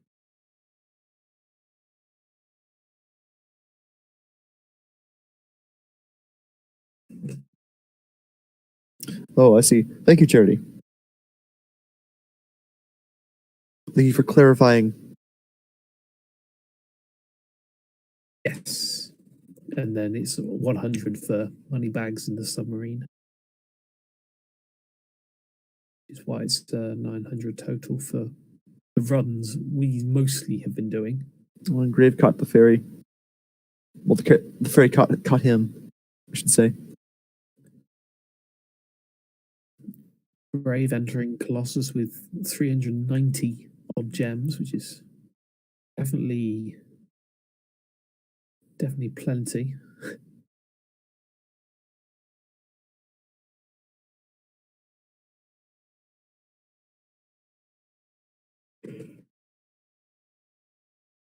We got both runners not bothering trying the nose skip, which is fair enough.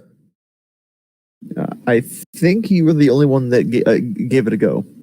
Yeah, I mean, I probably overestimated how much time it saves, given that I only get it about 50% of the time. It doesn't feel like that much of a time loss if you miss it, because I mean, obviously the soft lock problem is the big problem, but yeah, I fortunately managed to avoid the soft lock. And Grave falls into the pit. Will Jake?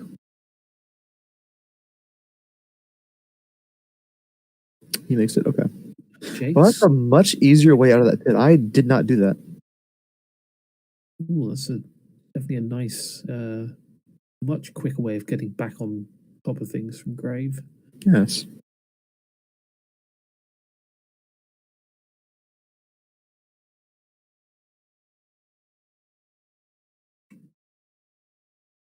It looks like Jake is not going to go for the jump off the totem. Ooh, Jake going for.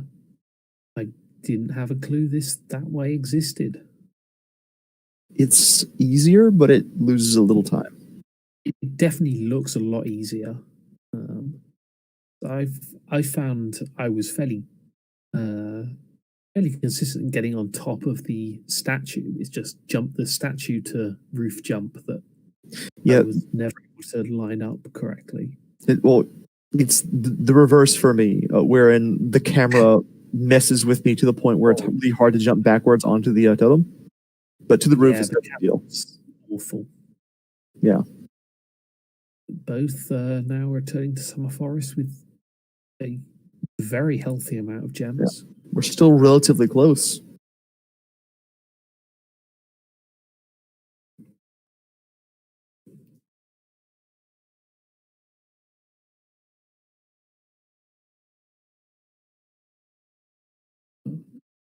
Did Jake get the? I guess Jake's now going to get the 35 odd gems just over here. Yeah. Yes. It took me a long time to realize there's a whole 25 gems just lying around on the first part there. It's quite convenient, yes.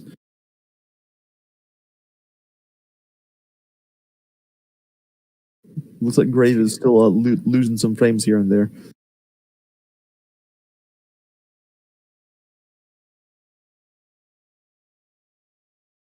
Now we're both in Hurricos. Yeah. 134. We've got about maybe a 30-40 gem delta between them, but I think that'll make much of a difference. So Grave going out. Oh, they're both going out into the main part of the level to get some more gems. Do you think we're going to see a climb skip from either of them? I think we might see. I mean, they seem to be definitely collecting enough gems to not have to rely on it. Though I think they might try it just as a once-off. I don't think they'll be trying it as a major part of either one of their runs. Just because I don't think they'll need to, and obviously the problems with Magma Cone can be significant. Kind of a pain about it. Yeah. And coming out of Hurricos with 200 odd gems seems plenty. At least when I was running, it seemed plenty. I didn't have to go out of my way to collect extras. Thankfully, they have both missed the soft lock from the little glide there.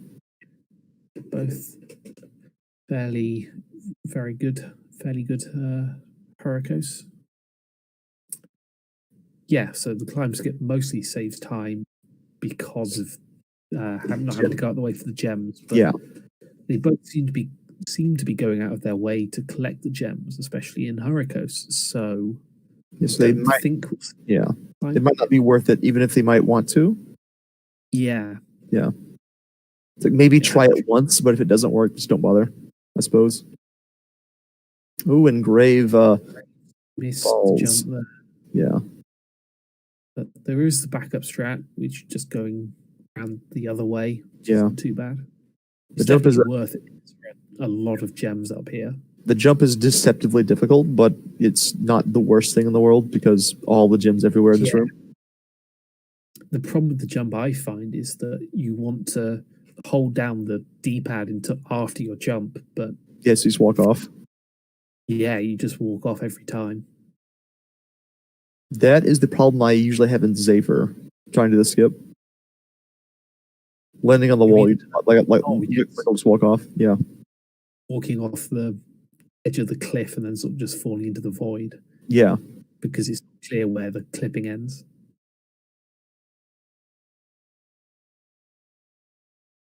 Yeah, as Charity says in chat, buying climb is faster than doing climb if you have the gems. Buying climb is faster than climb skip if you have the gems, but it's the having to go around and pick up the gems that's the time save. Yeah, that sounds about right. And Grave choosing to push the tortoise rather than trying the door skip.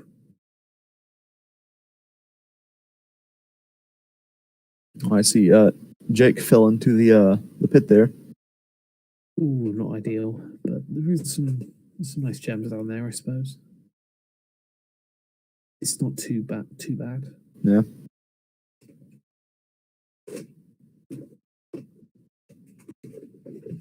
Seems that we have traded the lead between the two.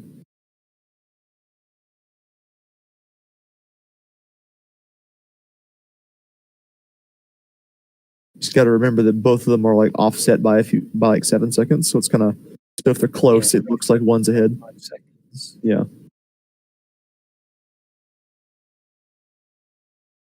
But Jake going for the door skip. And he gets it second try. Try. It's pretty good. Brave going for the Aquaria Towers jump. And he misses. Missing it on the first attempt. Isn't ideal, but still plenty of time to be made up.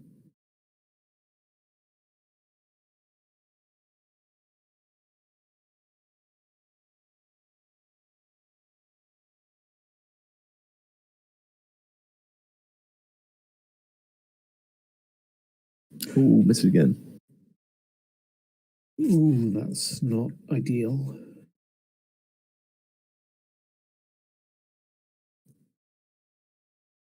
It definitely feels like a jump it feels quite easy to get, but then It's really not.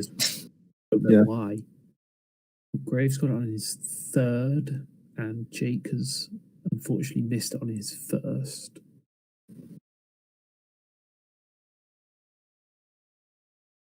So they could possibly be neck and neck right now, but A little hard to tell with the offset. They're close enough. yeah, I Yeah. think if Jake had got that, then I think he would have made up most of the time. But I think got the button. now it's always anyone's game in this. Of course. Yes. I see Jake going for the easier window. Ooh, I think it's a bit late on the jump there.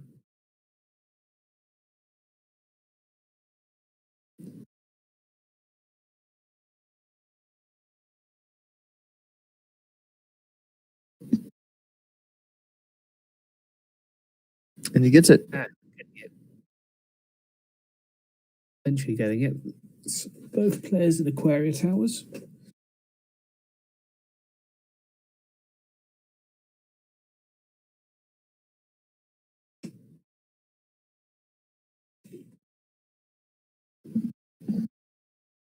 Well, Grave currently has the lead, though it is not by much.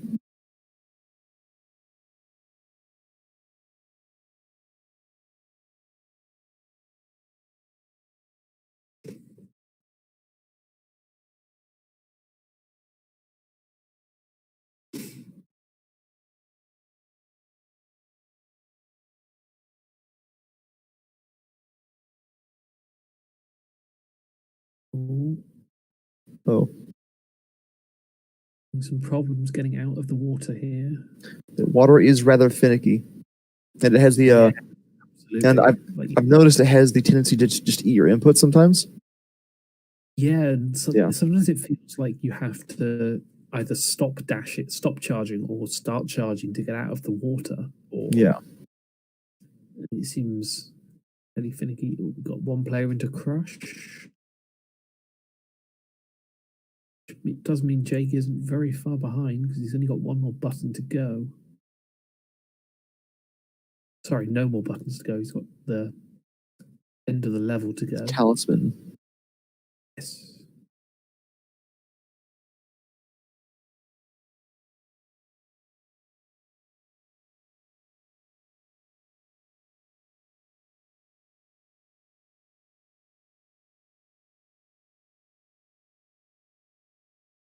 Brave is definitely making short work of Crush here.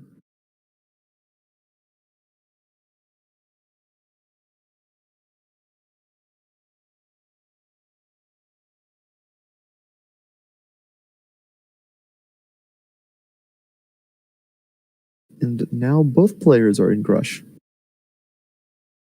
Indeed. Player halfway through. Green sparks means it could turn on its head. Oh, that sheep. Missing the sheep. Ooh, It's not good. Oh, that rock almost got him. that was very close with that Very. rock. Though I see what he was saying about the being able to dodge out of the club. Yeah, that definitely seems like it's quite the time save. Crushed down. That was certainly by the skin of their teeth.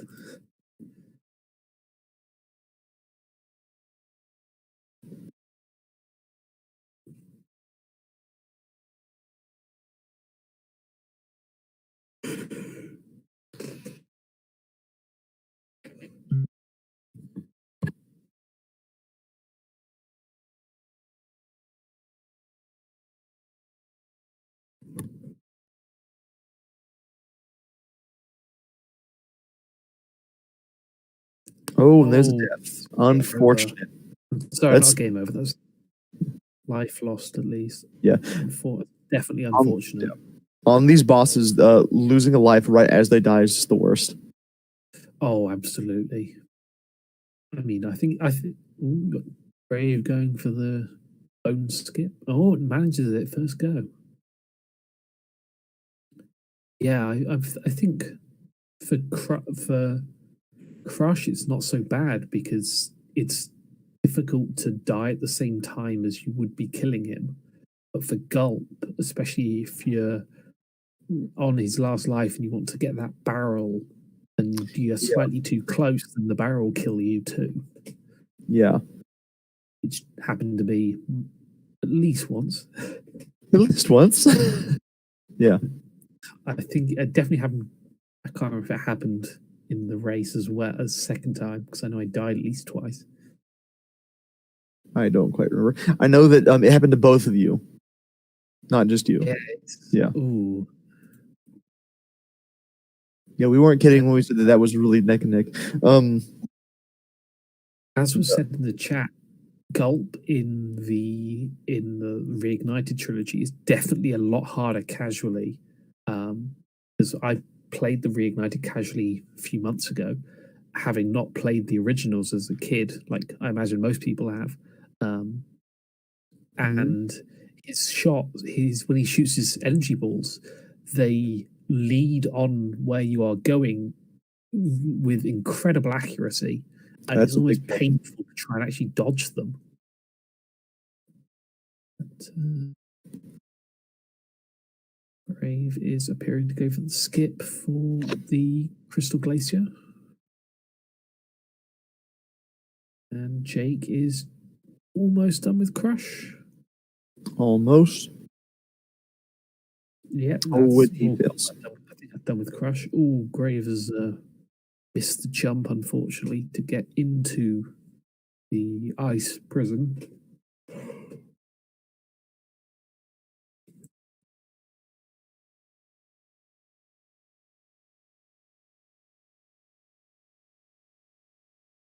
Oh, he's got it there. Nope. That was a jump.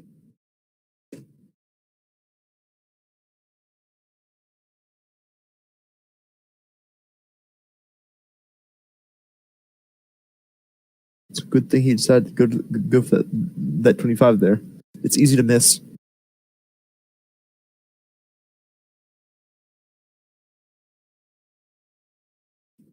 Yeah. Let's see what Jake goes for. Ooh, he's going for the bone skip. At least the first one.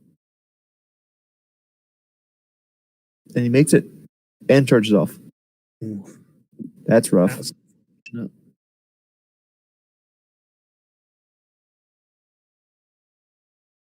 He doesn't know he can do it. Oh, no. There, unfortunately. Back on Grave. He is going for the first skip, and he doesn't appear to be trying that anymore. It's worth a shot worth once.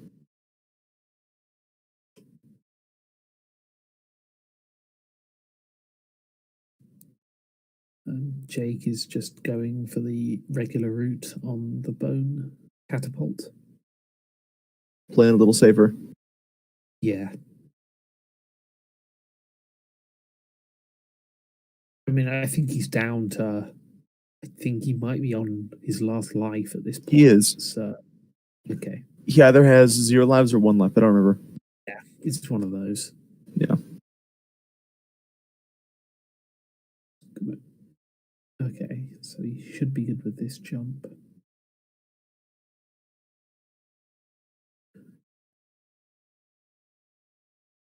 Brave is using his time to grab some more gems, which is good.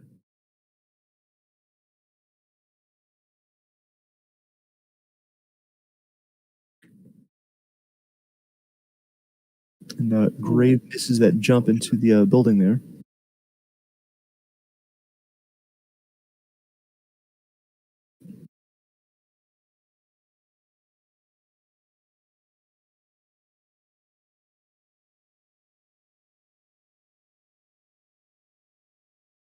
I have found it interesting that everyone else seems to jump in through the left side of the building, whereas I'm the only person that jumps through the right. I don't think there's any difference, but it's still I don't think there interesting. is either, but it's probably just because the guide that we all kind of use to base our runs off of uses the left. I think I use the same guide. Yeah, I think we did. It's just that in that particular guide, he uses the left one. There's probably no difference really. It's just that's it. I think it's just I it's think maybe the left would save you a tiny amount of time if you were a better than 2 week runner of this game. perhaps. And Jake gets into the ice prison. And gotten the gems. So I think despite the 5-second difference between the runs, I think they're a level difference. So Roughly, yeah. Yeah, roughly.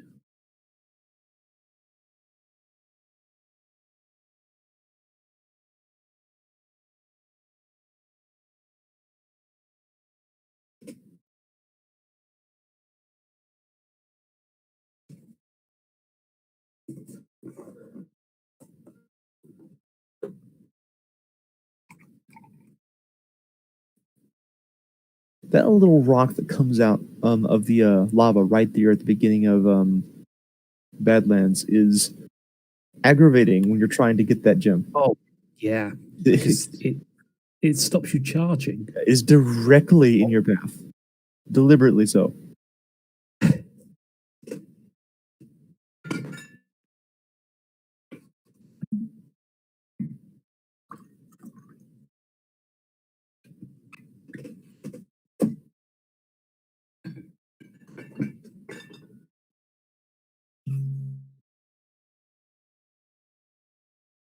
It looks like Jake is not going for the Zafer skip at all. Or if he did, I missed it, but he's not doing it now. Taking the safer, slightly slower route, but hopefully he can get that grub, or just be careful. There is a TNT. Oh, on a knife edge here. and he's going for the right.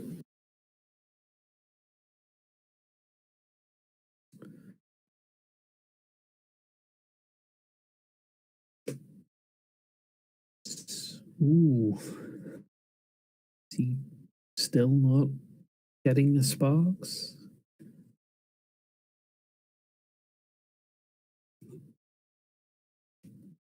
Perhaps not. Brave. Oh, there you go. I actually did not notice that there was life there. Oh, wow. I did not.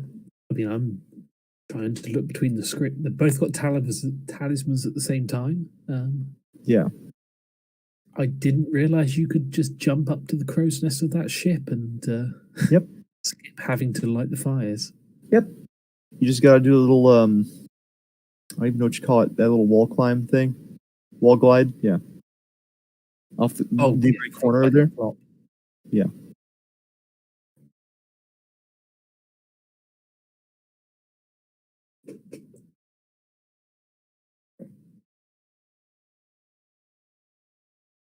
So Grave is clearly not going for climb skip. Very clearly. I don't think either of them are. Yeah, I think you're right in saying that. Definitely. I think they've both gone for enough gems throughout the route so far that neither were going for climb skip. Yeah.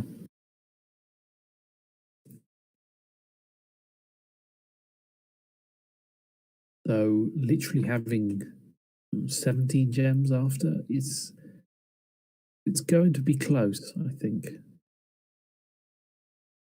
It does average, because I mean, there's what? So let's say 50, so about 350 over the 3 levels.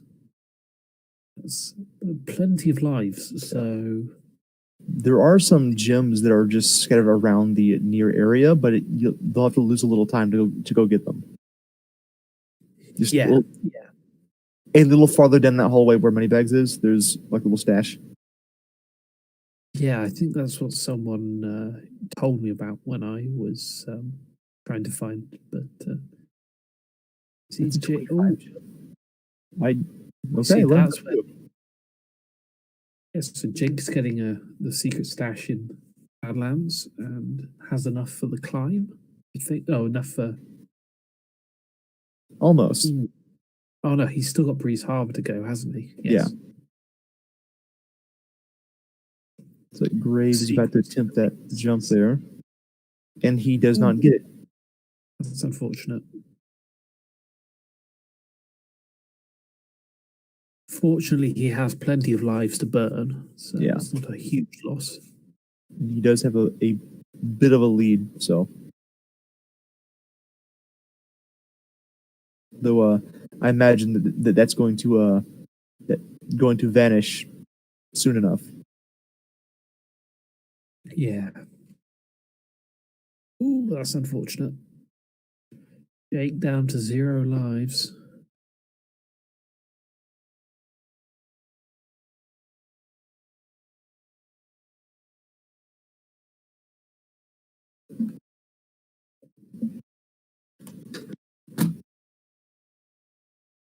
But Brave has definitely taken this to definitely slightly more than a whole level ahead. Yeah.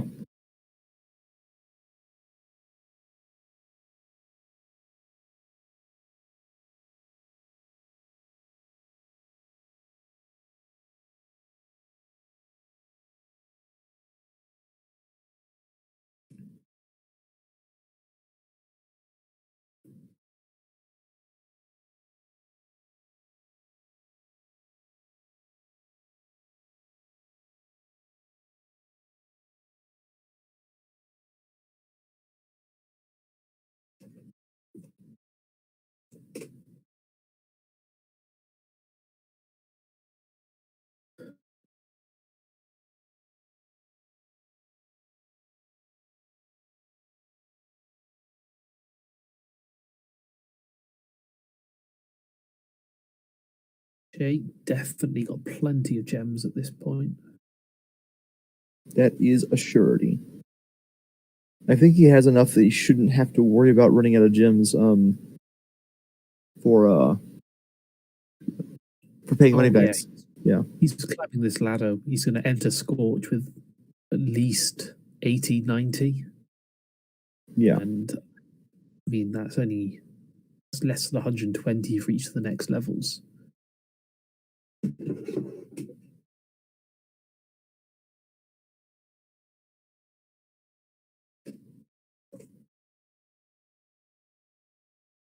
Very fortunately avoiding all the bees. Man, those bees. As an amateur beekeeper, I feel I should be rallying against this negative portrayal of bees. Bees would Hmm. never do this to you. Bees You are sure? nice. I've never met a nice bee. Well, I mean, they unless you have a very aggressive hive, they're happy to just sort of sit on your mask and start cleaning themselves, and it's quite cute. Oh, But Well, okay. Well, that's it. Well, that is intriguing. if you get an aggressive hive, they will do everything they can. They will Ooh. be incredibly noisy and find every hole in your suit to sting you through. Well, Grave got an aggressive hive right there. The bee stung him as he was flying away. Very true, very true. We got Jake just finishing up Scorch, and Grave just about to finish Fractured Hills.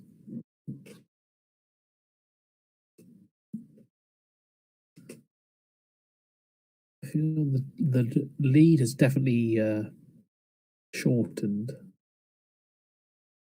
By a bit, yes.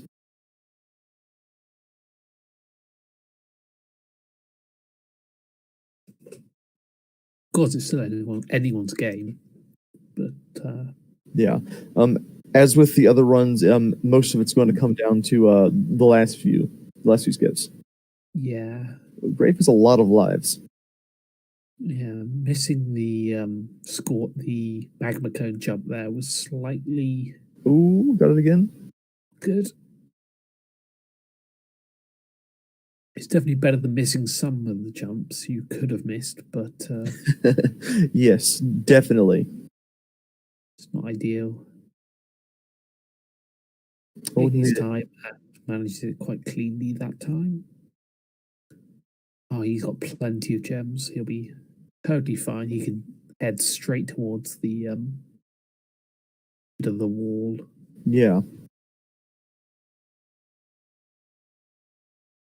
Ooh, Jake Okay. almost Not dodges the bees. bees.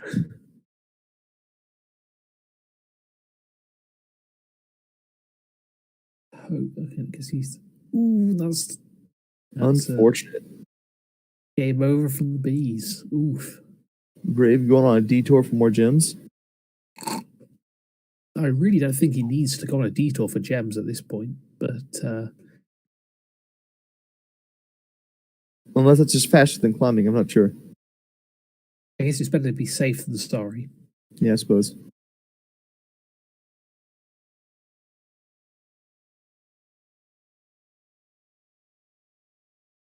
Getting up there without a problem.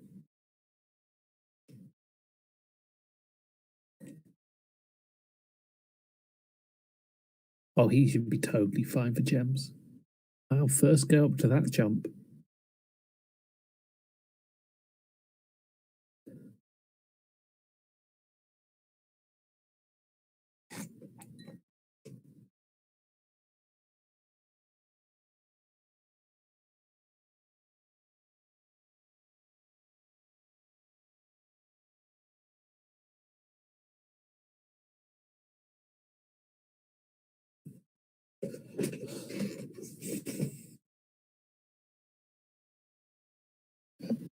Despite missing the magma jump a couple of times, Graves seems to have gotten his lead back with some extra. Yep.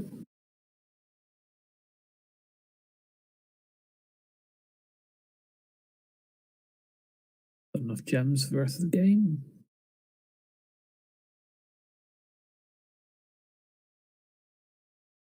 And Jake misses a jump there. Let's see if the bees get him. Oh. No, he got the bees. Ooh.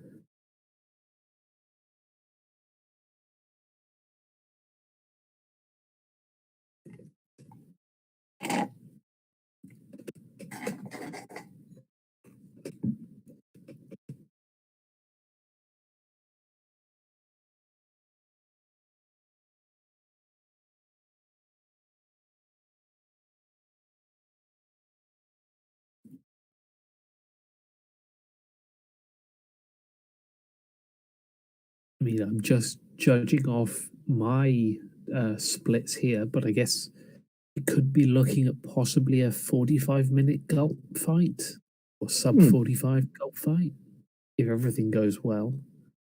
We'll see. Don't think that there's anything big in the way between them anymore.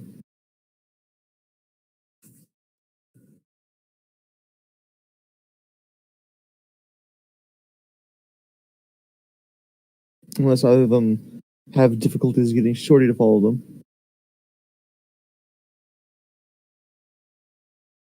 Which I know I had sometimes in practice.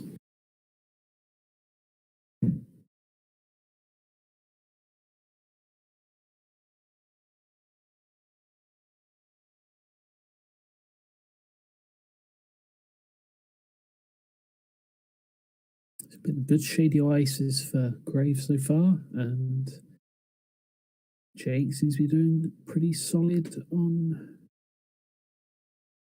Magma Cone. Plenty of gems. Oh, he's going to get the mother load to be safe.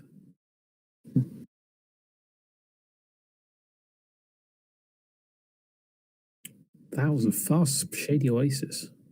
Yes. Now Grave is about to go into Gulp.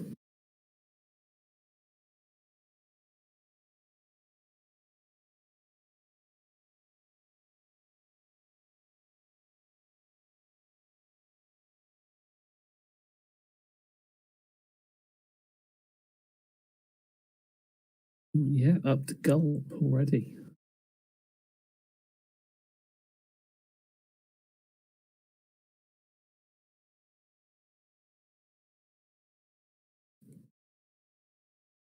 I wonder if Jake's going to be like 3 or 4 gems short here.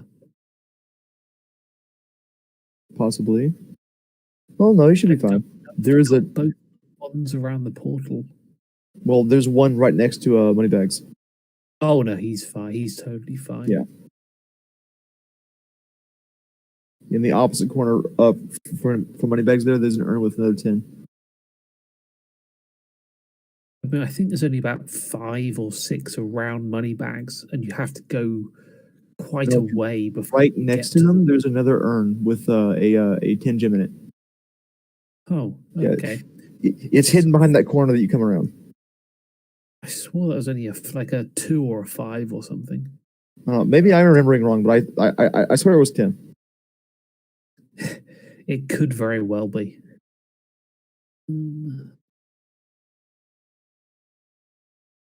All right, well, let's hope we get a good Gulp fight this time. Absolutely.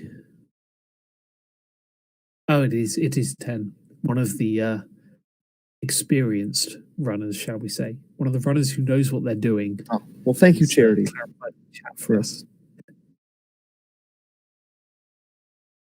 I've got to say, commentating a game that you've had 2 weeks total to learn, and of that 2 weeks, real life has gotten in the way of quite a lot of, is quite difficult. But yeah, you're not wrong.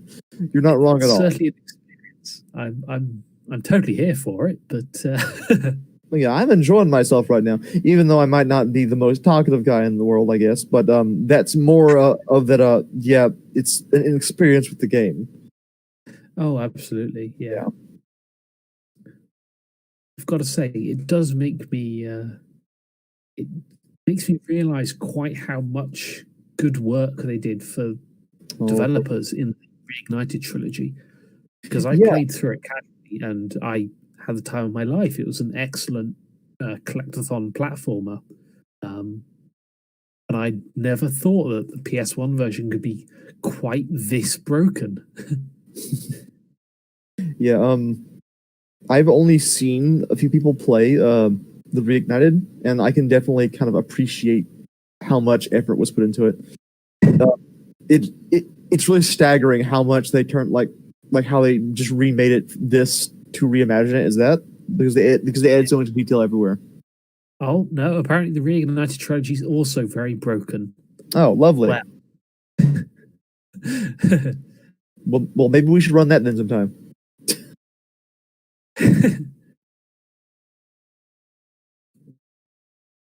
think the issue there is the cost of the game.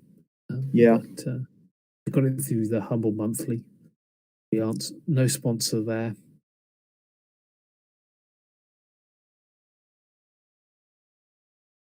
I was always a Crash Bandicoot kid growing up. Oh. Never really played Spyro apart from one of the Game Boy ones. Yeah, I've never played Spyro before this. I mean, if we're talking PS1, it was Oddworld for me. That was my thing. Oh, Grave almost there on the gulp fight, and Jake just starting the gulp fight. Oh, he's got 1 health remaining. Oh, absolutely. Yeah, there isn't, even if I had played this on the PS1, I would never have discovered the double jump. I would have just assumed it to be It's not possible. like an inconsistent regular jump Oh, yeah. thing. Up, down. Up, down. It was gulp down at what? Just shy of sub 43-ish? Just barely beneath, yeah. And now we get to the real separator.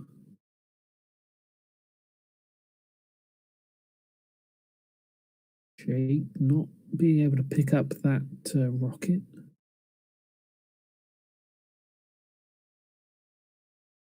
Trying for this other rocket. Oh, and he shoots it off. Grave, first go on the jump. He gets that part. Oh, and he falls. Ooh. That is unfortunate. The turn.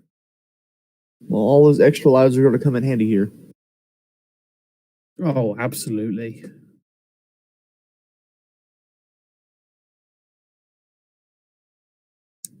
I think that's what I hate. I strongly dislike the most is the fact that if you lose all your lives on after getting fireball, you still have to redo this jump.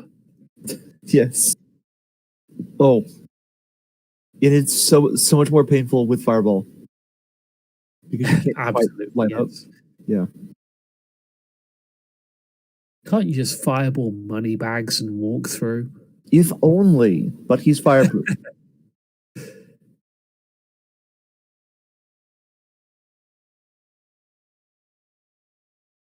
Oh, and we got Grave Ash into Robonautica Farms for the checkpoint.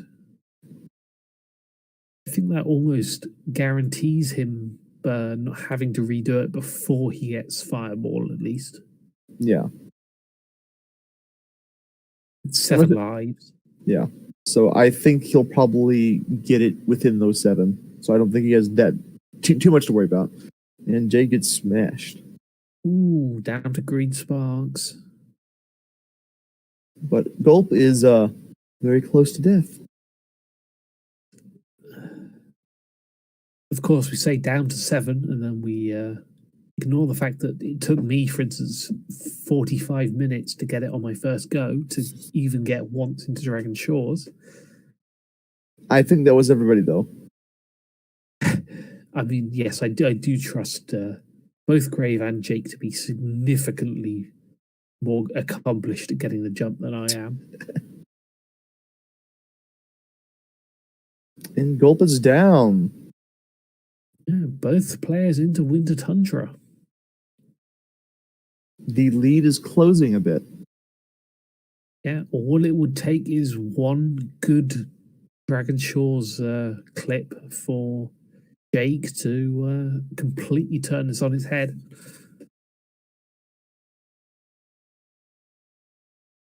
Wave onto the mountain.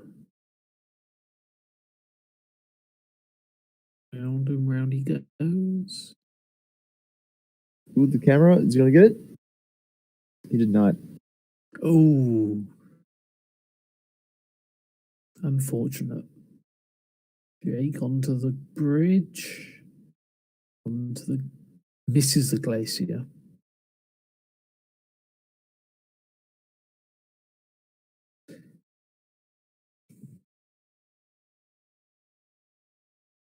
Brave onto the mountain.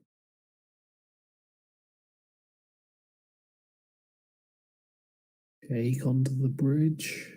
Well, he's got good height for this. Let's see if he can get in. And no, he can't.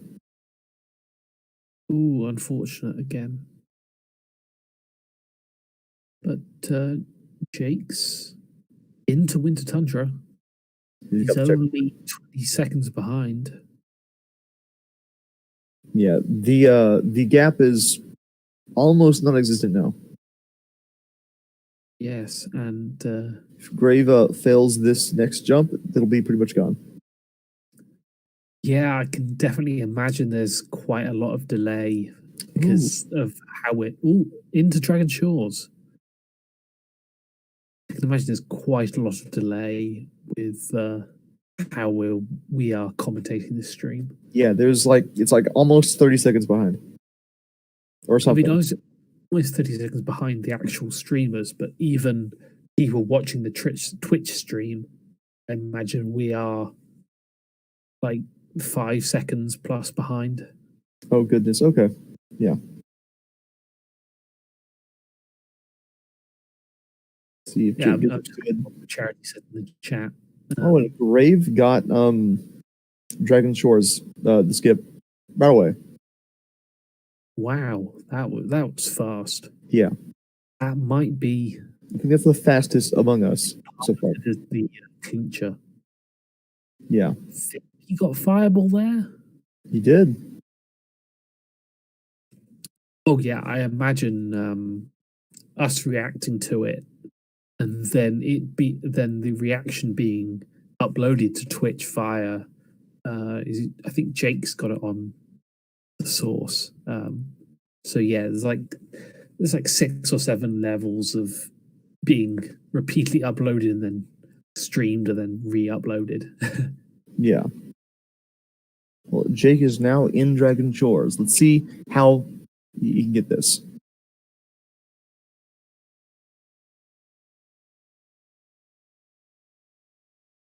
He's going for that second alcove strat. A tactic I have not seen. But I guess it gives you a better height because you go around. Yeah, because I always find I have to, if I'm going for the waterfall, the clip closest to the waterfall, I have to spend at least 5 seconds holding back. Yeah. And it feels really awkward. Especially because Spyro will try to keep going forward in whatever direction. Usually veer off to the side.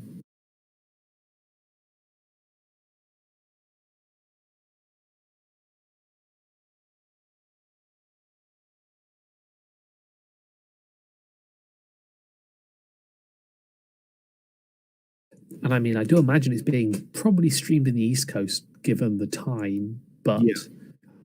It's currently 3:45 a.m. for me, so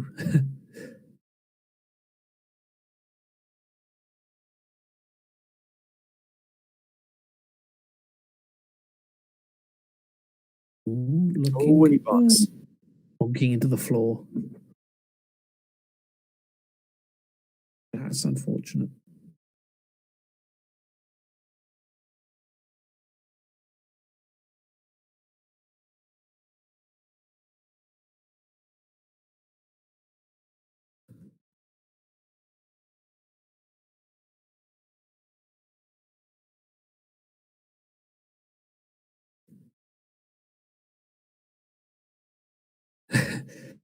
Yeah, it's very true about the flat back not being used casually. I don't think I ever used it in the when I played the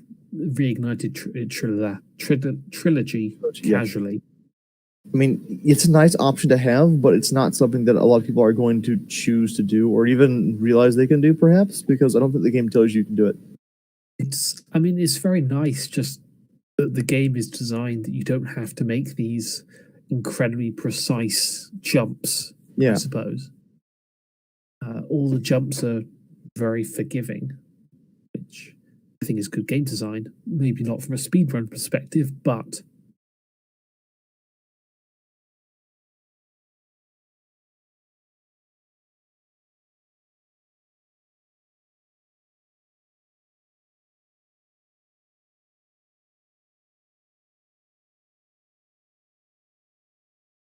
We've still got both players attempting their respective tricks here.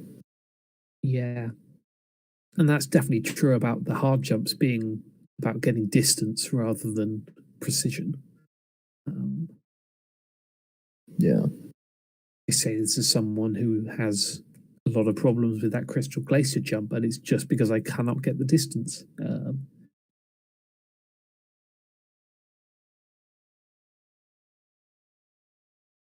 I spent a ton of time trying to get that jump off the skull. I couldn't even get it once. So I had to think I abandon it. tried maybe 2 or 3 times and just realized that if I can't get the bone jump, then there's no chance for me to get that Well, actually, skull jump. what it was is that when I was following along with the little tutorial, I got it first try and I thought it was easy. I'm like, why? And I was just thinking, why are people saying that this is difficult? So I come back again, expecting to do it again, and I had never gotten it again. So yeah,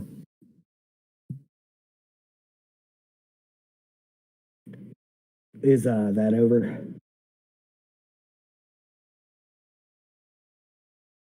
You've got this. You can do it. Has Jake finished? no. Oh shit. Can we tell you? No, he hasn't finished. You're both still definitely going, and it could be anyone's race still.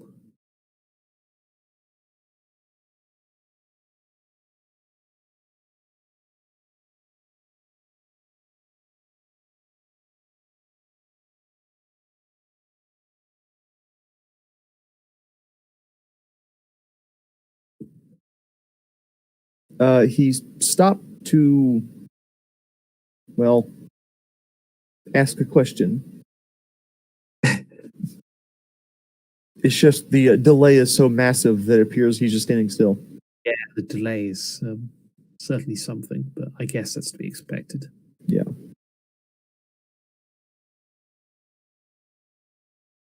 Brave is back up to the waterfall.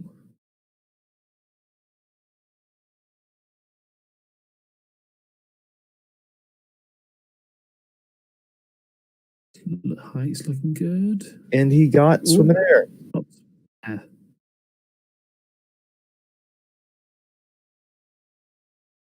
Like coming up really, really close to the end here.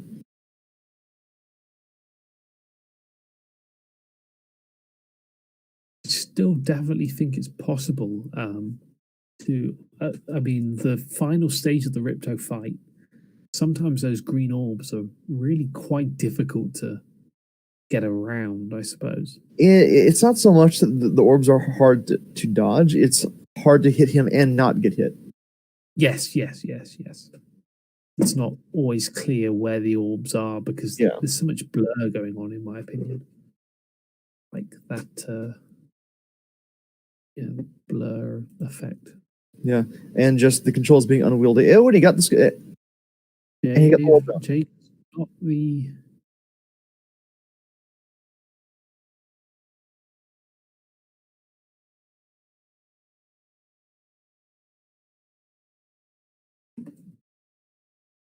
And he got fireball. Ball.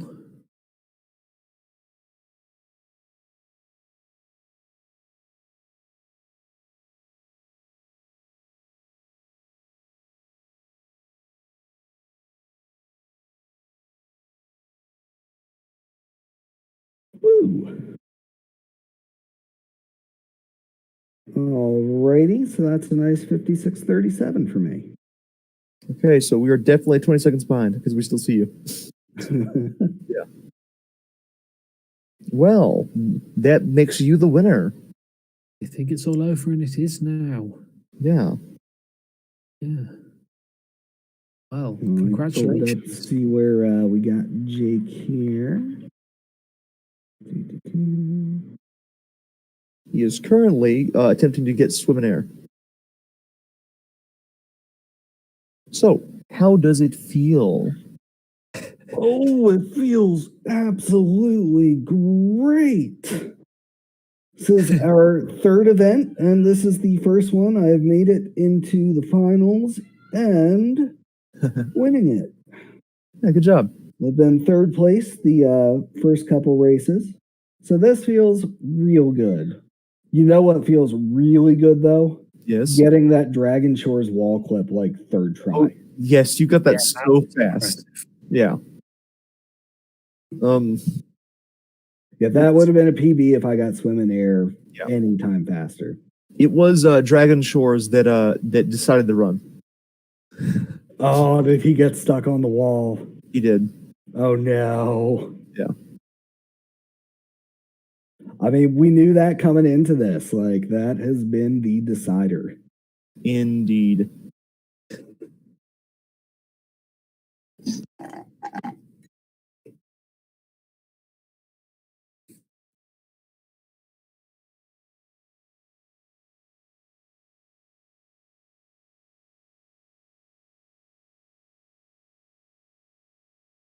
Yeah, Charity, this one's just a pain. And having it come down so close to the end with like those last couple skips being the constant deciding factor is just rough. Especially for a run that's this long. I mean, I actually really enjoy this game, and I'm probably going to keep at least casually running it.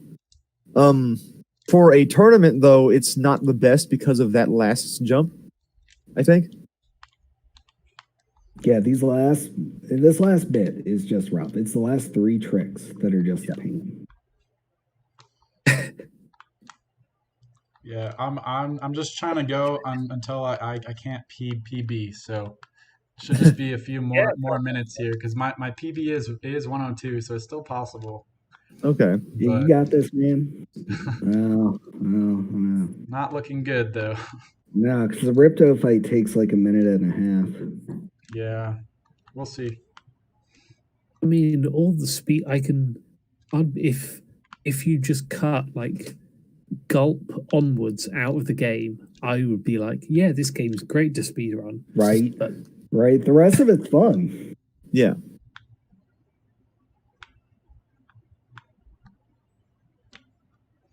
All right, I think that might be it. Yeah. And Good game, Grave. Yeah, good game, man.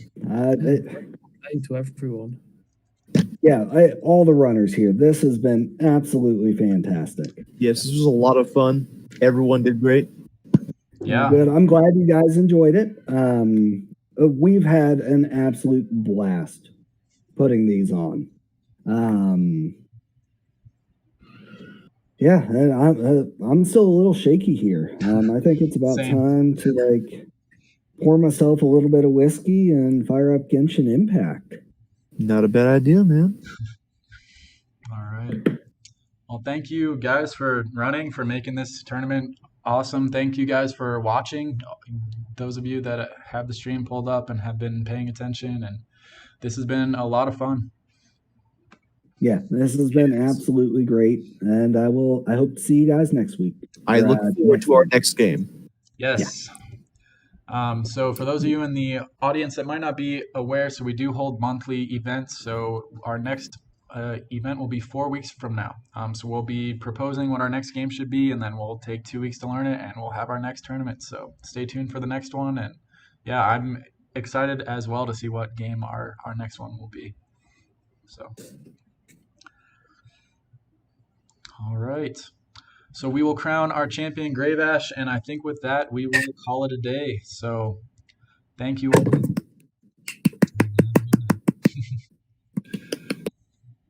GG's all around. Yes. All right. Later, Great runs guys. for everybody.